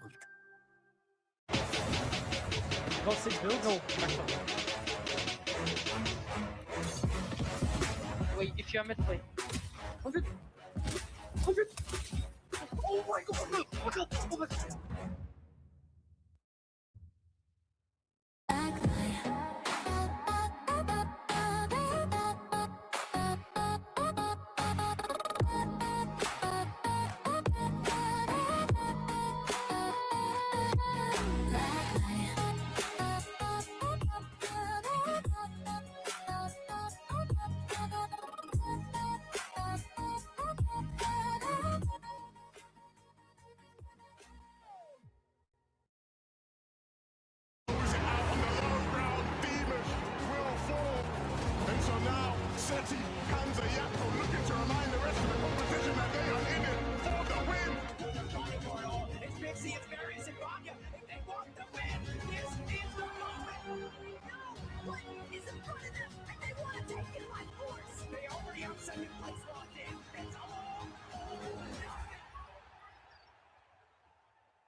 This is cinema! Listen, production, give me a camera on facts. Stand up right now. Can you hear me? Facts, give Peter Bus some love, baby. We're back, baby. We are back. Let's go. Okay, sorry about that. Sorry you guys had to see that NA bias mask off. Here we are, guys. Why does it always happen like this, Vivid? Why does it always happen like this? It's like, Peter Bot, like, he's one of the best players in the world. Oh, he's not doing that hot. Then he comes back, and it's like, when it matters, oh, just kidding. He's just showing up. 2 victory royales on the day in a finals lobby of the quality and caliber of this lobby, both coming down to solos from Poya. This is just the same story over and over and over again, it feels like. Over on NA regionally, and even globally speaking, so many times these guys start to get counted out as the games start to get deeper and deeper. And then somehow, some way, these guys just fly up the leaderboard. They find the momentum that they need. They find the energy from the crowd, the fans, from people like Fax, and they just ride with it, man. And it's all in the back of Pollo. How many 1v2s is this guy gonna pull off today? Unbelievable. I think that we've seen this before. Pollo has this meta, has this shotgun, this Chaos Reloader down to a T. The way he's moving in these 1v2 situations is unbelievable. The timing that he seems to have on all of his loot in his inventory, knowing when to stay back in the storm, when to heal up, when the shotgun's reloaded in his inventory, and then when he can go for the next shot. He is so in tune with the game right now, and it's showing there in the endgame. His approach, by the way, Peter Bot and Pollo's approach, to that game seemingly was focused around the strats that Sky and Scroll have been known to kind of implement. Because remember, if we think back to the middle of that game, who did they push? Who did they eliminate? Sky and Scroll themselves. Of course, they only got one of those eliminations, but they did enough damage to effectively render them useless. If they're going to make a push for this win here at the Summit with one game left remaining, they've got to do that exact same thing again. Oh my gosh. And I'm getting word production has a listen in from that game. Let's check it out. Nice. Pizzas.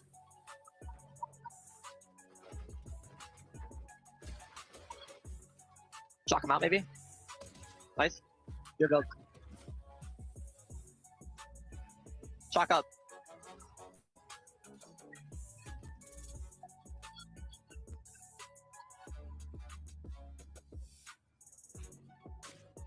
Let's go! Oh my god, let's go!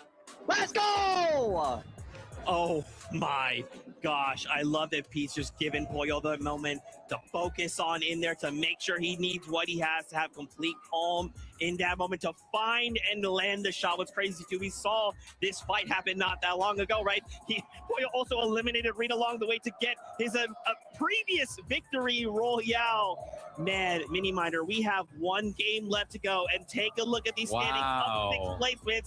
Peter Bach and Pollo, 306. At the top, Sky and Scroll, 352. Vico and Malabuka at 342. And honestly, even look one row down, Teeny Shark, 301. Boys, this is coming down to the final game. It's always interesting going to the final game, isn't it? How does it always happen? It's always coming down to the wire, and for Sky and Scroll in that last game, unfortunately for them, they went down super early. Their first stumble in every single game we've seen them today, and it's so unfortunate for them. What it means for the rest of the lobby is that they can now push up on through. But for Sky and Scroll, this was the moment. This was the game where they could have solidified their win. They've taken it all the way down to the wire, Vivid, all the way down to the last game. And this one's got to feel bad, right? Because you caught it out earlier, Mini Man. You were looking for the chink in the armor for this duo. Yeah. It doesn't even really look like they did anything for this game. I mean, we tuned in with them. It was like 140 builds available for them. They were 400 above the storm threshold. There was one problem. Pete and Pollo were in the lobby. Can exactly you see right. in the background? Pollo is looking in right over. Oh my gosh. Are you guys catching that in production? Are you guys catching? They are looking at us. They're like, could we see an invitational type situation? Could we see, look at him, Pollo still looking at Sky and Scroll. I cannot believe it, guys, with a single game left. We can't also forget Vico Malabuka. Remember, Vico Malabuka are firing on all cylinders right now. They've been trying to catch up to Sky and Scroll, and now Peter and Pollo cleared the way.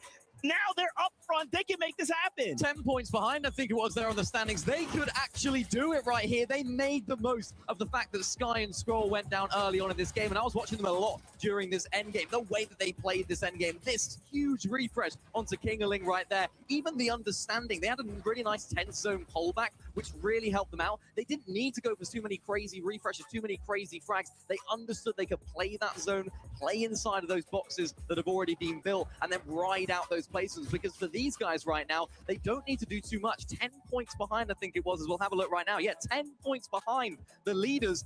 Honestly, Vivid, they could do it. They very well could. Vico and Malabuka have been so dynamic throughout the day. It feels like every single game, it feels like they're kind of playing different. Acorn and Bolts there in 5th place. If you kind of paid attention, 3rd place, Pete and Pollo, there we at 306 points. Acorn and Bolts in 5th place, we're on 295 points. So as it currently stands, only an 11-point difference between 3rd and 5th. As you can see right there, refocused in on the battle between 1st and 2nd as it seemingly stands. Vico is locking in. And this is bigger than just this tournament. This is bigger than just this game. This is legacies on the line. Are the new kids on the block, Sky and Scroll, are they the real deal? Is it going to be the older guard? Vico, Malabuka, players that have been here, that have done it in Peterbot and Pollo. This is where we find the answer to that question. Who will cement their legacy, or who will rekindle theirs that so many thought was lost? Genuine chills just went up and down my arms as I'm taking a look at the POVs of these players right now. the vibe meter that Levin was kind of talking about, I feel like it's been so high throughout the course of this tournament for Vico and Malabuka. Right now, they seem so stern. Yeah. Has the pressure finally hit going into the last game? That's exactly what I want to talk about. That's exactly what I want to talk about. We have one game left to go. 5 duels all in contention. You could even argue that top 6 as well. Half of these players have been in this type of situation before, right? Even look at someone like Shark and Teeny, right? Shark, this is his kind of first time being in this situation. This is the hardest and the most intense. The pressure is going to be on them. Yep. Look at Sky and Scroll, same thing, right? Vico, Malabuka, Pollo, Peterbot, they've been here before. They know what that last game looks like. This is a rare Vico we don't often see. The focus, the quiet Vico. Pollo, look at him. He doesn't look scared. He looks focused. He looks like he's in his element. He's clutched twice already. The pressure. This is it. All eyes are on this stage. All eyes on these 5 duos. That's the question, isn't it, Vivid? It's the pressure. The pressure is what makes the difference every time. Every single one of these players that we've kind of interviewed throughout the weekend, they all try to seem like they're cool, calm, and collected. They try to make it sound like nothing really bothers them. But does anybody ever really believe those answers? I would have a very hard time myself believing it, especially when you take a look at some of the facial expressions that we are getting going into a game that feels like it's weighted so heavy. This is the time, though, to turn those doubters into believers. Absolutely. In the future, when we talk about the team that ends up going in to win this, we can say they have done it. They have been there. In some cases, in Vico Malabuka's case, they came so close. In Peter Bots and Pollo's case, they've done it already. Let's see if we can do it again. How are things going to go down for Sky and Scroll as well? Newer players coming on through here. Can't wait. Guys, Fortnite fam, this is it. The last game out of the FNCS Summit.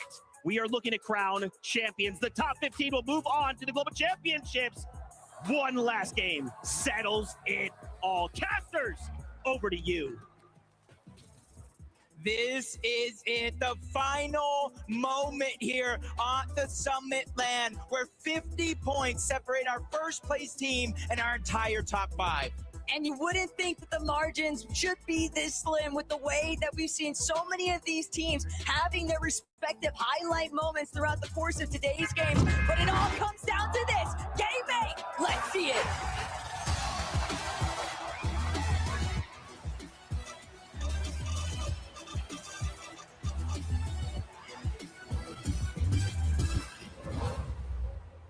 Everybody at home, everybody in this arena, we're all asking ourselves the same question. Will Peterbot and Pollo do it again? Year after year, championship after championship, they are the ones known to do it all. We have seen crazy plays happen in final games all year long. It's Fortnite heritage at this point. But this time around, it looks like everybody is going to do their best from their own spot. Damo and Kazi, are they going to play spoiler here? What's going on? Hold on a minute. Scroll and first. He gets through an AR. He gets tagged up though. It's down.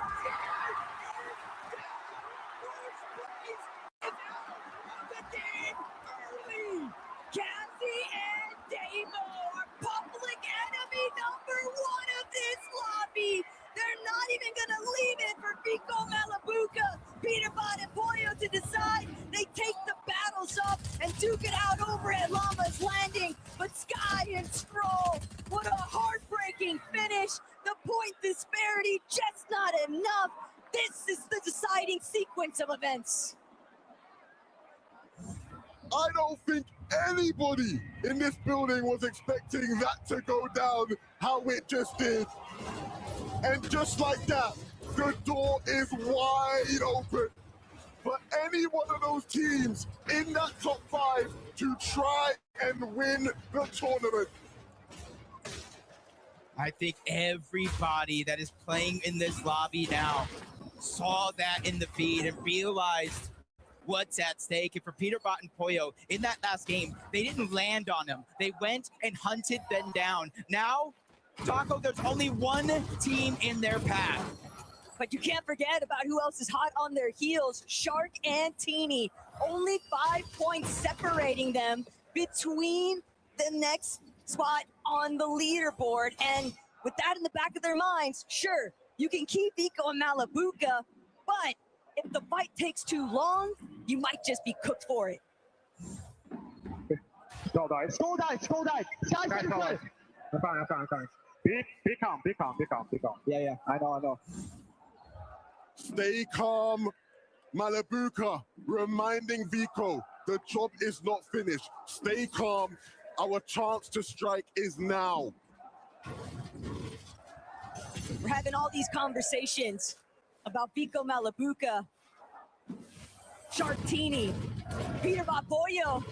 We can't leave Acorn and Bolts out of the mix. 295 points. I believe not too far behind them either. Swizzy and Pixie sitting around that 274 threshold.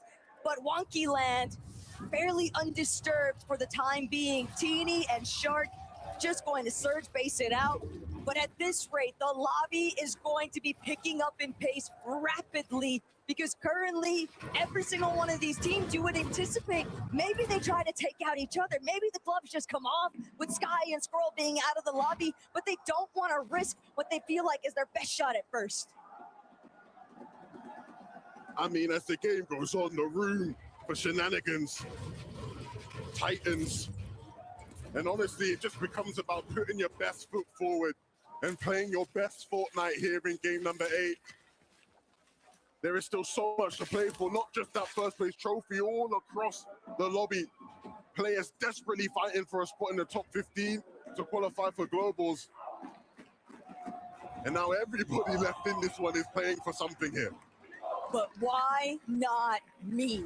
That's got to be the theme running through Vico and Malabuka's minds right now, but they have to stay focused. We saw Vico saying a prayer before the game began. It looked like his prayers were answered.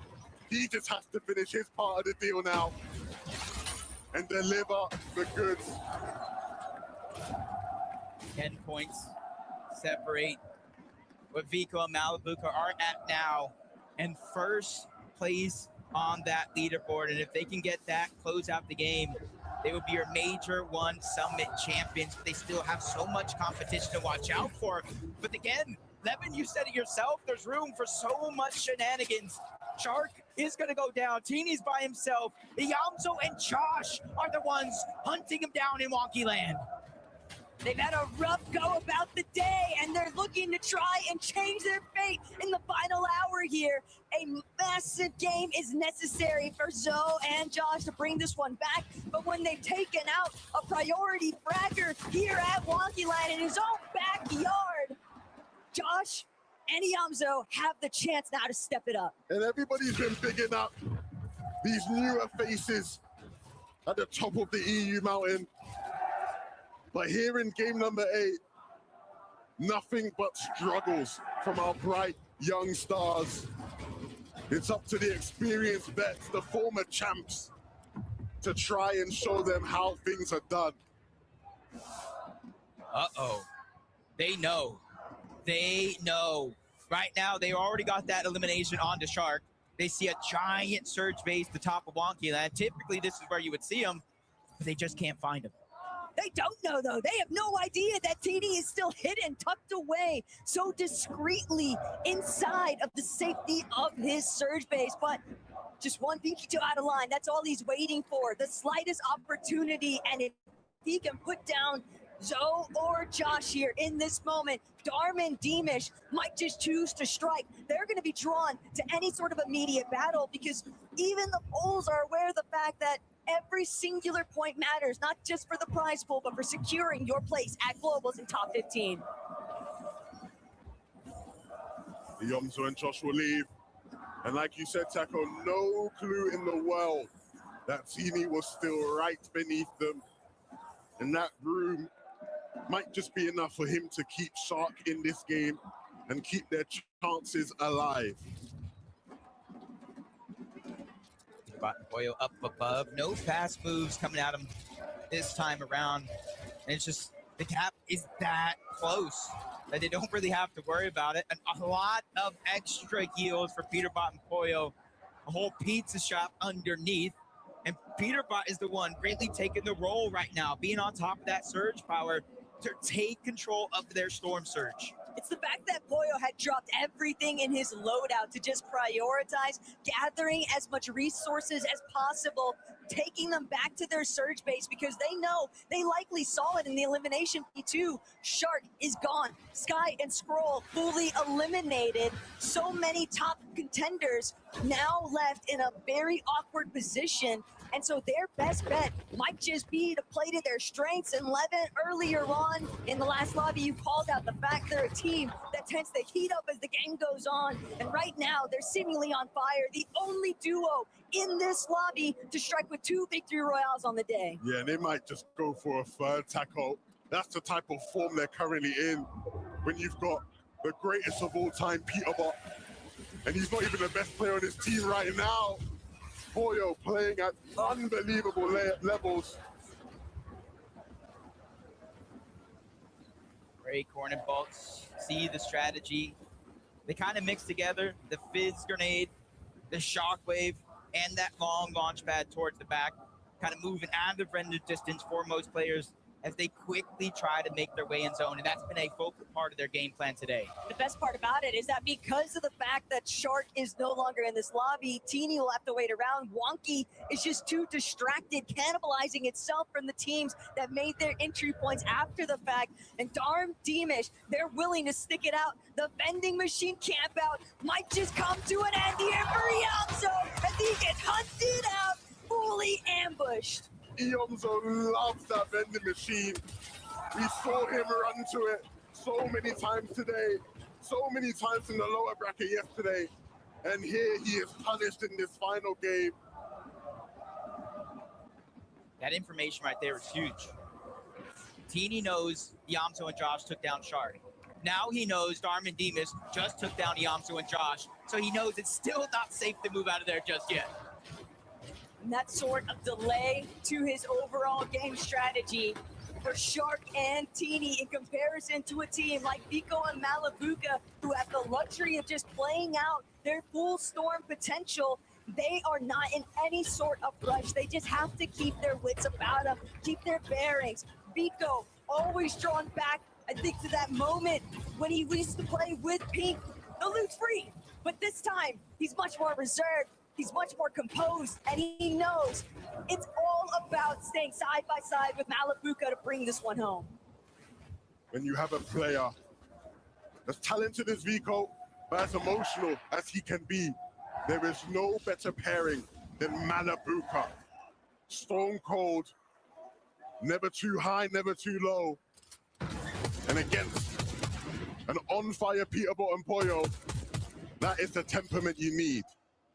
Pete Pollo just non-stop scanning into the horizon. It's going to be so difficult for Prakash and Hero to even make their way over that hill face. They are looking to fully lock them out the edge of zone. Teeny has rebooted Shark, and so the marathon continues. Things aren't as easy as far as the pathway to a potential victory for these two as it is for others, but it certainly is not over. Shark has been one of the best players in the world this year, earning more and more, experiencing more and more, but he needs to be at his very best here in game number 8. It almost feels like we're gonna have a lot of our top teams kind of stacked and positioned at the north side of the map. We got Acorn and Bolts. Just saw Peterbot and Pollo. We know Shark and Teeny are towards the north, along with Vico and Malabuka. So no matter where this zone goes, to the north or the south, there's a chance all of our top 5 remaining teams could come to a clash. Shocking factor. Teams that have been performing the best of the lobby here today, now currently sitting in some of the best positions for this next zone. Pixie and Swizzy continuously looking back They know that their destiny is fully under their control for global championship, but what they want is another step upwards. They need that top 5, even better still, maybe even dreams of top 3. And this is the type of team that if you're one of those players fighting for the victory right now, you don't want these guys kicking it in the lobby. They are going to be a big threat. We have seen that. We know PMPOYO like to play high. Sharkantini do too. Swizzy and Pixie are always going to be impactful in those fights. Still so much talent in this lobby that can play spoiler to any one of our top 4 teams. Just got to keep in mind as well, we're so focused on first, rightfully so. That top 15 mark coming into this game is 214 points. Goes to show how stacked this leaderboard actually is on both ends of that spectrum. And old grudges might be restored here depending on what happens next. Cooper, Reed, so close to where Ritual and Agers were just at. I know it's easy to kind of sort the difference before the day has started, but it's another affair entirely to kind of throw salt in the wounds and find yourself eliminated by the team that's been contesting you all weekend long. First and foremost, Ritual Agers, they'll have to try and sort out what's directly in front of them because the lobby's closing in and their wiggle room is just so limited. At points in today's competition, Shadow and Virgo look like the best representation NA was going to have. And while they've continued to fight and be a threat, this final game will be their biggest test. Will they stumble in the final hurdle? Will they continue to do what they have done and be a solid team in this lobby? I like their thought process here. 104 below the damage threshold. Shockwaving through, could have instantly tried to fire off at anybody along that path, but they made it a focus. Get into the zone, get high ground, and that's going to be the best opportunity to get the damage that we need. But the thing about Shadow and Virgo is they're not a duo that we often see struggling to maintain their surge threshold. So the fact that they find themselves in this position just underneath, UNDX going to solve that problem for them. A little bit of pressure alleviated, only 11 below, just one more tag necessary. They don't want to have to expend any of their Flowberry Mist Grenades so they can avoid it, but players are just refusing to budge. No one is giving an opening, and that goes back to the original point. It's difficult to find your marks.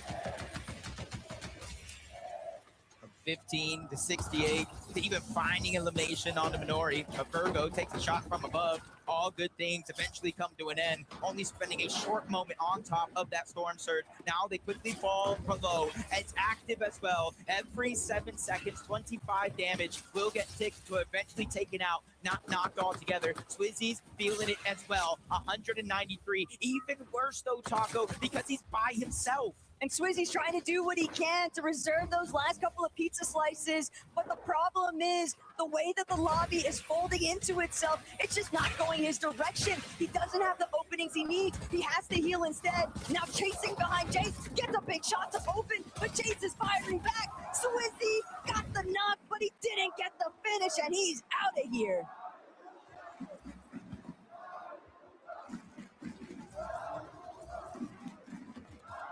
Look on board, Shark and Teeny.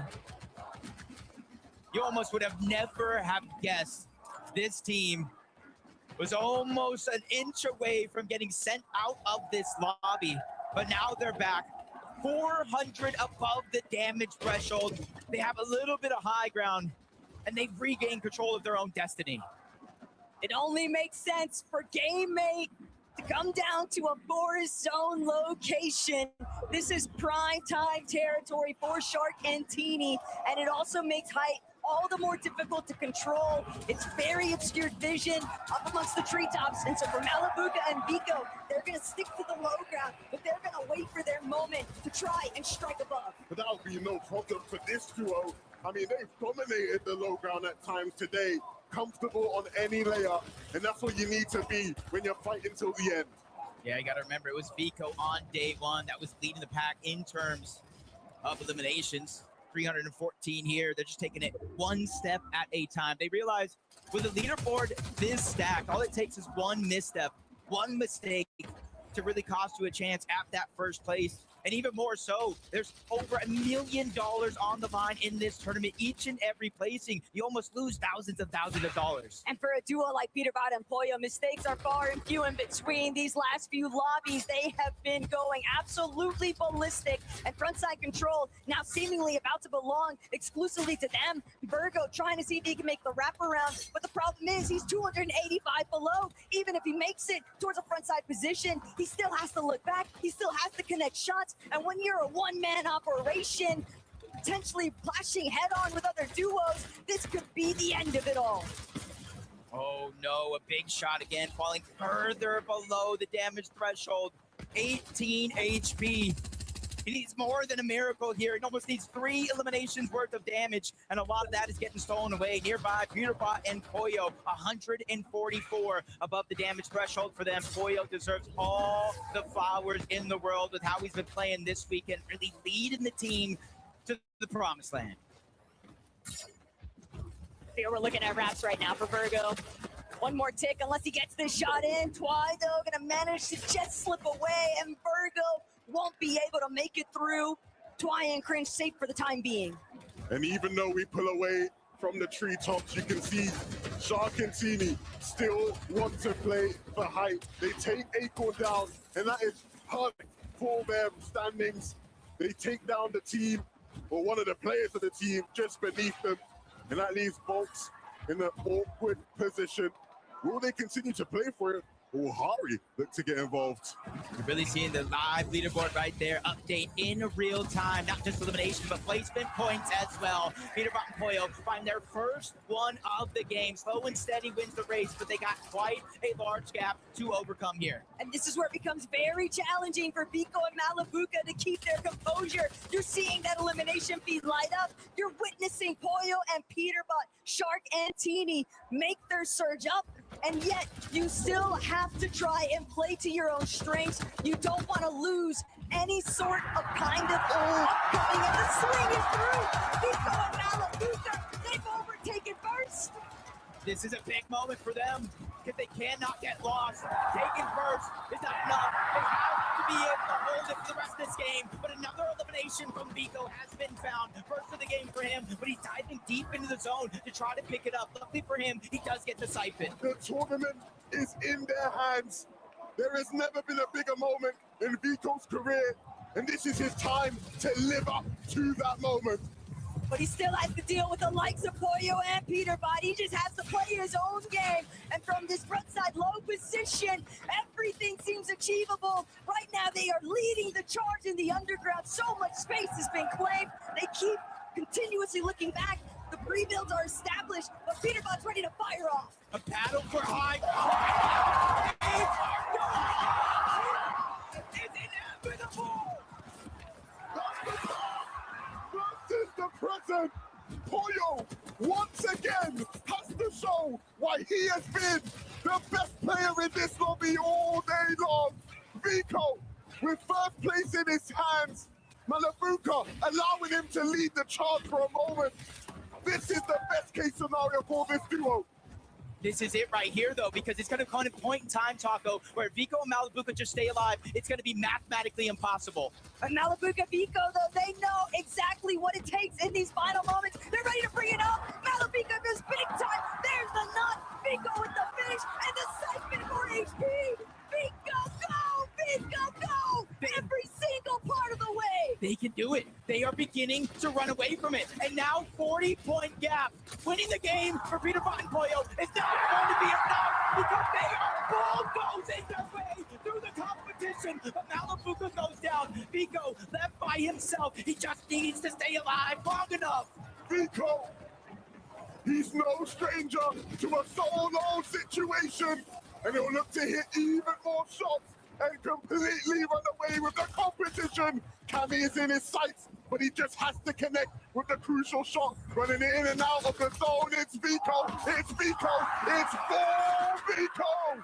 It's it right there, though. Pollo's still alive as a solo. I'm not sure what the point gap actually is, if he needs all the eliminations, if he needs the victory royale. But if there's one person this weekend that proved he will not go down without a fight, it's this man here, proving that maybe chickens can't fly. And all Pollo has to do is see if he can get the first bit of confirmation. Epic and Pop underneath. Pollo, can he do it a third time? But it's a matchup. Epic, Whale, and Pop holds it through. Pollo doesn't get the win. They have done it. Vico and Malabuka, they stayed alive in that last game. They got eliminations. They immediately destroyed the rest of the lobby. This is their moment. This is their chance. Vico and Malabuka, you are the champions.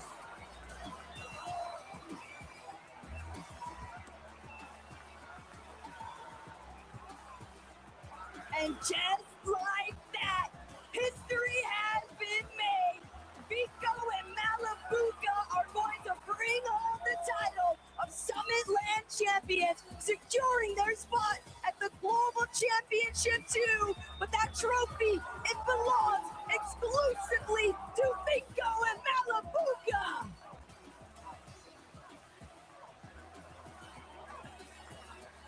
Go ahead, guys. Lift that trophy. You are champions!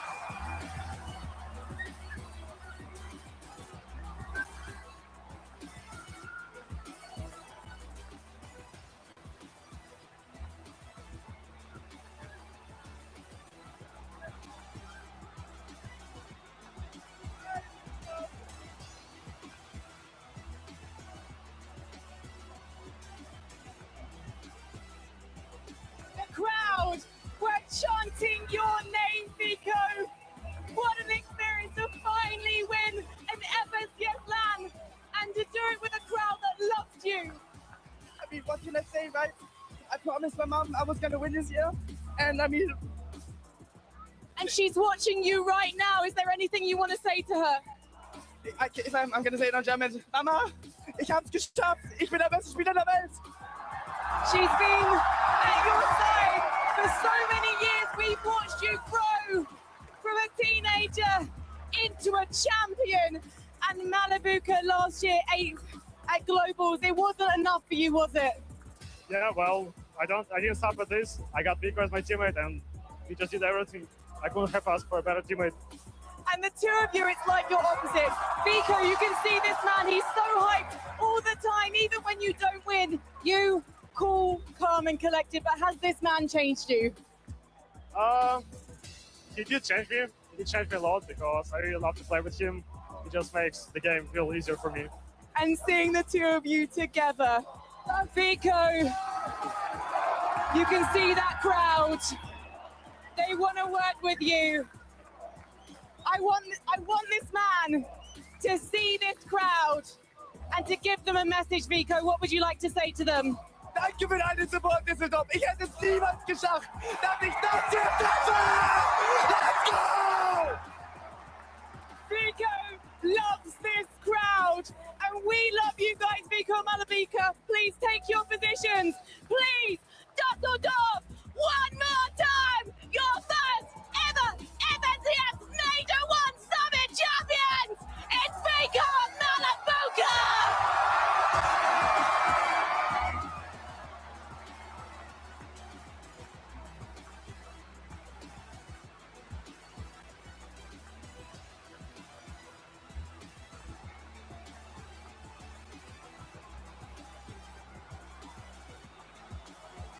Oh my gosh, Fortnite fans!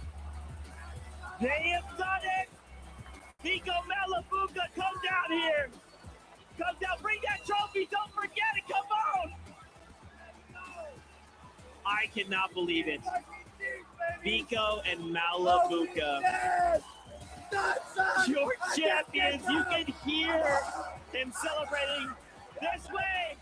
This way! He's celebrating with a bar.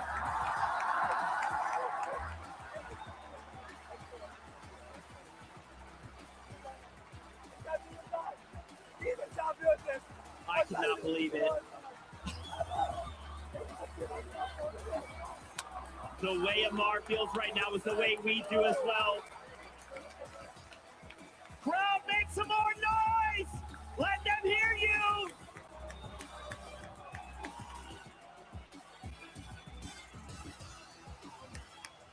Your champions.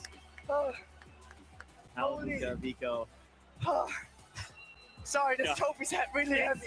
It's so heavy. I know. Did you want to take the crown off it? You know, I was just trying turn to. it. You just turn it. I just turn it. The little top here, the little bit right here. There you go. Now pull it off. I'm so bad at this. It's okay. You're probably shaking. Everything's so okay. shaking. shaking. I'm so shaking. It's okay. Yesterday, Nice. there it is. You can To the real king. To the one and only goal. This is all. Let's get it one more time for Malibuka. You're the man. You're the greatest, bro. Congratulations to you guys. You know, I think the best way I feel like I can summarize this moment is what Frankie actually said. We've watched you guys grow up. To see you guys be in this position, to show up in Germany, to fight through everything that you guys have fought through, to target, hey, there's this new thing, this summit, we're fighting with everything we had.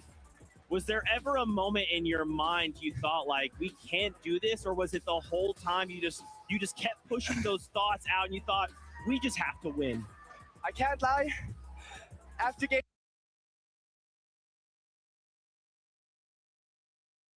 true goal, I think the greatest player I've ever played duels with and in my entire career. You know, he got my mind back to it and said, it doesn't matter, there's still 4 games left. You know, Mally said one thing going into game 5. He said, it doesn't matter how the start goes, it's about how you end it. And we ended with a bang! Malibuka, obviously, he's giving you such high praise. To hear your dual mate say that, to hear the way this crowd went crazy, to see Amar run up and give you guys a massive hug, how does that feel? I'm just playing for the best fragger in the world, guys. I couldn't have asked for a better teammate, as I said before. You're a glazer, no? Guys, I'm not a glazer. You gotta stop crying. I'm on the emotional man. Hey, no, that's fantastic. You know, we had this moment in the lobby yesterday. What's so funny to me, in the moment that you won, I recalled the conversation. You had said, man, I have looked for a teammate, and Malibuka is someone who essentially can match my freak, who can just be with me in those moments and lift me up. How does it feel now to know you made the right choice at Malibuka? Honestly, I want to say thank you, Flixie, for dropping me on my head. Thank you, Raz, for not wanting to coach, because I just got the greatest upgrade I could ever ask for. I got the greatest fighting idea to ever touch this game. Listen, man, you are screaming about emotions right now. Dude. And throughout the weekend, right? We've been tuning in with you guys. We've been watching. You guys were up there on the stage, in the chairs. You guys were like dancing back and forth, singing. But we saw a pause to all of that like happiness and joy. And it was seemingly as if it paused going into game number 8. It was like all focus from both of you guys. So walk me through Malibuka first, the mindset going into game number 8. Well, we knew that Sky was like close to us. I mean, about us obviously had more points, but then 10-point difference is like not that big of a difference. So I just said like, let's play our game. Let's focus on someone else trying to grief us so we don't get griefed. And I guess it turned out great because I mean, I don't know if we were getting griefed, but if we were, we did great by hiding and not letting anyone know that we are there. And I don't know what happened to Sky as well. I'll see it later, but yeah. You know, shout out to Sky. I think, shout out to everyone who played in this tournament, right? I think this was probably the hardest LAN I've ever touched in my whole entire life. And I mean, we know, I've won Red Bull before. This guy won Gamers 8 before, right? We've been in hard lobbies. Yeah, this was really... Not just only because I was a winning contender, but in general, I mean, I was playing with like 15 chests, 20 chests. These guys had like 70 chests. These guys are the best teams in the world. I myself think I was an underdog compared to them, right? And I mean, I just want to say shout out to Amar as well. I think the stuff this guy told me, how he got me back up from my slums, he's been with me my entire time. Amar, wirklich danke, Bro. Du bist wirklich, glaube ich, der beste Typ, den ich kennengelernt habe von Streamern. Your guys' first FNCS LAN win. Of of course, the trophy, the prize money, but also that qualification to the Global Championships later on this year. I want to hear from both of you. What can we expect now from you guys going into those Global Championships? Can you go back to back? I mean, hopefully we can, right? I mean, there's a good phrase saying, you know, I forgot the phrase. God damn, it's embarrassing. You got, I think, man, the first time was so nice. I had to do it twice, you know. I hope I can do it again because, man, I've always wanted to have an FNCS trophy in my room, you know. And I think everyone in this whole stadium is dreaming of having this. Yeah. And I just don't want to disappoint my fans because I know I have the potential to win again. And I mean, I think it's fair to say, I think we're the best team in the world. You proved it. Malabugo, what can we expect for your Global? We'll see. It's like a long time before it, but we're not gonna stop just at winning this LAN, obviously. We're gonna focus on the majors first, like on the online LANs, and then we'll see what happens with Globals. Guys, congratulations once again. Thank you so much. Obviously, you know, you had a moment there of just pure in the moment, but we'd love to kind of give you a second here to just address the fans. If there's anyone you want to thank, anything you want to say, we'd love to kind of give you that moment. Whichever you want to go first, Vigo, you want Malibu to go? You know what, this guy can go first because I have a lot to say on that. Go ahead. Shout out my brother, first of all, because he's like the guy why I started playing competitive Fortnite in the first place. I'm not sure if he's still on the arena. He definitely is, bro. Yeah, he's waving his hand there. And yeah, I just want to give him a huge shout out for helping me out throughout the years. Obviously to the family and just to the friends for helping me. Well, I mean, where do I start, right? I could start with Amar, but I think I'm going to start with my mom. I mean, the only reason I'm ever here is because of my mom, you know. She's got me through the hardest times of my life, you know. She grew up with me as a solo parent, you know. And I mean, Mama, wirklich danke. Ich glaube, ohne dich wäre ich niemals hier. And I mean, my friends, my family, pretty much everyone who's been with me on this way, even all my teammates, you know, Pink, Razaru, my current coach, Thomas 5X, you know, everyone who's been with me on this jersey, you know, who's helped me grow as a character, but especially always Poppy, because that guy, I wouldn't be here without him, you know, I wouldn't be the guy I was without him. But yeah, I mean, I think that's it, you know. Also shout out to all the casters, but especially shout out to my org Big, because I don't think without them I wouldn't have this gear, I wouldn't have this nice of a teammate, you know, they made it all possible. Danke für alles, Leute. Thank you guys so much. There was also one big person who had a big smile on his face. Levin 2K right there. The moment he saw it, locked in. Shout outs to him. Well, Vico, Malabuka, you guys pick this trophy up. Go get out of here. Go celebrate. Don't forget the crown. Make sure it doesn't come off. Don't worry. I won't be forgetting this. Right? Congratulations, guys. Thank you. You get to leave the headsets down. Get out of here. Go celebrate, all right? Once again, your Summit champions, Vico and Malabuka!